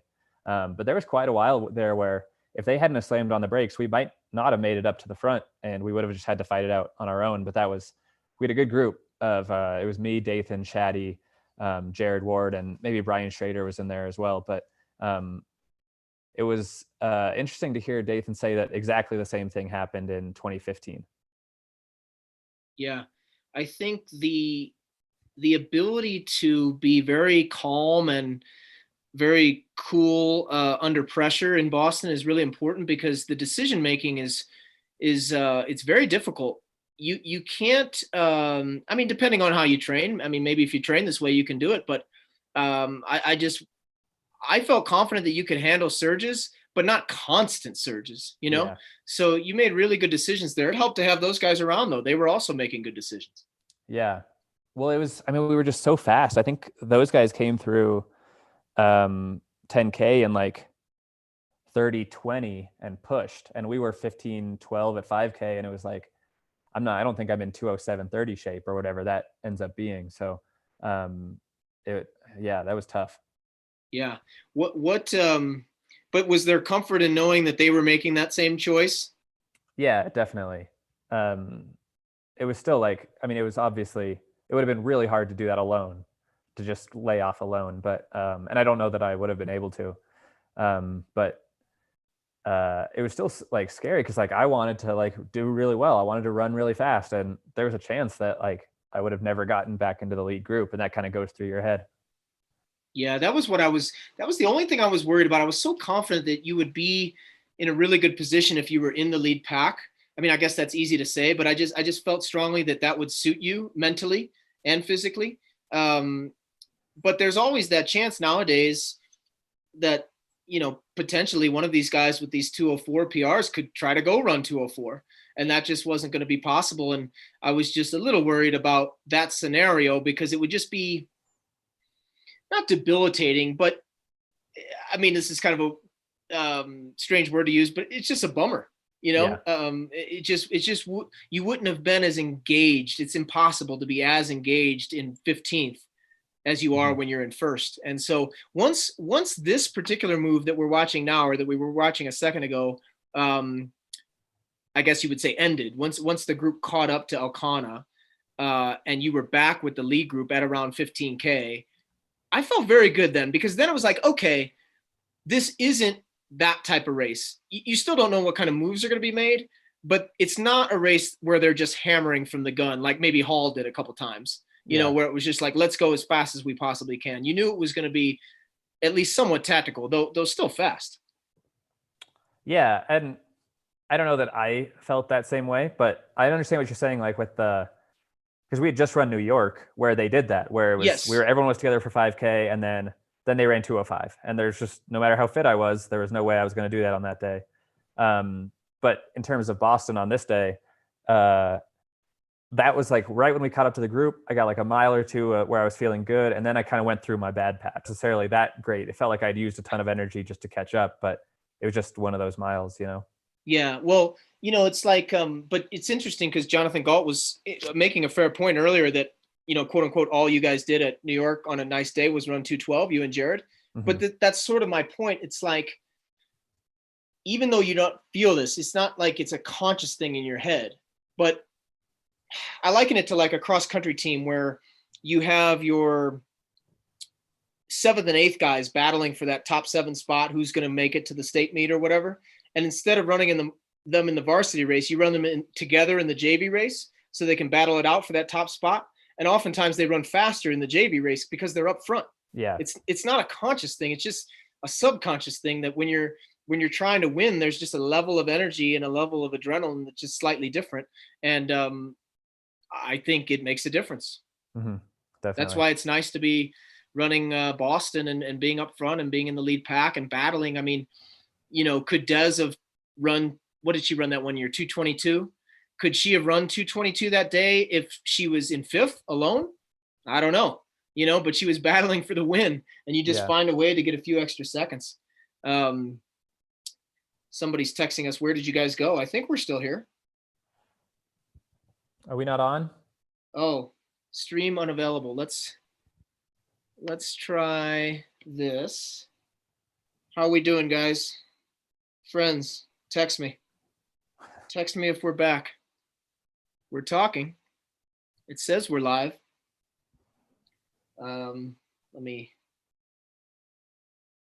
Let's see here. See if Jen can come in. I'll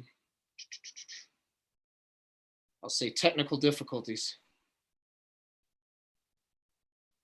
This could be just YouTube. Let's see. Maybe we're still on Facebook. I don't know. We'll keep talking, Fobs, just in case. Jared's supposed to join us in 4 minutes. They just texted me that it's working. Oh, it's back? Okay. I don't know. That was our only problem so far. Okay, we're good on Facebook. I'm definitely told that we're good on Facebook. Yeah. YouTube was not liking all that streaming. YouTube was not liking our streaming, maybe. But I think we're back on YouTube. So we'll try to keep the streaming to a minimum. Okay, I think we're back. Yeah, we're definitely back. So hello, guys. Hey. So our next guest is Jared Ward. So when Jared comes on, Scott and Jared will talk about the race from their perspective and kind of do what Scott and Dathan did, which is talk about what they were thinking in their heads. And I particularly want to get into Jared's head with that move he made around halfway, huh? Yeah, absolutely. And I think it's going to be coming up on the screen pretty soon here. Yeah, so if you're watching on the Olympic channel, watch along. We're going to hold Yeah. off on streaming it here for a second. But yeah, we'll have Jared on and we'll ask him about it, because the way you described it was you thought maybe he was trying to steal it right there. I wonder if that was true or if he just felt really good. Yeah, I kind of felt like he made like a very distinct move, and it was sort of at a place where it makes sense to try to steal it because it was at 12, which is far enough out where they might let you go, and they kind of did for a second until they didn't, you know. Yeah. So. Yeah, no, it was interesting because I remember watching that and I wasn't worried per se, but it lasted long enough that it started feeling like, gosh, this guy is really rolling. You know, I wasn't necessarily thinking that he was going to get away from the pack, but I was getting concerned that it was getting hot for you because I mean, he was cranking. Yeah. And I remember not looking at too many splits during that race, but I remember the one where he was really pushing and me checking at least a little bit and being like, okay, that was still like a low 450s or whatever. Like that was still a good mile. I don't necessarily need to get drawn into something. It's not like I'm lagging behind or anything like that. He's just really pushing. Yeah. In some ways, I think that's one of the reasons that they didn't really run very fast on that 15 to 16. And I say I'm referring to the pack. You know, I don't know who all was in it. It was a big pack, but the pack didn't run very fast on that mile. I think partially because they had to use a good bit of energy to catch up with Jared. Yeah. And they were it seemed like the pack was kind of waiting for someone else to move, you know, as like they just shut down this move and then they're just kind of waiting for someone else to do something and nobody wanted to. Yeah. That's still a long ways out. And I think most of those guys fancied themselves, especially the big guns like Karui and Tedesse and those guys, they like fancy themselves closers. As opposed to someone who maybe needs to take a shot 10 miles out. Yeah. Yeah. I don't want to jump too far ahead because I really want to dig into the Newton Hills with you, but I will just say that in that pack of the guys, yourself included, who finished in the top 8, because it eventually got down to 8, it was only you and Karui that were really aggressive. Yeah. Karui was aggressive in the Newton Hills a couple of times, and you were aggressive in the Newton Hills, but nobody else seemed keen to do anything, which was fine. I mean, that's their prerogative. It was interesting. Yeah. Do you think they saw him as the alpha male kind of? You know, I'm not sure. I don't know why someone like DeCisa would think he was an alpha male. DeCisa had just come off winning New York, so running so fast, and has won Boston twice. So I don't know why he would be deferring to anybody. And I'm not even sure if some of those Kenyans and East Africans and Ethiopians, whether they like go back and watch a lot of film, but if they did, that's how he ran it the year before. And when he won it, it was him and Rupp were really pushing on the hills. And they kind of like got away. So I could see people just being like, okay, like he's going to push, let's just weather this storm. Mm-hmm. And then we'll duke it out over the last few miles. Which is kind of how we've seen a lot of major marathons happen. You know, you got like this last Chicago, they came down to 3 people at the end. Nobody was really, really pushing until the last stretch. New York, the year before this, 3 guys at the end. So I think people were just like, maybe just like biding their time and waiting, being more patient than maybe in years past. Yeah, I think you're probably right. I think DeCisa, it was probably less about deferring and more about just believing that he was going to be the best down the stretch and saving as much energy. I wonder if Karui, because the moves he made in the hills were aggressive to an extent, but they didn't last very long. I wonder if that was a result of the year before making the really big move in the rain, getting away, and then essentially bonking. I think probably, and also probably the year before that, that's what happened to Galen. Is Galen did a lot of really hard moves up the hills, and then when Karui threw in a hard mile at like 24 or 23, Galen couldn't respond. Galen didn't have anything. So yeah, I think Karui didn't want that to happen. Yeah. So right now on the screen, you can see we just came through 15K, and then we're back in the front, back in the lead group, myself, Jared, and Dathan. And Dathan went, I remember he just kind of, his momentum carried him right to the front. And I remember him doing this too when we all made it. Like, we did it, we're back. Yeah, yeah. Let me see if I can show it to everybody for just a sec. Oh, we're on a commercial now. Yeah. Never mind. Let me text Jared. He's the only one who hasn't been on time. Come on now, Jared. It's like he's got 4 kids or something. It's like he's got other things going on in his life. Yeah. Yeah. Jared's a good dude, you guys. It'll be fun to have him on here. He was the first person we wanted to make sure we got, because I feel as if Scott and Jared are sort of linked forever. Not only this race, but they've been racing together a long time. But this race was special with them both going under 210. Like we talked about with Jonathan earlier, might have meant more to the media than it meant to those two, but it was certainly pretty cool. Yeah, I'm just texting him. Are you good to go? Yeah, this is the perfect spot to have him on. Yeah, he's bound to try to steal this thing, I think. Yeah. Well, he's a confident guy. You know, I think it's interesting when you talk about athletes, particularly in this sport. I don't think you can really gather exactly how they're wired mentally by their demeanor.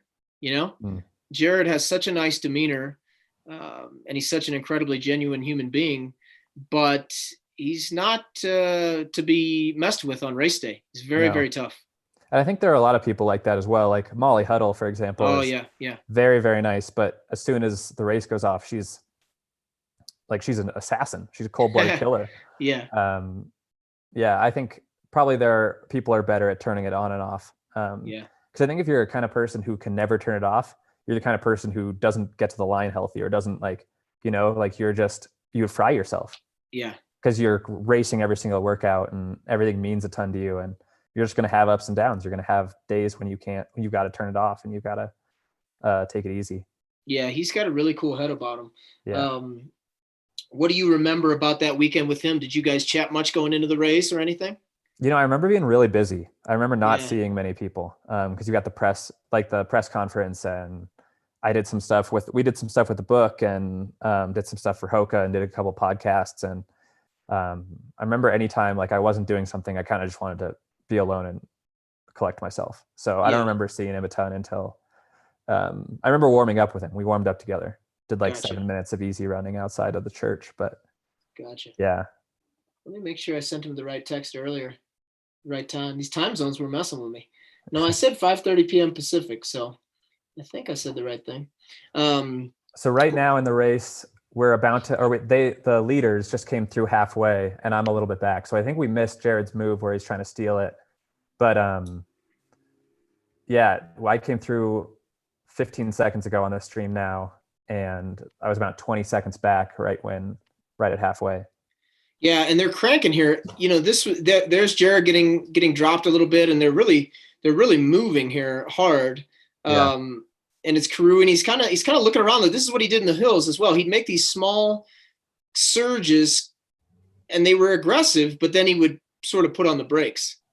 Yeah, it was a strange strategy. I don't know if maybe he had just trained to be able to handle a lot of really small ones, or whether or not he would kind of make a move and felt like it wasn't working, and then had to kind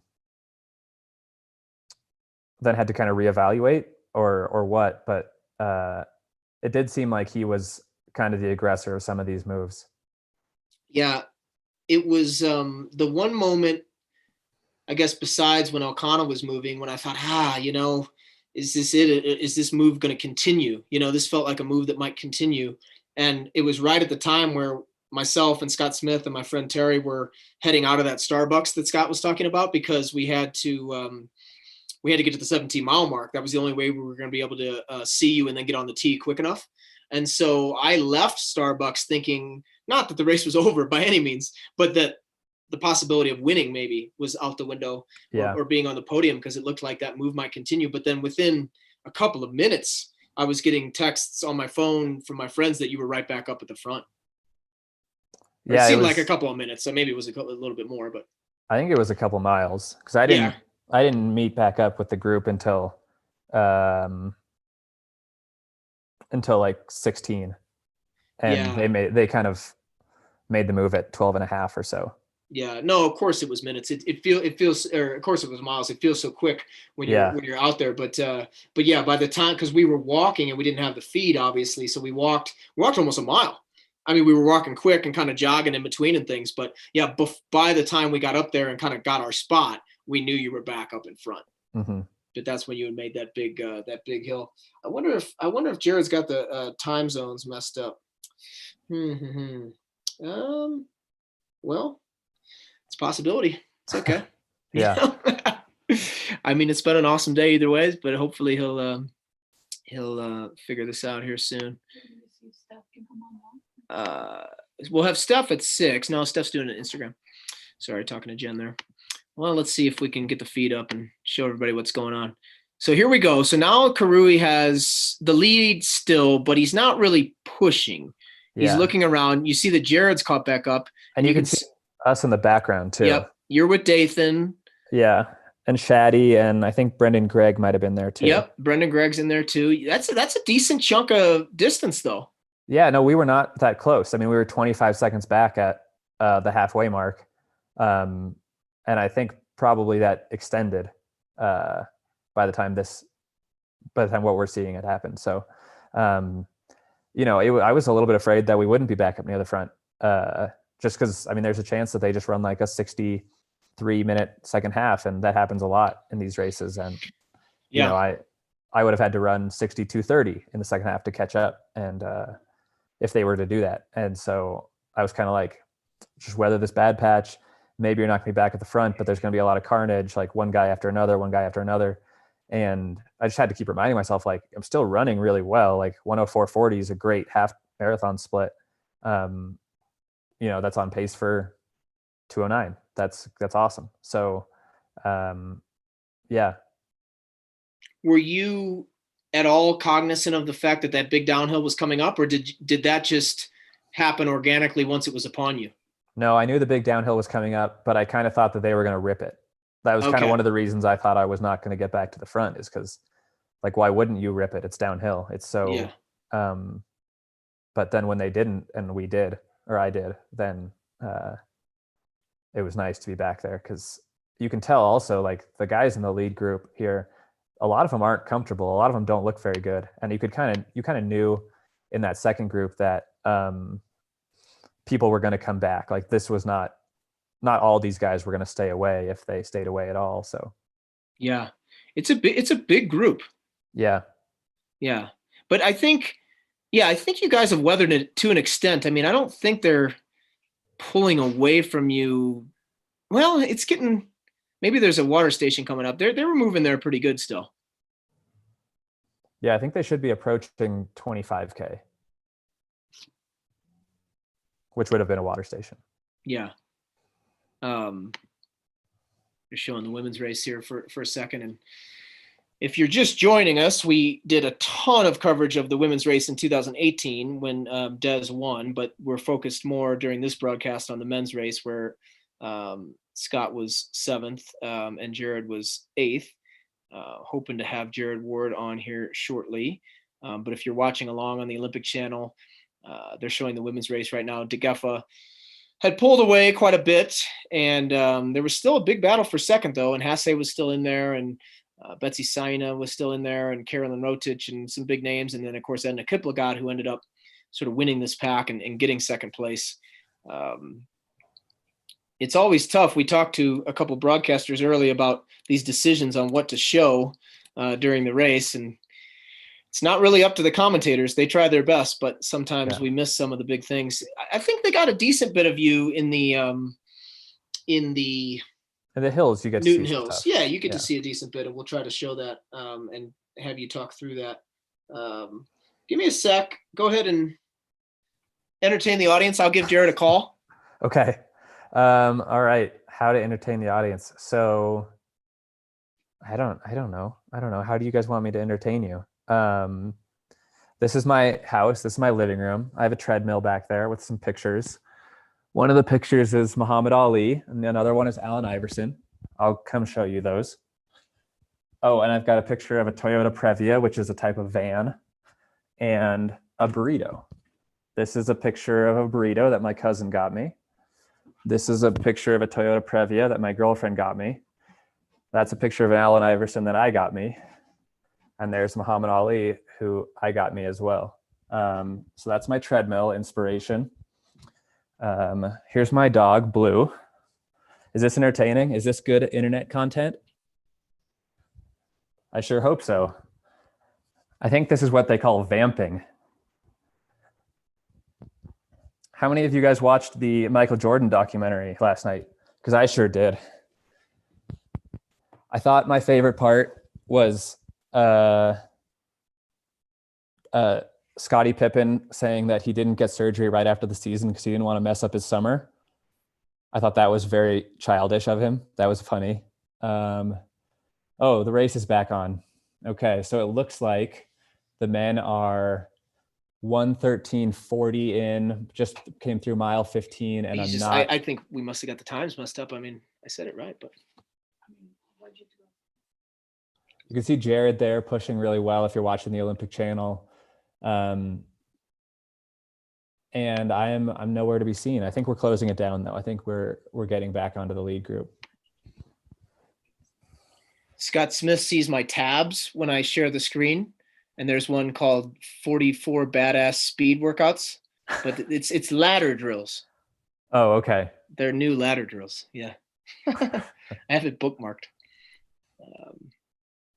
Yeah, they're showing the women here. What were you getting everybody up to speed on? I just showed them around my apartment, my house.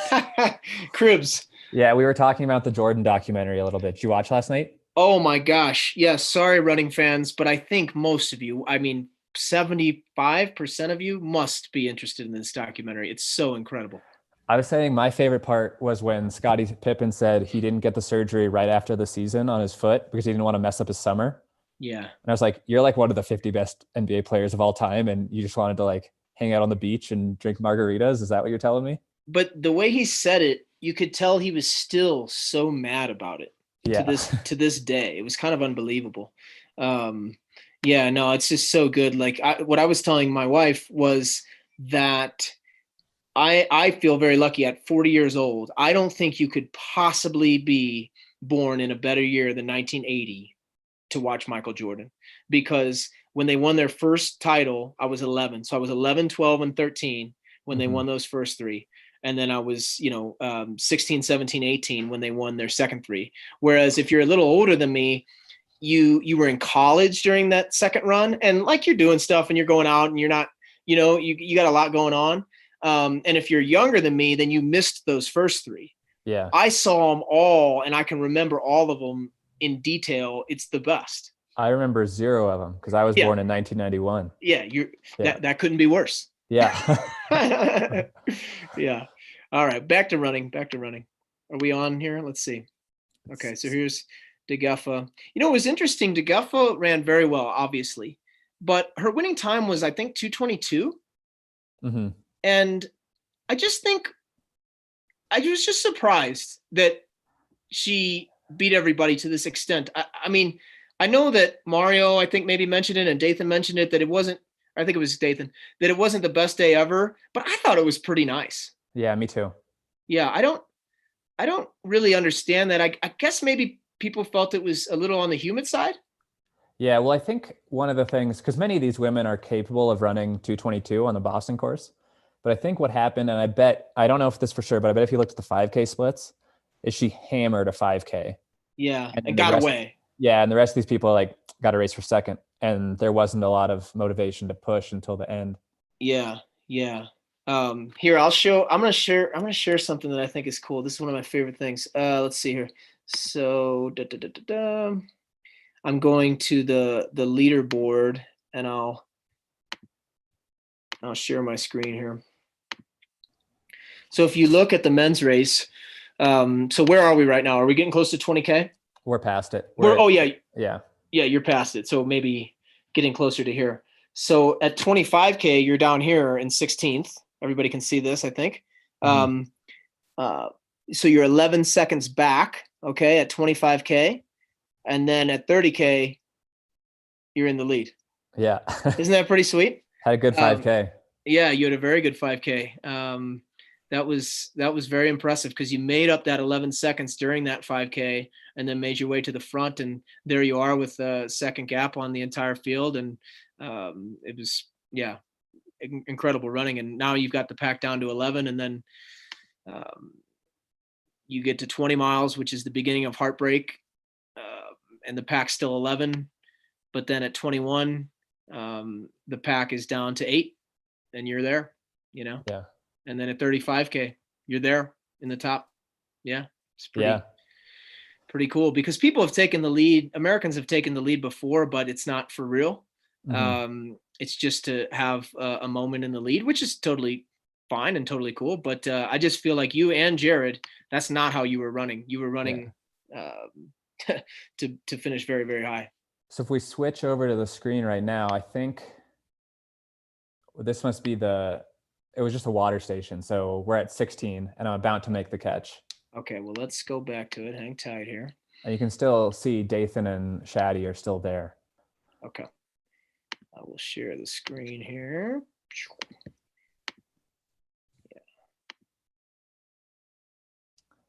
Yeah, so you're back now? Yeah, well, I'm almost back. You can see me on the right side of your screen, moving pretty good. And I think this lead group they hadn't hammered the downhill, which I had. And at this point I could see them and I'm like, got to get up on them. I got to get up on them. And once I make the catch, I'm kind of like, there's a second where I remember feeling like, why aren't we running faster? Like, this is just not very hard. Yeah. And then I kind of go right up to the front. And I think this is pretty close to where you guys are too. You guys Yeah, we're along this stretch. We're along this stretch of road. Yeah, Dathan kind of sold himself short there. He's close to being all the way back. Yeah, he probably had 17 good miles, which is a lot, but on Boston, that's kind of, you got a rough next 4 or so, which you can only make it 17. Oh yeah. And I think there it is. There I'm right on contact now. And you can I remember being like, this doesn't feel good because we slowed down because I had to slow down once I caught up to the group. Yeah. It felt less smooth to be going a little bit slower.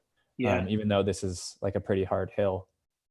Yeah, this is a really difficult hill, I think. When you're running the course, it's you cross that overpass and people just don't talk about it because you haven't made the right yet. They talk about everything that happens after you make the right, but this is a big climb. Yeah. I remember when I toured the course with Tim Ritchie, he said that he felt like more people more movement happens here than it on Heartbreak. Everyone always talks about Heartbreak, but this one is actually probably more consequential to the race. And you can kind of see it because people start to get shed or people can't quite make the move. Yeah, you're moving to the outside here. Yeah. Are you wanting to get to the front? Yeah, I think I just felt more smooth when I was in space. As opposed to when I was sitting behind and letting somebody else dictate the pace. Yeah. You and Jared both kind of weasel your way to the front here. Yeah. And also the pack generally isn't good at running tangents. Yeah. And that was such a clear and obvious one. Here it comes. Look at, you guys are kind of making your way. You're bullying your way through. There you go. Yeah. Now you're in front. Could you feel that? You knew that was him next to you, yeah? Who? Jared? Oh, yeah. I could see Jared. Yeah. I think Jared's probably teaching a class or something and got the old time zones mixed up there. We don't need to see this commercial. Yeah, that was cool.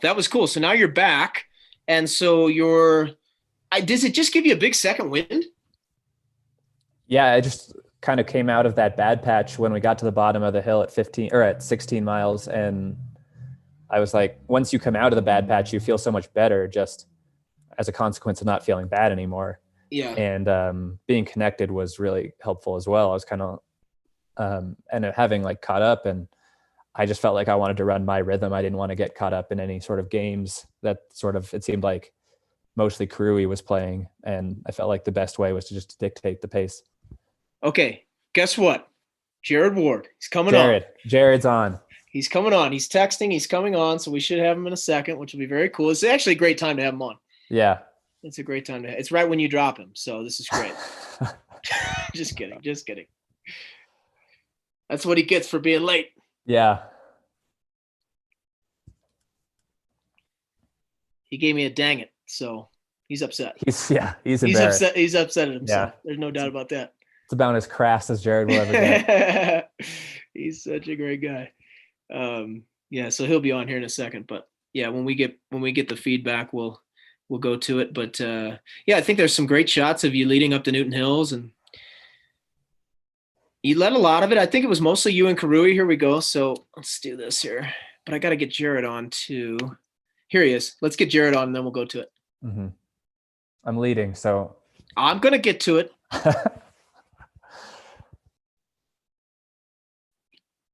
Hey, Jared, how you doing? So good. I'm so sorry. No worries, Jared. Look at you. You got a library back there. I know, right? Just hanging out. Yeah. This bring back memories? Oh, man. Yes. Yeah, Fobs, tell them where we are. So we're about 17-ish miles in. We're about to make the turn, I think, at the firehouse. But before we get to that, this is about where I started thinking, I think Scott's feeling a little better than I'm feeling. Before we talk about where we're at now, I want to ask you, at like 11 or 12, when you made that really hard move, you ran hard for a couple miles. Were you trying to steal it? Were you trying to get away? No, honestly, I was just so disappointed that the pace had slowed enough that I thought, if we run 5:10s for too long, I'm not going to be able to break 2:10. And so I just wasn't willing to let the pace slow. When no one went with me, I thought, hey, I'm happy to win the race if no one wants to come. But no, it really was just trying to keep a rhythm. Okay. Well, so we just made the turn at the firehouse, 17 miles. And do you remember Karui making a big move here, or like starting to push? 17. Oh yeah, I think I do remember this push. I mean, I was really hanging on, and it seemed like every once in a while you and I would end up next to each other, and it made me feel a little more confident to be running next to you. And I think I drew some strength from that, but mostly at this point, it was just for me try to hang in the pack. Jared, were you watching you and Scott run this race, the only difference really in the first half, 25K, was that you seemed a little less willing to let the pack get away, whereas there was a couple points where Scott found himself 10, 12 seconds back. Were you going into it saying, hey, I want to be in contact the whole time? You know, I think that training had gone well enough that Coach Eyestone, the conversations I was having with my coach were very much poke your head in the race. And I think he had been, I think that my racing for years has been more calculated sometimes than he would like. And I think he was excited for me to feel fit enough that I felt confident kind of putting my nose in there, and he was all for that. And so there was a balance between this energy I was feeling from my coach to make sure that I was staying in it, and this like iron will to run sub 2:10. And I think when I woke up that morning and it was pouring rain and we were on the bus, that rain at like 6 a.m. was nasty. And I remember thinking, okay, maybe it's not the day, maybe it's a tactical day. But then as the day got nicer and nicer, I thought, no, this is the 2:10 day. And it was more that I was just bent on that pace. And I feel like early on in the race, the lead pack kind of pulled a little bit further away, even though I was going faster than the pace we ended up averaging. They pulled away and I let them go a little bit. And so I think it was, there was a little bit of will to stay in the race, but I think mostly I just wasn't willing to get too far from the clock. Sure. So now in the Newton Hills, I'll stop this for 1 second. We'll come back to it. In the Newton Hills, you were maybe feeling like you were on the ropes? Yeah, definitely. So what was the game? I'm glad that you could ascertain that. I was trying to say it in a nice way. So what's the mental battle? Is the 210 thing still the driving force? Yeah, I think so. And I think that I would take a hill, and man, Scott was running these hills like amazingly. It seemed like when we'd hit a hill, Scott would go to the front. And I was just hanging on for those uphills, but I was really holding on for cresting the hill. It's almost like each one of these heartbreak hills has its own built-in recovery hill after it. It seems like, and so, or these Newton hills, excuse me. And so I felt like I would put my head down and say, okay, I just got to get over this hill, and then I can run this downhill. And I really felt like I'm a pretty good downhill runner, and I feel more confident. And so I would just wait for that downhill to come, and then really try to get back my rhythm there. And it wasn't until Heartbreak Hill that I did start thinking, well, made it with the lead pack 20 miles. That's pretty good. That's further than I've ever made it. And I was really nearing done. And then we crested the hill and we started the downhill, and I thought, well, I'm going to try one more mile and see what happens. And that was just enough bait to keep me going. Well, that was one of the things that I think when you look at the splits or when you watch the video again was so amazing, was that at one point, here, let me go back to the screen because Scott's leading, and we got to show Scott leading. It's funny you say that you thought I went to the front at the start at every hill, but I felt like I hammered the in-between sections. But then they would be so slow to react. Like you can see, they're kind of spotting me a little bit of distance, that I would end up in the front on the hills because they would take so long to react. But when they would come past me on the uphill and Crewy was pushing, I would kind of let myself slip so that I didn't have to like spike my heart rate going uphill. It's funny that we have different memories of that. Yeah, that's true. Well, the screen is validating your memory. So yeah. but I'll tell both of you guys this, what Jared said is so right for those, looking to run the Boston Marathon, or maybe you have run it and you can think about this, but that's one thing that Scott and I talked about when we ran the course, was that don't think of this section as insanely hard. Yes, there's difficult hills, but like you say, Jared, every single one has a downhill afterward. Mm-hmm. Yeah, and after you crest Heartbreak, it's really all downhill or flat. It's built. The course is built nice that you can take advantage of. If you're feeling good after you get through the Newton hills, you can really, there's some road to take advantage of. But even if you get to the top of those hills and you're done, the course is pretty nice from then on in. Yeah. Scott, what are you thinking here? You got a little gap. I was kind of thinking maybe if I hammer this, I can stay away. And then they shut it down really fast. we were too far in. At this point, they're not going to not cover anything. Yeah. But it had to feel good. It did. It really did. I was reminding myself that I was leading the Boston Marathon, and that I felt like I was really making some people hurt. Dude, that's an addicting feeling though, isn't it? I don't know. I remember finishing this race and thinking, because I wasn't leading this late, I was leading a little earlier, but thinking, man, that was fun. And I'd never been in a race like this and leading, and that was a new drug. Here's one of my favorite parts, Scott. Look how relaxed you are taking this bottle. This is unbelievable. This far into this race, running 4:55s, you've got this big lead. Totally relaxed taking this bottle. Very we practiced nice. it a lot. I know, we practiced it a lot. It was great to see. Just beautiful running. This is the first time where I thought, God, can he win this thing? I mean, it's just like it never entered my mind until there, where I'm just like, God, you look so good. And that's a nice little gap. Yeah. Yeah. I think this is kind of when my parents in the lead tent were like, in the hotel was like, we got to get to the finish line. I remember that my mom told me she got a text, or no, my brother, who's a big fan, had the whole family watching, and he tries to educate them, but they don't really know what's going on. But my mom was watching, and you had that lead so late So she did text my brother and say, is he going to win the whole thing? And my brother was like, well, I don't think so, but he does look very good.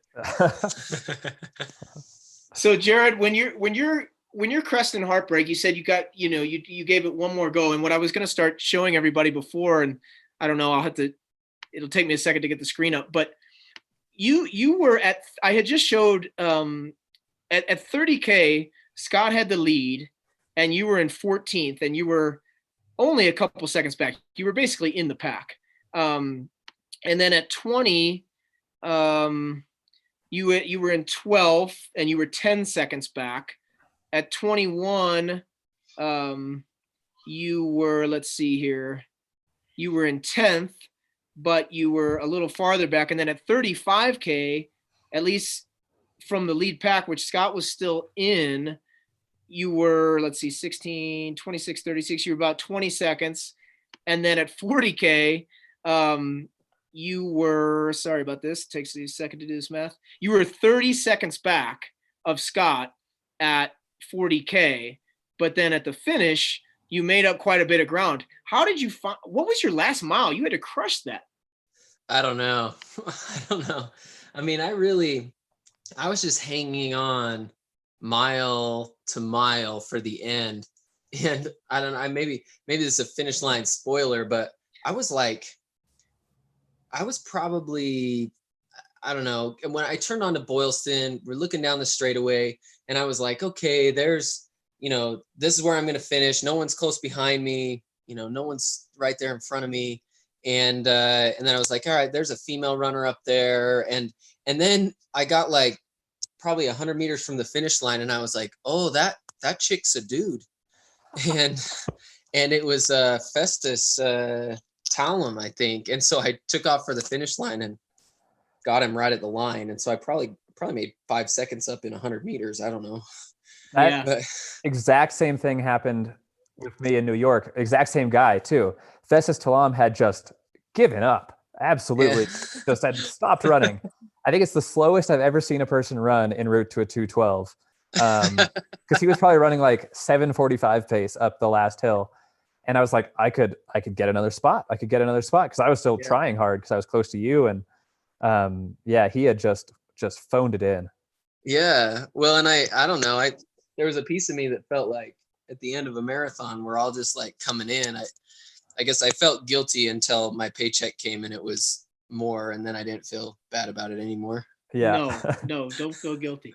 So Scott, what's happening here is you're yo-yoing a little bit now. So were you on the ropes like Jared was talking about, or was this more of this just you not trying to get caught up in the constant pace change? Yeah, I think it was more of that second part. I didn't feel like I was on the ropes. I think Karui had made a big push here, and I think this is the one that the first time relaxed. That everybody had taken it really seriously. So you see, like, these guys are right on his shoulder. If they've got something, they're there. And I was just kind of like, okay, like, let's let the race come to me. I know there's another downhill coming up. These guys aren't getting away yet. And he's just kind of stringing it out, but he's doing that thing he did a bunch of times where he would push a little bit and then let off. And also they just do not run the tangent even at all right now. Yeah. Why are you way over here? You're running the tangent. I ran the tangent. Like, I'm going to pop back into the screen, like in the middle of the pack. Look, this guy's following me. He knows what's up. He knows what's good. Yeah. It's like a right hook and they're just like running down the left side of the road. Look at that. Just beautiful, beautiful cross-country running there by me, running the tangents. Jared, how much you love this course?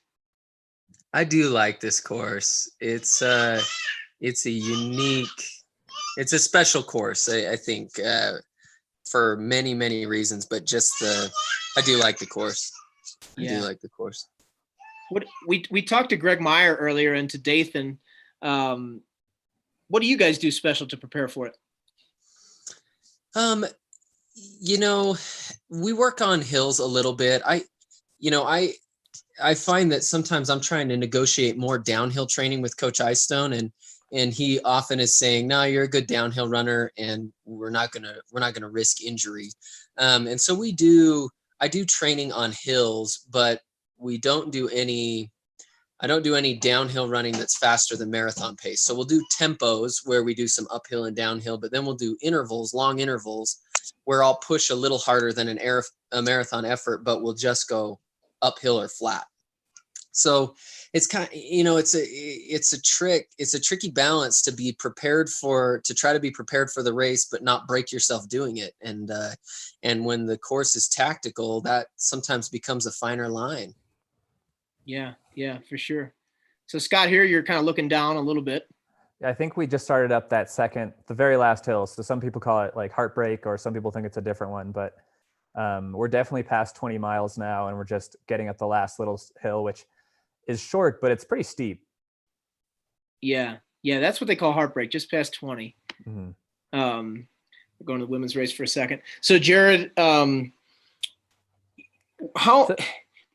you get off the pack, what's the mental battle at that point? Because like you say, it was so fun to be in the lead. It was so fun to be right there thinking, God, I got a shot at this thing. And then as it starts to pull away from you, is it just a constant mental battle internally at that point? Yeah, for sure. And sometimes you win those, sometimes I win those battles and sometimes I lose them. But I do think you have to be able to find something that you're excited about still. And I think for me, that was the clock. And so I was so grateful to have a watch on my wrist and to be hitting my splits after we crest this hill, start back down on the other side. I mean, it was exciting, for miles after Heartbreak Hill. I would look up and see, the HOKA Scott jersey up in the front. And that was pretty exciting, and thinking, okay, I want to stay as close to this as possible because Scott's still in it.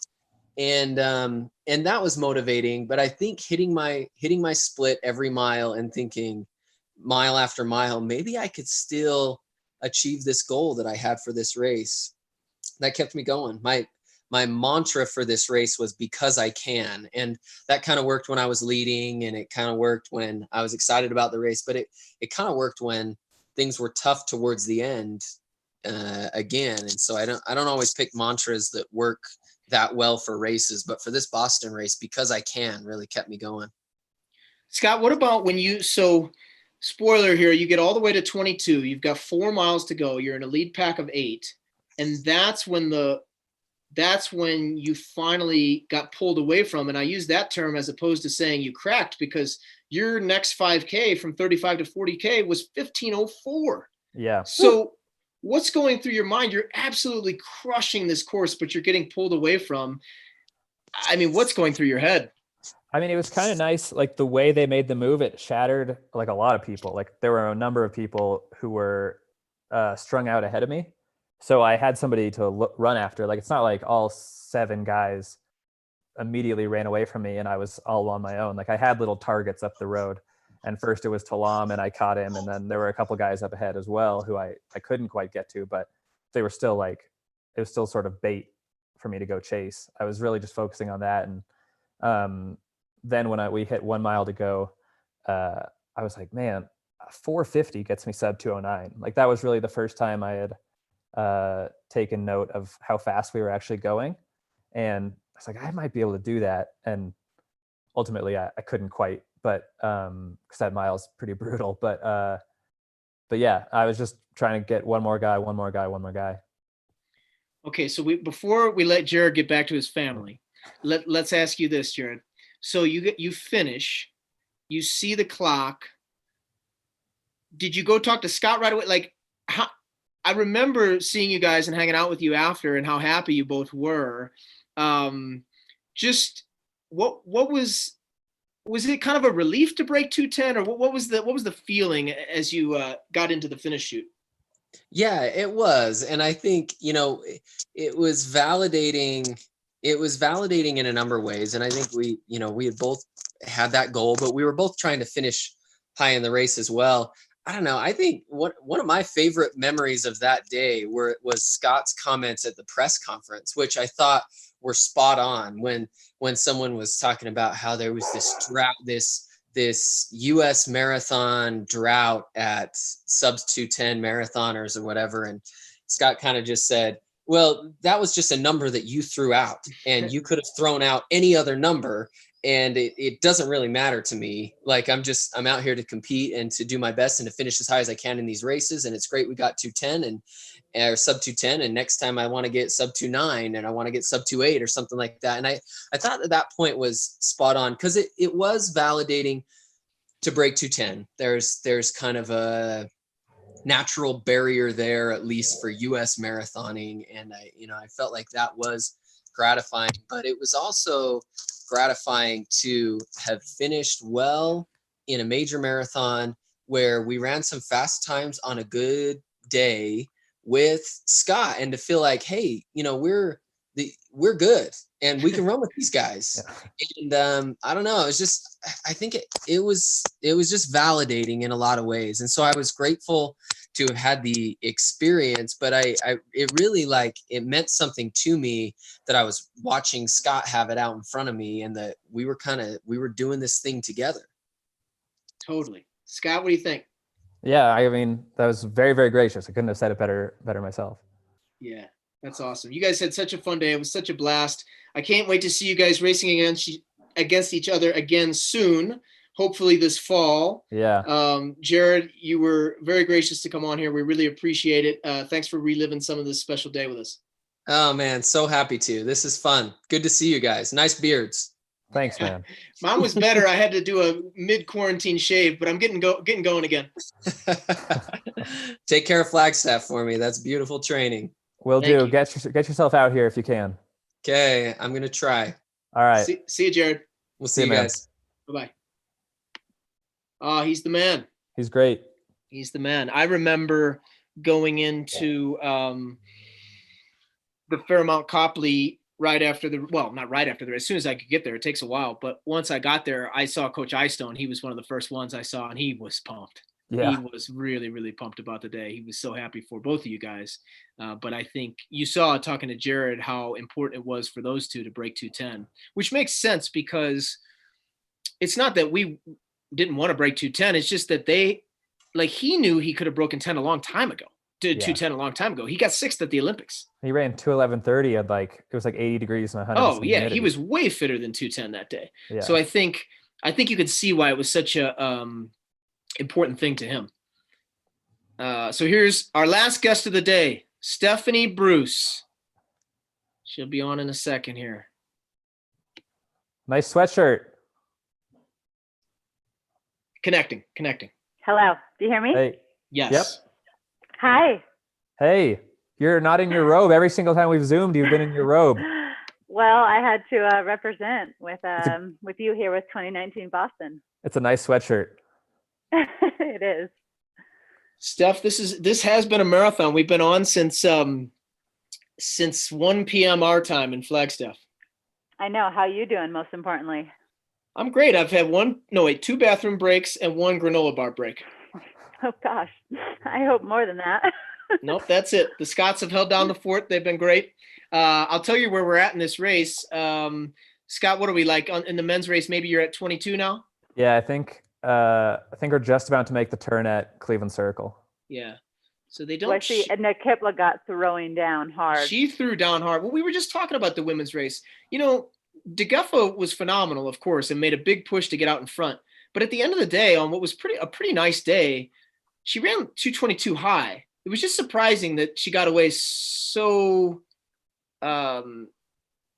just that she got that far away. It just surprised me. That's all. I mean, I've only run Boston once, and Scott, you could speak to this more, but I feel like people sometimes are afraid of what's going to happen to them late. So maybe they don't cover a move. What do you think? Yeah, I think that's probably true. I think probably most people have at some point a negative experience at Boston if you run it enough. So maybe they think they have to hide for a few miles and aren't ready to go with something really hard, really early. And you've seen Des kind of she hasn't ever really broken the race open early, but she's definitely whittled the pack down early in some races where she'll still take the lead at 10K, and then all of a sudden there's only 6 people left. Yeah. Steph, so one of the things we were going to have you on for was because we've had all these different perspectives all day long. We've had commentators and we've had journalists and we've had, of course, athletes and former champions.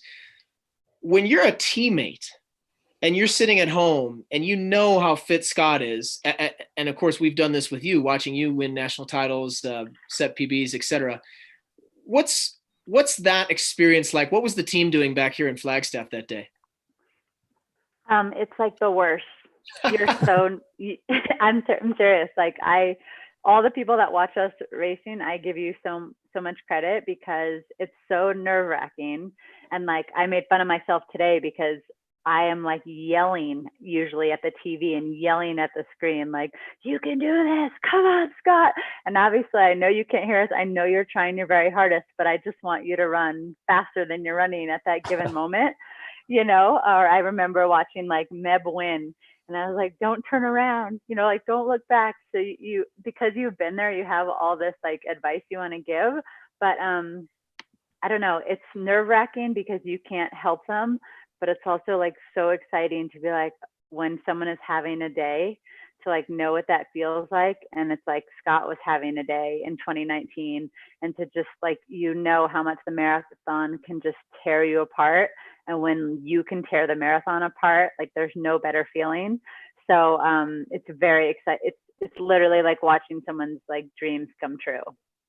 I don't know. It's amazing. Yeah. You were, let's see. So this was last spring, so you were very, very fit. You were about to win the U.S. half title and then set a 5K PB. We were actually on our way to England to go to Telmo's wedding. That's right. The probably not the best travel before Pittsburgh, but it's like we had to go watch Telmo. And I remember being like, why didn't we, instead of flying all the way to London, why didn't we stop in Boston and like watch in person? But obviously in Boston, like if you're watching in person, you don't get to see that much anyway because it's point to point. So yeah, I just remember us traveling and just going ballistic on the computer screen with Scott. Yeah, it was super cool.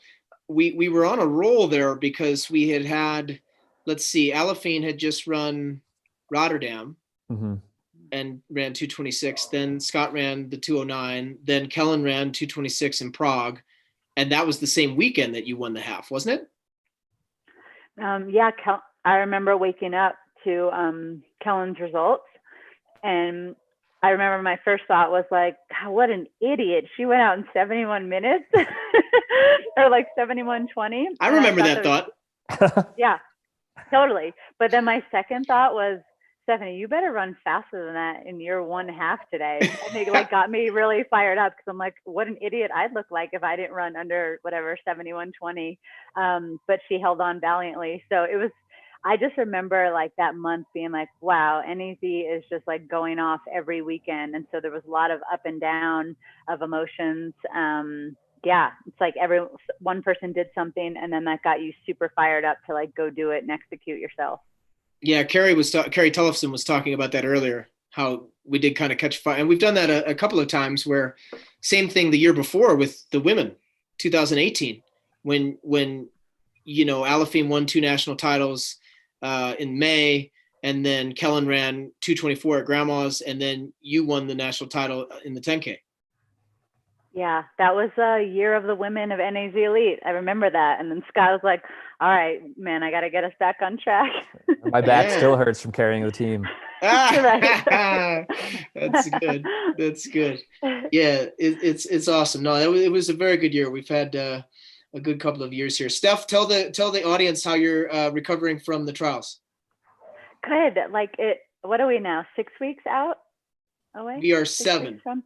7. Wow. Okay. And I just like had that feeling probably like 2 days ago or maybe on my fartlek that I was like, okay, like the marathon is finally out of my legs and I feel like it's behind me physically. I mean, mentally it's still going to be there, but I feel like I'm like, okay, I'm ready to get into like 10K training. So it's an exciting turning point for me. Very cool. Okay. One more Boston question. So you've done Boston once, you've done New York a number of times. Your love for New York is well documented, but would you like to do Boston ever again? Oh, absolutely. Like, especially after just everything that's going on right now and you're realizing how like precious opportunities are and how they can be taken away. I know we had talked about like a next year idea, but I'm like, oh, I have to run Boston next year. I mean, I have to get a 10K qualifier somehow before, and then I have to run Boston because yeah, I've only run it once, and I already feel like I learned so much from it. I know the mistakes I made, and I know that our training works. Obviously, what you've done, what Scott Smith has done, what Kellen would have done, you know, had it not been that cold and unfortunate day. So, yes, I'm very excited to go back to Boston. You've put yourself in a great negotiating position. Mary Kate, are you watching or listening? Yeah. Just kidding. Steph, well, that was awesome. We appreciate you giving us the time. We just wanted you on for a couple minutes just to say hey, and you kind of gave us this idea. So thank you. And I think it's been a big hit. So we really appreciate the idea. Awesome. You guys are killing it. Thanks, Steph. I'm trying. Okay. All right. Have a good evening. Good to see you. Bye. You too. Bye. Well, that was great. Yeah. She's great. Okay. So the women are finishing. And again, I'm trying to not to share the screen too much. So once they finish, we'll, I think, they're showing Jordan. She gets third. Then we'll bounce it back and maybe we'll see you and Jared finish. So you said you saw the clock and you thought, oh my gosh, if I ran 450, I could go under 209. So was that the driving force in the last mile? I think so. Yeah. Cause at that point I wasn't going to catch anybody and I was pretty sure no one was coming from behind me. But I thought I could do it. But that last mile is pretty brutal though. Cause you go down the underpass, up the underpass, and then the right turn on Hereford, and Hereford's uphill. Like it's not huge, but 25 and a half miles in, it really hurts. And then, the left turn on Boylston, and you can see that finish line from 600 yards away, and it's just a dead straightaway. It just takes forever. It's so long. And I think when I looked up, I still saw 207 something on the clock. So I was going pretty hard until, I don't know, maybe like 70 meters to go is when I knew I wasn't going to get under. Yeah, we'll try to show everybody that finish where you have, you put your hands on your face. But you said in the post-race interview on NBC that it was more than you could have ever dreamed of. So, I mean, that was, a very emotional moment. But tell the viewers that, because I find that to be interesting with the group as well, where it's so weird. It's almost like by the time you get to this level, as you go up these levels, the performances to us aren't as crazy as they seem to others. Do you know what I'm saying? Mm-hmm. So like, while that statement you made is 100% correct, that the 4 years ago, you could never have imagined this, the 2 hours and 10 minutes ago, you absolutely envisioned this. Yeah. And so in a way, these moments that I think the outsiders feel like are out of nowhere, or they must be so unbelievable to us, though they are very awesome. They're also like, yeah, that's what we figured. So explain that dynamic. I mean, I guess I think what was going through my head when I said that this was more than I could ever imagine was like, it's so rare that you have like an absolutely, basically like 100% perfect day on a day that really, really matters. Like, and when that happens, like, it's just so euphoric that you kind of, it's hard to like have a sense of what your expectations were earlier when you just feel so good inside. Because I don't think I'd ever had a day where I felt like I literally did everything I possibly could and achieved everything I could, both extrinsically and intrinsically, on like a really, really big stage.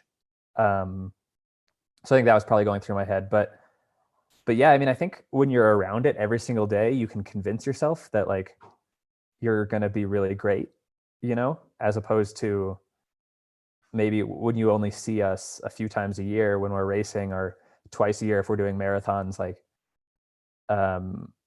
it looks so alien. But like when we're all around each other and seeing each other put in the work, like I saw, like before the trials, for example, like I saw Alphine crush everything. Like she was so fit.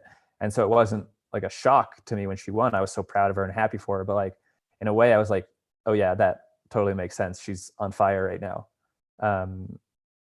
Yeah, I don't know. I think just the perspective of being truly in it is very different than kind of what the fans get. And it's tough that you can't like share it with them as fully as we experience it. But I guess that's kind of like part of the deal. It's hard to share everything. Yeah, we try, but no, it's funny. Yeah, I remember well, every time something really big happens, and there obviously has been a lot of these situations of late, but whether it was this or whether it was Alafine at the trials, as you say, you get interviewed after, and I think people are always surprised because I'm just always very calm about it. And they're like, what, did you expect this? I'm like, yeah, well, yes, this is exactly what I expected. Yeah. But I said it during this broadcast, like, I honestly, like, I think people think we're crazy, but I just didn't really think about the time that much, so I agree. we just really didn't. So it did I was kind of like, wow, 209.09, that is fast. Yeah. I mean, I guess I hadn't really thought about how fast you could go, but that was probably, if someone had dead asked me, I guess I would have said about that. I couldn't have imagined any faster than that. Yeah, it would have been tough. And I mean, even just when you rewatch it, like there weren't really times when we gave up seconds, know? So it's like tough to imagine a scenario where I somehow go back and take 10 seconds more out of that course on that day. No, that's exactly what you're talking about. That was it. Yeah. That was the day. Yeah. Do you sometimes think back and, like, having Greg on earlier, like, oh my God, he ran 209 back in 1983. Yeah. I mean, holy cow, that's amazing. Yeah, no, he's, a true talent. So yeah, he's awesome. This is the finish straightaway for these guys. They had what they ran over the last 5K or the last 7K, I guess, from 35K home. Pretty amazing. Yeah, pretty unbelievable. Yeah. So let's just be honest. Who was the guy that got the positive biological passport test? It's Chirono. No, he won. It wasn't him. Was it Kip Quemoy? Yeah, it's Kip Quemoy. And I think the guy at New York who beat me was a Rono. So it's the man on the left of your screen here. Yep. Mm-hmm. Okay. And you're sure of that because we don't want to say that if that's not the case. Yeah, he got third. And DeCisa got second. Yeah. Okay, got it. I just want to make sure. Yeah. Well, I'm glad it was DeCisa and Chirono then, I guess, that come out on top here. Yeah. This would be something coming up. Yeah. Coming up to Hereford right there. Kara Goucher's had that feeling. Des has had that feeling. Yeah. I mean, it's this underpass is so brutal. It hurts so bad. But you're so close, like it's a K to go. So you really got to buckle down now. I mean, if there's ever a time to lean in. It's amazing that this is only 1K to go. It seems like you're so far away. Yeah, it's hectic. It's a hectic last K. Yeah. Well, you were talking about, turning onto Hereford and turning onto Boylston. The thing is, the course hardly has any turns. Yeah, so like 3. Your body's just not used to making turns. And you're so tired. I mean, it's got to be difficult. Yeah. I wouldn't know because last time I did Boston, I was walking at this point. It was no problem to walk. Yeah, it's pretty easy. Not really, actually. It's pretty hard. No, I did Boston twice, and once as a competitive athlete and once for fun, and neither time went well. But I guess I learned some things in terms of how you got to train for this thing. Yeah. Oh, these guys are moving. Oh, yeah. They're full out. Yeah. I remember the crowds being incredible because I had been in, we talked about this during, we were talking about 2018, but when I had come down to Hereford the year before when Des was going to win and it was loud, it was very loud and there was like 6 or 7 people deep, but it was just like a scenario where it could get any louder really. Yeah. Well, Scott Smith brought this up earlier, but I guess the only thing, well, you've had a lot of great experiences, New York and the trials, but it was just to talk about the trials very briefly, just from the fans' perspective, it was a pretty historic day for American distance running to have that many fans come to watch that race. Yeah, I mean, there had to have been, what, 1 million? Oh, it's mad at me for sharing again. Shoot. Are we off? No, we're not off. I don't think you're off, but it's telling you that It's telling me don't do that anymore. So we might miss your finish. But oh no, I didn't want to do that. But we'll try to go back on right before you come through the finish, and then we'll wrap it up. But yeah, any thoughts on? I mean, you've mentioned it a couple times, but just turning on to Boylston. Yeah, I mean, I remember being like that feeling where you're having a really good day, but it still really, really hurts. and the crowds are crazy. You get take that left turn, and you just see so far, like that long straightaway. It doesn't feel like you're getting closer all that fast. But I remember like kind of not necessarily taking a moment, but like soaking in the fact that like we just crushed Boston and we got another 90 seconds or whatever. But and really going as hard as I could in the last little bit to try to get under 209, because I still thought I had a shot for quite a while. Yeah, we're less than a minute till you're finished. I thought also that looking at the final results, these three guys crushed you, one of whom has later been later tested positive. But these three guys did not crush you. No. These three guys did not crush you. You were not far behind these guys. And Joffrey Karui is he's a world champion.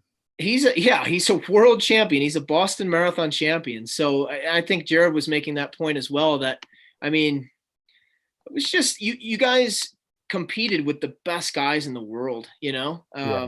They're just crossing the line, and here you come, you know? I mean, I think that was the thing when I looked at the results and thought about it. It was, I mean, the 209.09 was great and American fans like it or whatever, but I was much more pumped about the fact that you gave these guys a go. Yeah. So here it comes, and once we see it, we'll have to stop sharing the screen. But here we go. Oh, yeah. There it was. That's cool, huh? Yeah, it was really fun. Yeah, that's awesome. All right, my man. Any last words? No, man. This has been great. Been 5.5 hours of Boston Marathon coverage on what should have been Marathon Monday, but no, it's been fun. Yeah. Well, thanks everybody for watching. I have no idea how many people were watching, but Jen seems to think it went really well. And so thanks for following along, and be safe, everybody. And hopefully we'll all be racing again soon. See you out there, guys. Later, everybody.